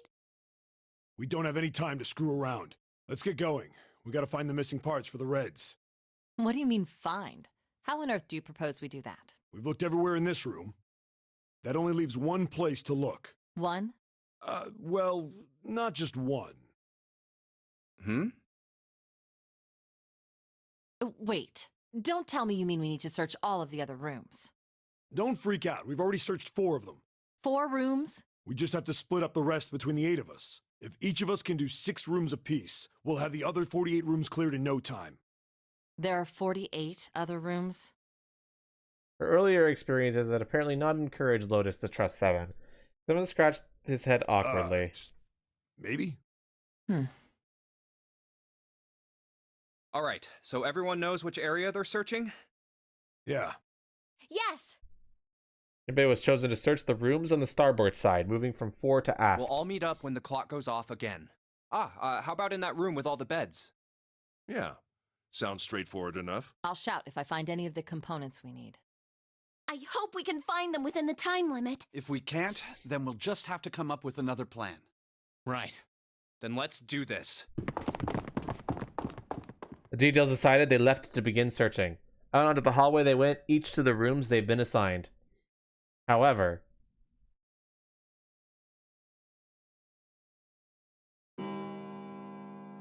From far away, Junpei heard the bell ring. It did so only once. It was 1 a.m. It's 1. I better get back to the others.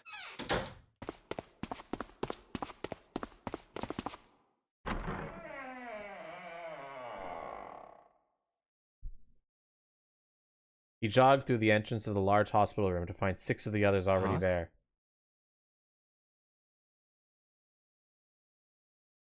Ace, Santa, Clover, June, Seven, and Lotus. They had gathered in front of the door number 8. Or perhaps, to be accurate, they had gathered in front of the red next to the door number 8. What are they doing over there? Had one of them found the missing piece? What happened, guys? It was June who answered him. Jumpy, look! She was pointing at the red. He pushed through the others until he stood in front of it. Immediately, he knew what she had meant. Vacant? Junpei sighed. Come on, guys. Who was it? I thought we were supposed to yell if we found it. Well... Junpei wondered why she was hesitating. The others looked as confused as June, but kept their mouths shut. What the hell? What is up with you guys? They all knew something he didn't, and Junpei wasn't about to leave things that way. Finally, Lotus frowned and spoke. Well, that's the thing. We don't know. You don't know? When I got back, it was already like this. There was no one else here. That means I was the first one back, but the missing parts were already back in the red. What? Let me see. Junpei looked at the bottom of the red again, just to make sure. The slot that had been open at the bottom was now covered with metal. You're right. It's in there. What about the other 2? They're the same. Let me take a look. Junpei quickly examined the other 2 boxes.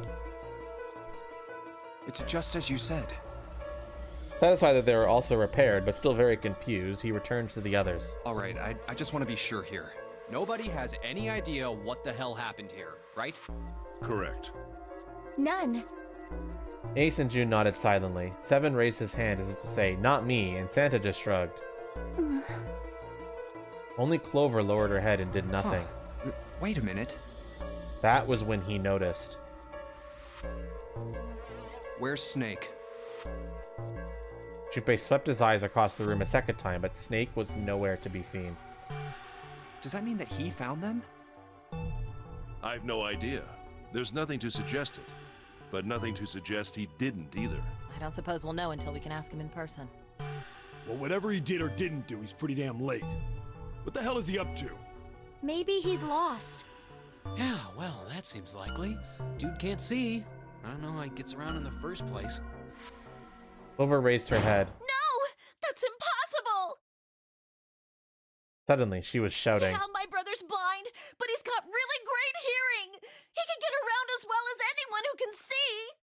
So he couldn't get lost. That's impossible!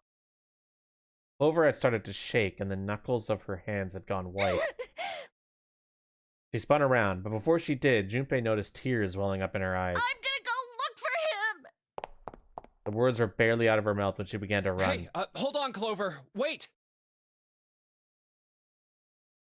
Okay, I didn't miss anything. Junpei cried out to her, but he was too slow. She kept going, and before anyone else could react, she was Well, gone. that didn't work. Damn it. What should we do now? Well, the red is working now. No! We're not leaving 2 people behind! We should go look for them! Oh, man. This ain't good. Oh, yes, what an excellent idea. We just wasted a bunch of time looking for some piece of electronic junk.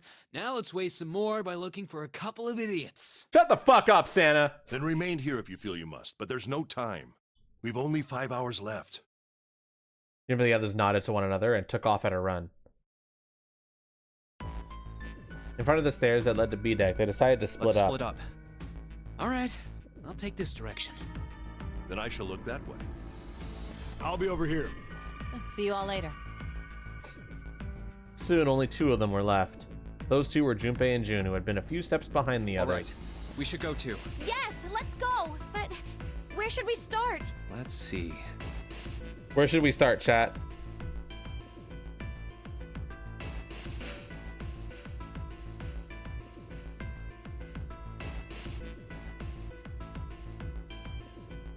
Where should we check, chat? I mean, this doesn't really matter, but I want chat to have some input anyway.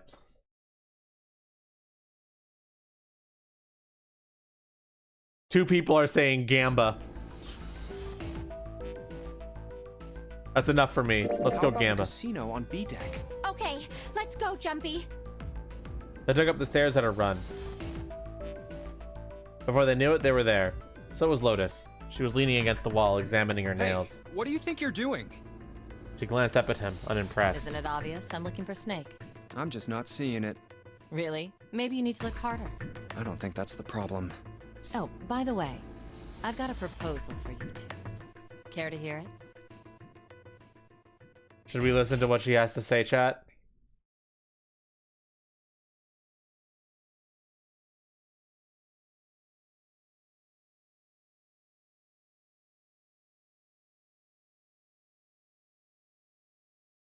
What is it? Well, I don't like to beat around the bush, so I'll get right to it. Why don't we team up? Team up? Yeah. What? You need me to explain it to you? I'm saying, why don't we go through a numbered door? Even if we wanted to, that's impossible. Why? Jumpy's bracelet number is 5, mine is 6, and yours is 8. Our digital route would be 1.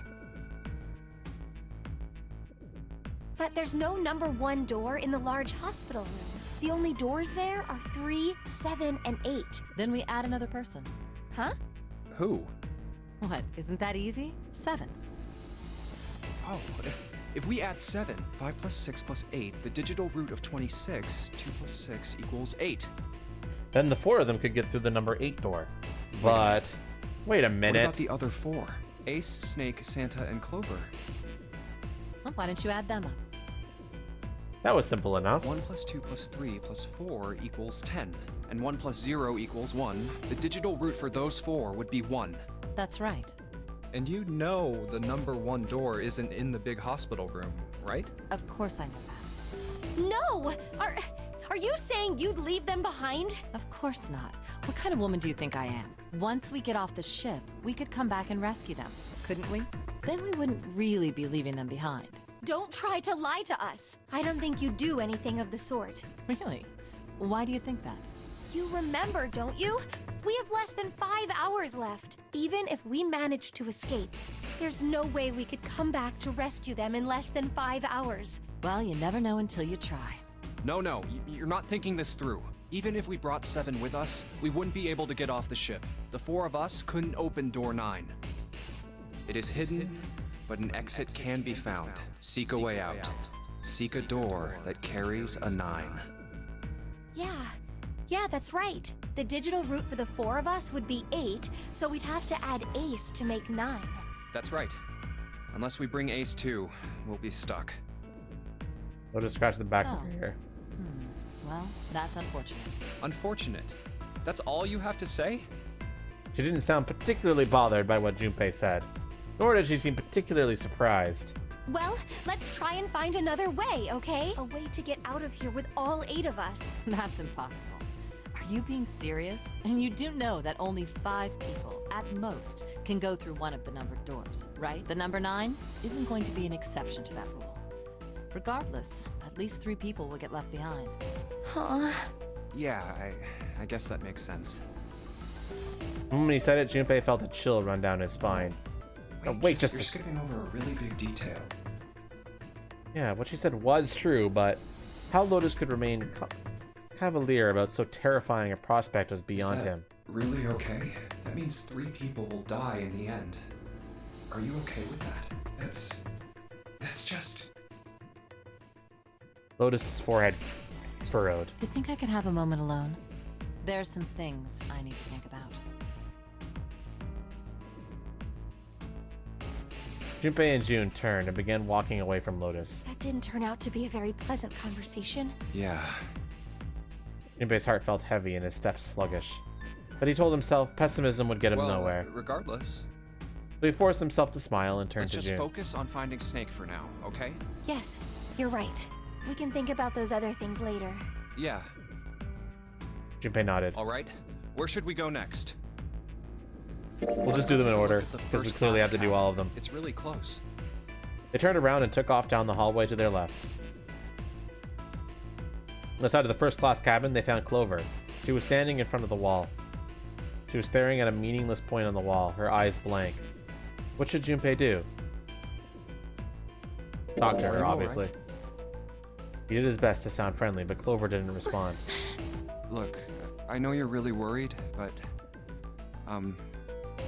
He could think of no words to say that didn't sound hollow and fake. Junpei hesitated. Clover was so consumed by worry and fear that Junpei feared it would crush her. Her actions didn't surprise him. She had suddenly lost her brother, who she seemed to have been very close to. Alone. Her voice was thin and barely audible. Alone. Hmm?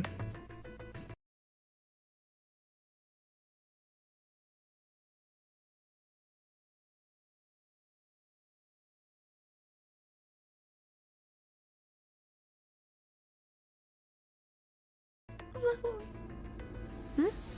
I said leave me alone! Suddenly, she was screaming. You're so annoying! Just go away and leave me alone! Just looking at you guys is pissing me off! Go away, okay? Just go somewhere else! Stop bothering me! Junpei was taken aback. Oh, Such anger and hate. June's eyes had gone wide with surprise as well. Why are you still here? Did you hear me? Huh? Fine, forget it. If you aren't gonna leave, then I'll just... Alright, let's go, June. Yeah. They turned and left Clover. As they did, Junpei glanced back over her shoulder to see Clover wiping tears from her face. Clover had driven home the misery of their situation, but Junpei told himself that getting depressed would get him nowhere but depressed. We really need to find Snake, for Clover's sake. He did his best to push away the misery and depression and forced a smile. So, where do you think we should go next? Hey, why don't we go back to C-Deck? We can take a look at that hallway with all the rooms. Okay, let's get going then. Together, they ran down the stairs. Oh, it's Ace. Ahead of them, farther down the hallway, they spotted Ace. Hey, Snake! Where are you? Answer me if you're there! Let's run to Ace. Let's go. Minato, Junpei jogged up to Ace. Hearing their footsteps, he turned to greet them. Ah, hello there. Snake is... Well, that's obvious, isn't it? I assume you haven't found him yet? Yeah, doesn't seem like you're having any luck either. I really wonder where he could have gone. Well, wherever he's disappeared to, we must find him as quickly as we can. For Clover's sake. Right. June's face looked kind of enraptured. By the way, do you think Clover and Snake are really siblings? Why would you say that? Why would you say that? The question seems somehow odd to Junpei. Why? Well, it's obvious, isn't it? They don't look alike at all. Ace looked at him for a moment and then spoke. Yes, you know, now that you mention it, they don't. Now that you mention it? Still, there are a great many siblings who do not look like one another. It certainly isn't rare. Junpei wasn't sure why, or even if he was seeing what he thought he was, but he could have sworn that Ace's face tightened as he spoke. At any rate, we really must find Snake as soon as possible. The clock is ticking. We really can't afford to waste any time. Very well. Let's get back to the search, shall we? You can leave this area to me. All right. Let's go, Jumpy. At June's urging, they left. They found themselves back at the stairs, but Junpei's mind was in turmoil. Something about that was... I'll think on it later. Like Ace said, finding Snake is our top priority. Junpei did his best to clear his All mind. right, where should we go next? Why don't we go back to the big hospital room? Okay, let's go then. They turned and headed back towards the large hospital room. Hey, wait, that's...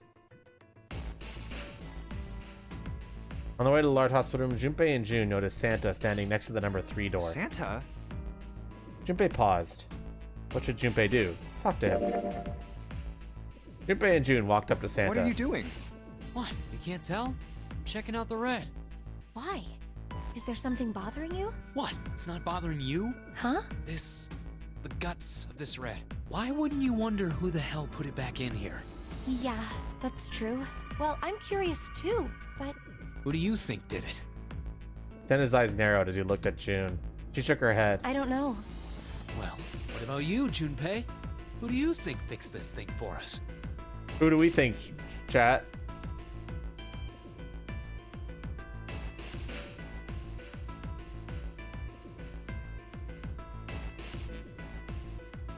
Any Any ideas?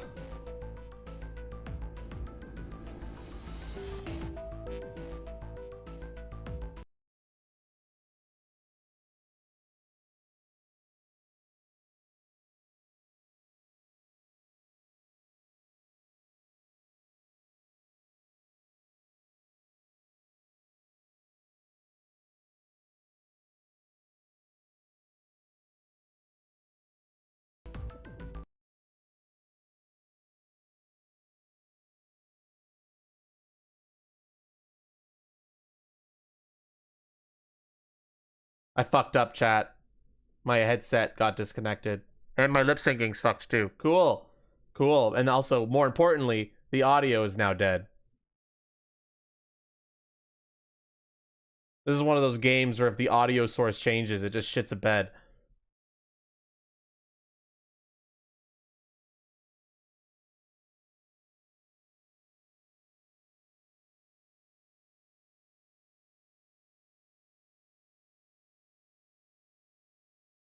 Why does everything break? Because everything, existence is pain.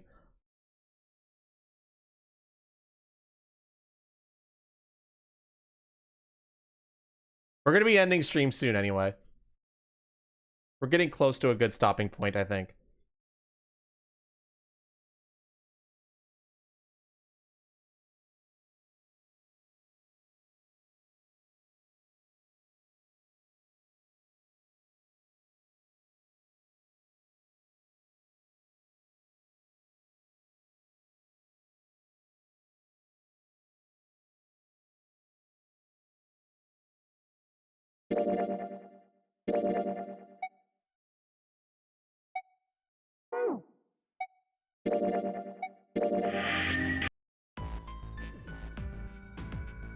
I don't know. Well, what about you, Junpei? All right, chat. Asking again. Who fixed it? Let's just choose 0. I think it was probably 0. Why? Isn't that obvious? He's the guy who set this whole thing up. You don't think that should mean the opposite? Seems to me like that means he didn't do it. I mean, who do you think took that stuff out in the first place? Probably 0. Yeah, exactly. And why the hell would he put it back in after he'd taken them out himself? It just doesn't make sense. Why do all that work? Yeah, I guess that makes sense. So, what happened then? Who put that stuff back in the Reds? Junpei furrowed his brow. In other words, one of us is the person who fixed the red. Santa grinned. Bingo, we have a winner. But if that's true, then the person who did it doesn't want the rest of us to know that they fixed it. Yeah. But why? No idea. Maybe if they come clean on that, it means we'd find out something else. Something bad. Something bad. Dunno. But whatever it is, it's gotta be worth hiding. Of course, it could have something to do with Snake's disappearance. You think maybe they did something to Snake? Yeah. Junpei stared at Santa. There was something about him that made Junpei wary. At first, he'd assumed the other man wasn't terribly clever, but Junpei was beginning to think he would need to reevaluate that assessment. When Santa spoke again, his voice was quiet. If you trust anybody in this game, you're gonna lose. You've gotta be careful. The person you trust the most could turn out to be the one who stabs you in the back. With that depressing suggestion, he turned and quietly walked away. And that's that, I guess. Junpei and June looked at one another and smiled awkwardly. Where would they go next? We've searched everywhere, so Snake was nowhere to be found. Snake hasn't been anywhere we've searched. Lotus looked around at 6 frustrated faces and spoke. We can't keep looking for him. Wherever he is, it's not here. We need to get moving. Junpei couldn't disagree with what she was saying. Snake seemed to have completely disappeared. There was no point to wasting any more time. The others seemed to be having similar thoughts, but they stayed silent. Finally, 7 spoke. We don't got a choice. Lotus is right. We're not gonna find Snake. There's a problem, though. We've got to figure out who's gonna go through which door. Yes, I have a proposal. She walked back and forth across the floor, heels clicking against the wood. Finally, she stopped. Why don't we decide on one person to sacrifice?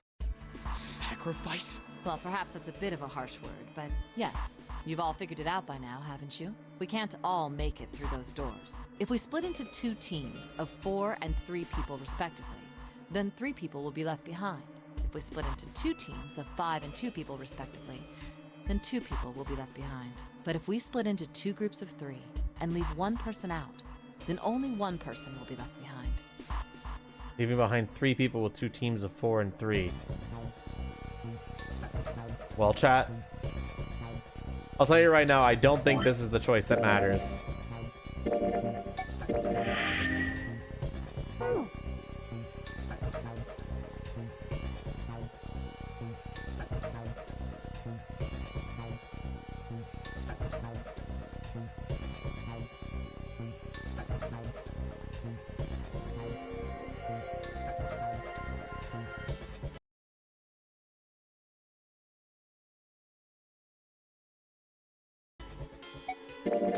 It wasn't pleasant, but she was right. There wasn't any way that the numbers worked out. If one group was 4, the other group would always have a digital route that didn't match a door.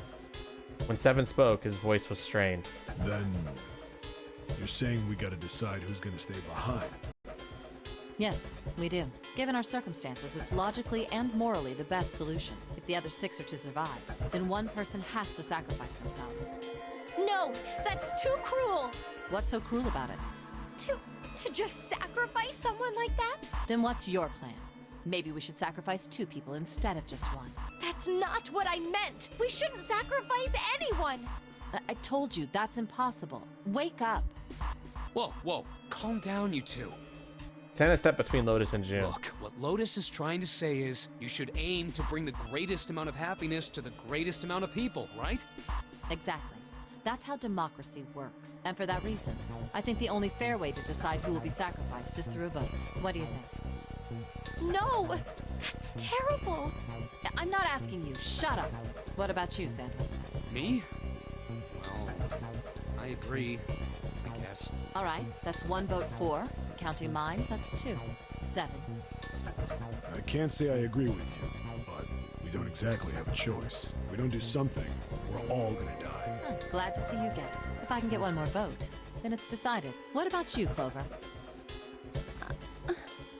Clover had moved away from the group and was sitting on one of the beds. Her whole body drooped. Junpei didn't know if she even heard Lotus's proposal. Hey, Clover. Lotus walked over to Clover and gently laid a hand on her shoulder. Your brother has to be behind one of the numbered doors. We've searched everywhere, but we didn't find him. Doesn't that mean he has to have gone through one of them somehow? Clover slowly lifted her face. Let's go look for him together, okay? If we sacrifice 1 person, then we can go look for him. You agree with me, right? Okay. Clover nodded once. The motion carries. Lotus spun around and walked towards Junpei. Now, let's start a vote too. That won't be necessary. Ace had barely spoken for Lotus's entire speech and everyone jumped a little. 6 pairs of eyes turned to look at him. He didn't seem to notice or even care. I will stay. That should solve our problem, yes? Ace, what are you saying? No, you can't do that. That won't solve anything. June's voice shook and she looked around desperately for someone to agree with her. Ace simply looked at her. June, I'm afraid you may have misunderstood me. I said I would stay, but I never said I would sacrifice myself. Huh? I trust you. Each and every one of you. I believe you'll come back for me. Whoa, whoa, whoa. There's optimistic, and then there's just nuts. Those doors only go one way. You go in, you don't come out. If we go through them. You won't be able to return, correct? Yeah. True, but that will not be the case once you've escaped from the ship. What? Please, I beg you. Once you've escaped, come back and rescue me. Ideally, within the time limit Zero has given us. No, that's ridiculous. There's no way we could get back in time. Finally, Junpei could hold his tongue no We've longer. only got 5 hours left. We don't even know where the hell we are. How on earth are we gonna find someone to come and rescue you? Then, perhaps you would prefer to stay instead of me? Or perhaps you would be willing to leave June behind? Ace's voice was dignified and without a hint of cruelty or malice. Junpei had no rebuttal. You see, there's no other choice. Then I see we've come to our conclusion. Go on. Don't worry yourselves about me. Go, quickly. Junpei stood frozen by indecision, unable to move. June bit her lips so hard that Junpei feared she would break the skin. Sanda stood against a wall, calm and aloof.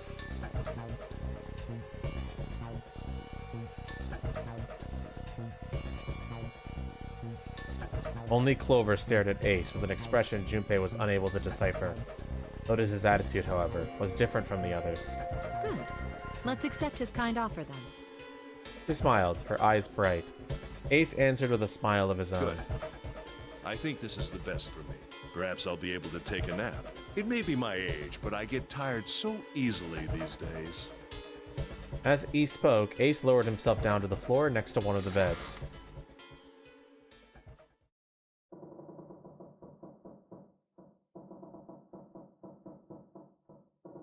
From somewhere deep in the ship, Junpei suddenly heard the screeching of metal on metal.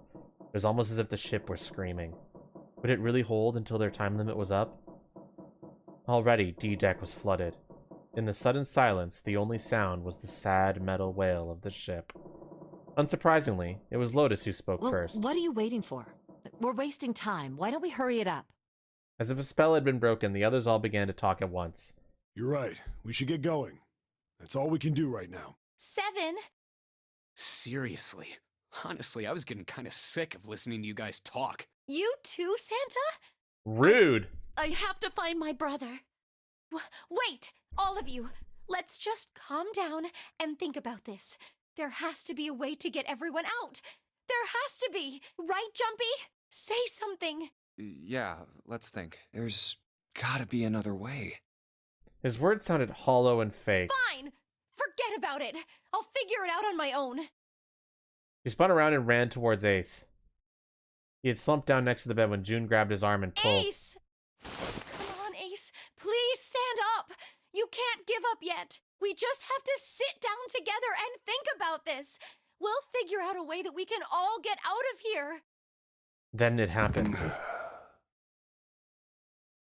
Ace fell forward. He slumped over onto the wooden floor, his body folded in half like a boxer out cold. June cried out and dropped to her knees beside him. She put her arm around his neck and did her best to lift him up. What happened? Ace, say something! She shook him frantically. His eyes fluttered open. I'm all right. His voice was weak and slightly slurred. How are you all right? This. He held out his left arm and slowly opened his hand. A syringe? In it was a syringe and a small vial. The vial was empty. It had only recently been emptied. A few drops clung to the sides. There was a label taped to the side of the container. It read, Soporil Beta. Soporil Beta? Soporil Beta. Soporil. What does this do? Did you use this? Yes.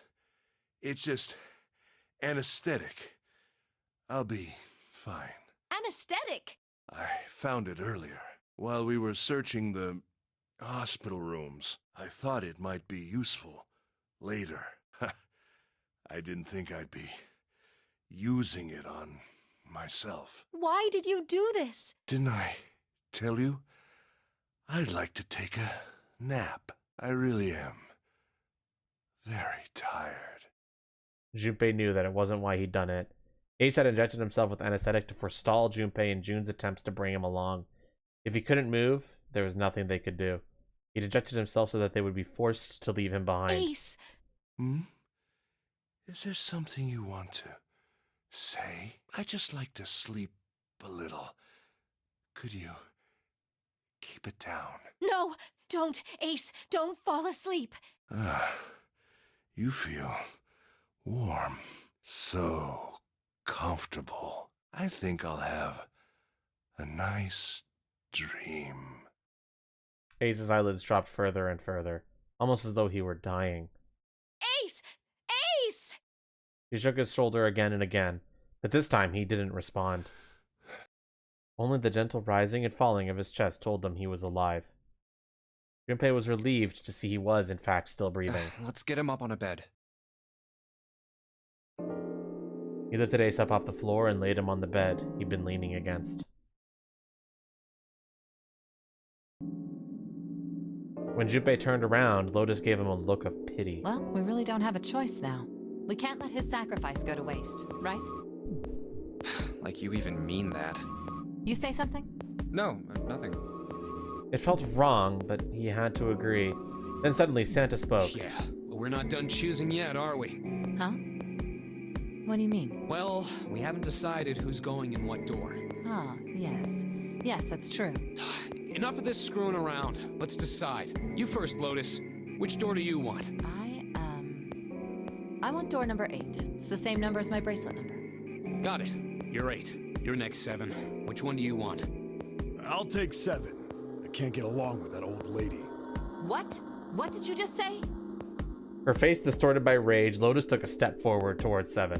He threw up his hands and made a face like a child caught with his hand in the cookie jar. Me? I didn't say nothing. Oh, you're gonna get it next time. She shot him a glare that would have melted steel, then turned and stalked off. All right, who's next? Santa's gaze moved across the 3 people left. Finally, they stopped on Junpei. Which door do you want? At last, Junpei's mind was already made up.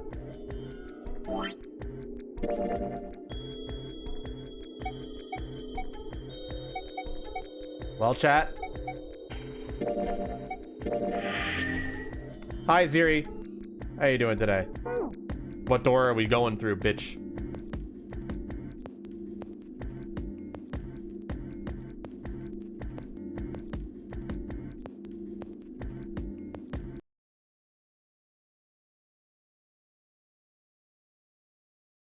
Seven?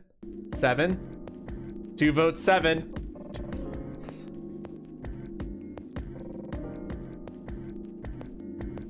Seven, 7, 7, baby. That's a lot of 7s. We're going 7.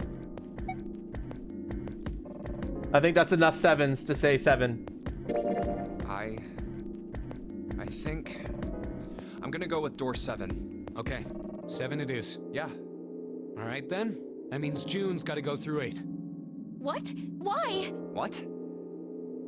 Santa grimaced and muttered angrily to himself, but finally began to If the explain. 6 of us are gonna keep going without leaving anyone behind, there are only 3 ways we can do it. Plan A. Have 3, 5, and 8 go through 7, and 4, 6, and 7 go through 8. Plan B. 4, 5, and 7 go through 7, and 3, 6, and 8 go through 8. Plan C. 4, 3, 6, and 7 go through 7, and 4, 5, and 8 get 8.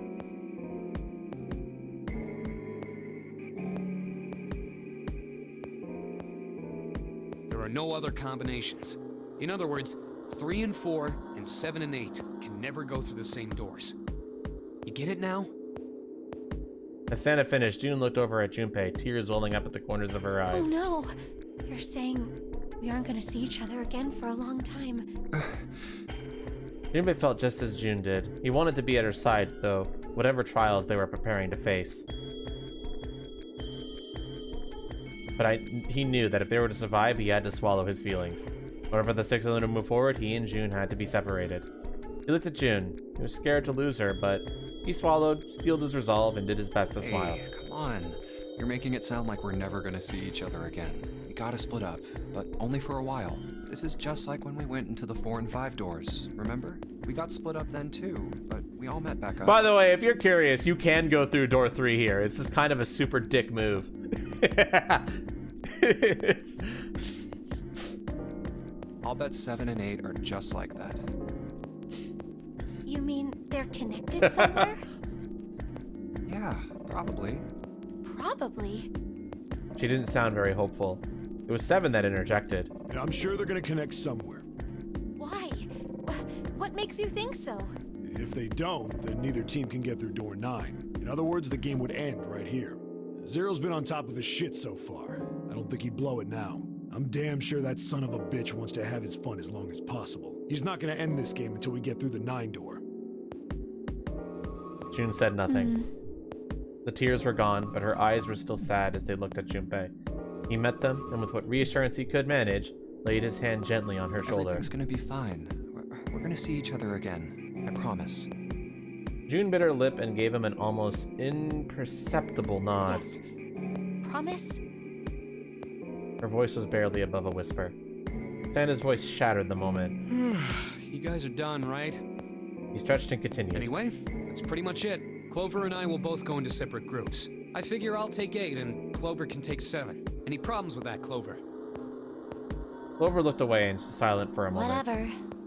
It was more of a dismissal than an agreement, but Santa didn't seem to care. All right, we're ready to go then. Let's move.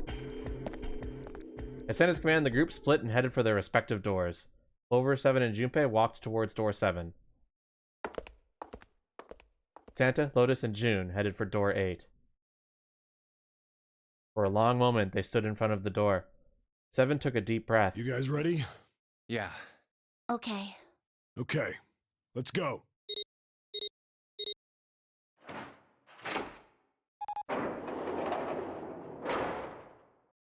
It's open. A narrow hallway stretched out before them. 7 and Clover leapt through the door. Let's do this! Hurry! The moment they did, their bracelets beeped. Detonators and bracelets have been activated. Junpei stepped forward to follow them. But as he was about to step over the threshold, he stopped. He looked to his right, towards door 8. June stood there, a mirror image of Junpei. She turned and looked towards him. Their eyes met, they nodded. June. Jumpy. Their farewell took almost 1.5 seconds. What the hell are you doing, Junpei? Then someone took hold of Junpei's arms and hauled him boldly through the door. He heard the sound of the numbered door slam shut behind him. His bracelet gave a cold electronic beep. Only 81 seconds left! No time to waste, guys! Let's get moving! 7 led the way down the hallway. Junpei and Clover followed him as fast as they could. In what seemed like far more than 81 seconds, they reached the end of the hall. The door on the left! I can see the dead! There was no time to rest or catch their breath. All three slammed their hands quick in succession over the scanner panel on the dead.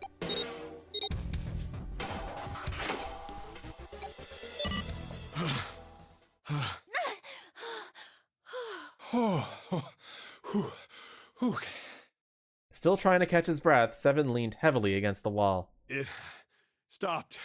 It stopped.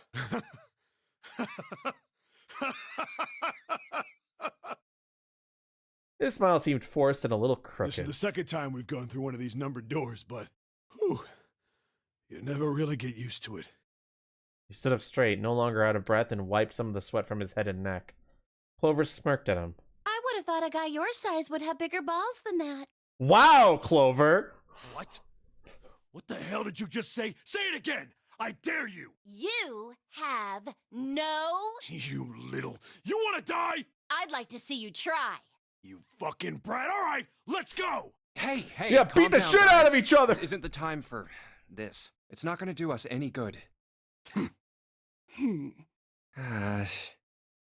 Junpei sighed. Sometimes he wondered if the doors and the puzzles were really the greatest challenge they faced. Wait here for a minute, alright?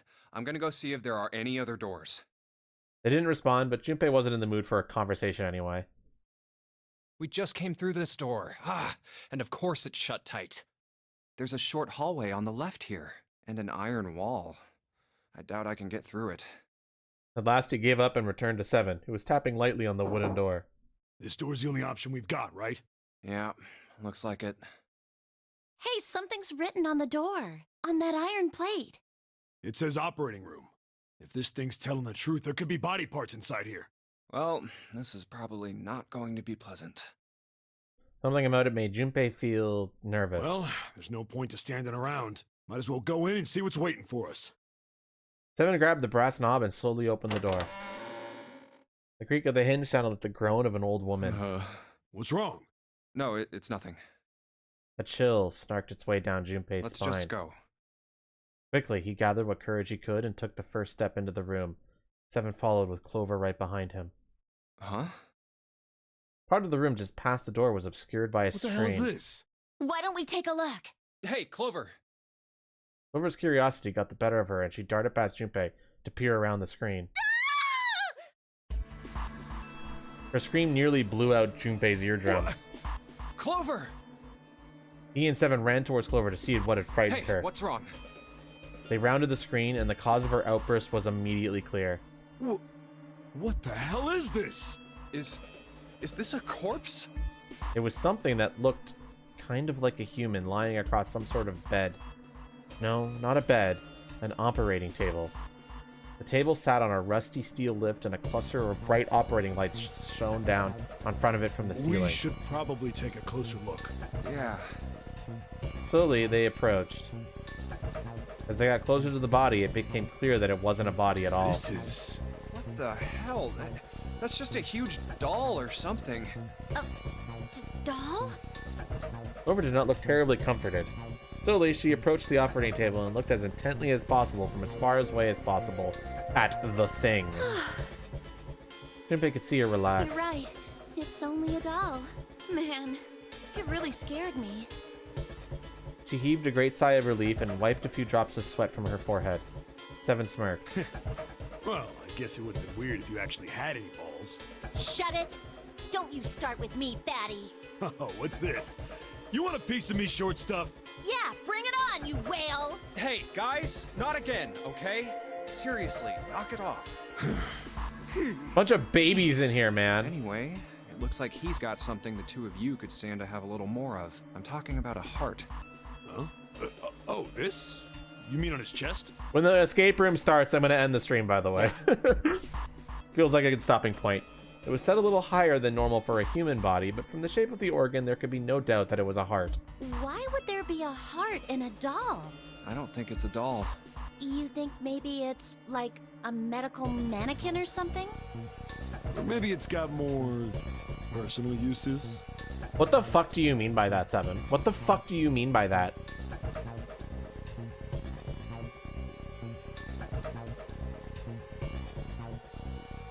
Seven's grin was more than a little perverted. There's a child here, you fuck. Clover glared at him. Anyway, how about we take a look around this place? Let's go. Okay. Sure thing.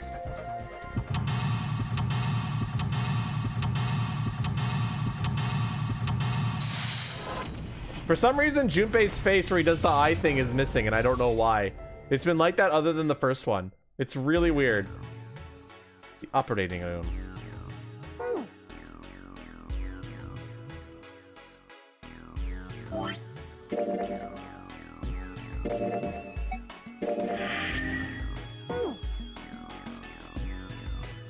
All right, this is a good place to stop.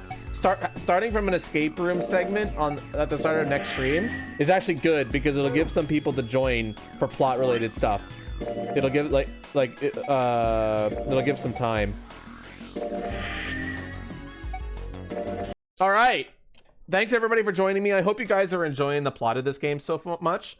I know it's a little bit of a slower start, but I can tell you right now, once things get cooking with this game, it cooks so fucking hard.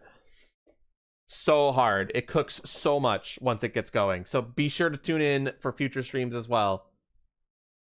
And if you it ramps up for sure. It hella ramps up. And honestly, I'm gonna tell you guys right now, we're on a pretty good path right now in terms of like setting up the mystery and stuff. We're on a really good path for that. In terms of the fastest progression, not the best path to be taking first, but a very good path that sets up a lot of questions that will get answered later. So that's good.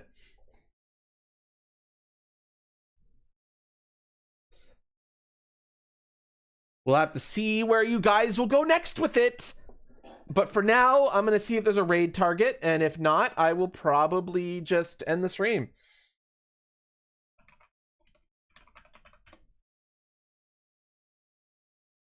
Oh, Sobi's on. They're doing bonking megas. Yeah, sure, why not? I like Sobi. I need to poke them more at cons, maybe. I had very brief interaction with them at MFF, and maybe I should extend that in future cons. But yeah, for now, I'm going to head to bed. It's like midnight. We're probably going to have long streams like this for this game, just to make sure we can get through it. Yeah. I will see you all tomorrow for more 999. Take care, everyone. Bye.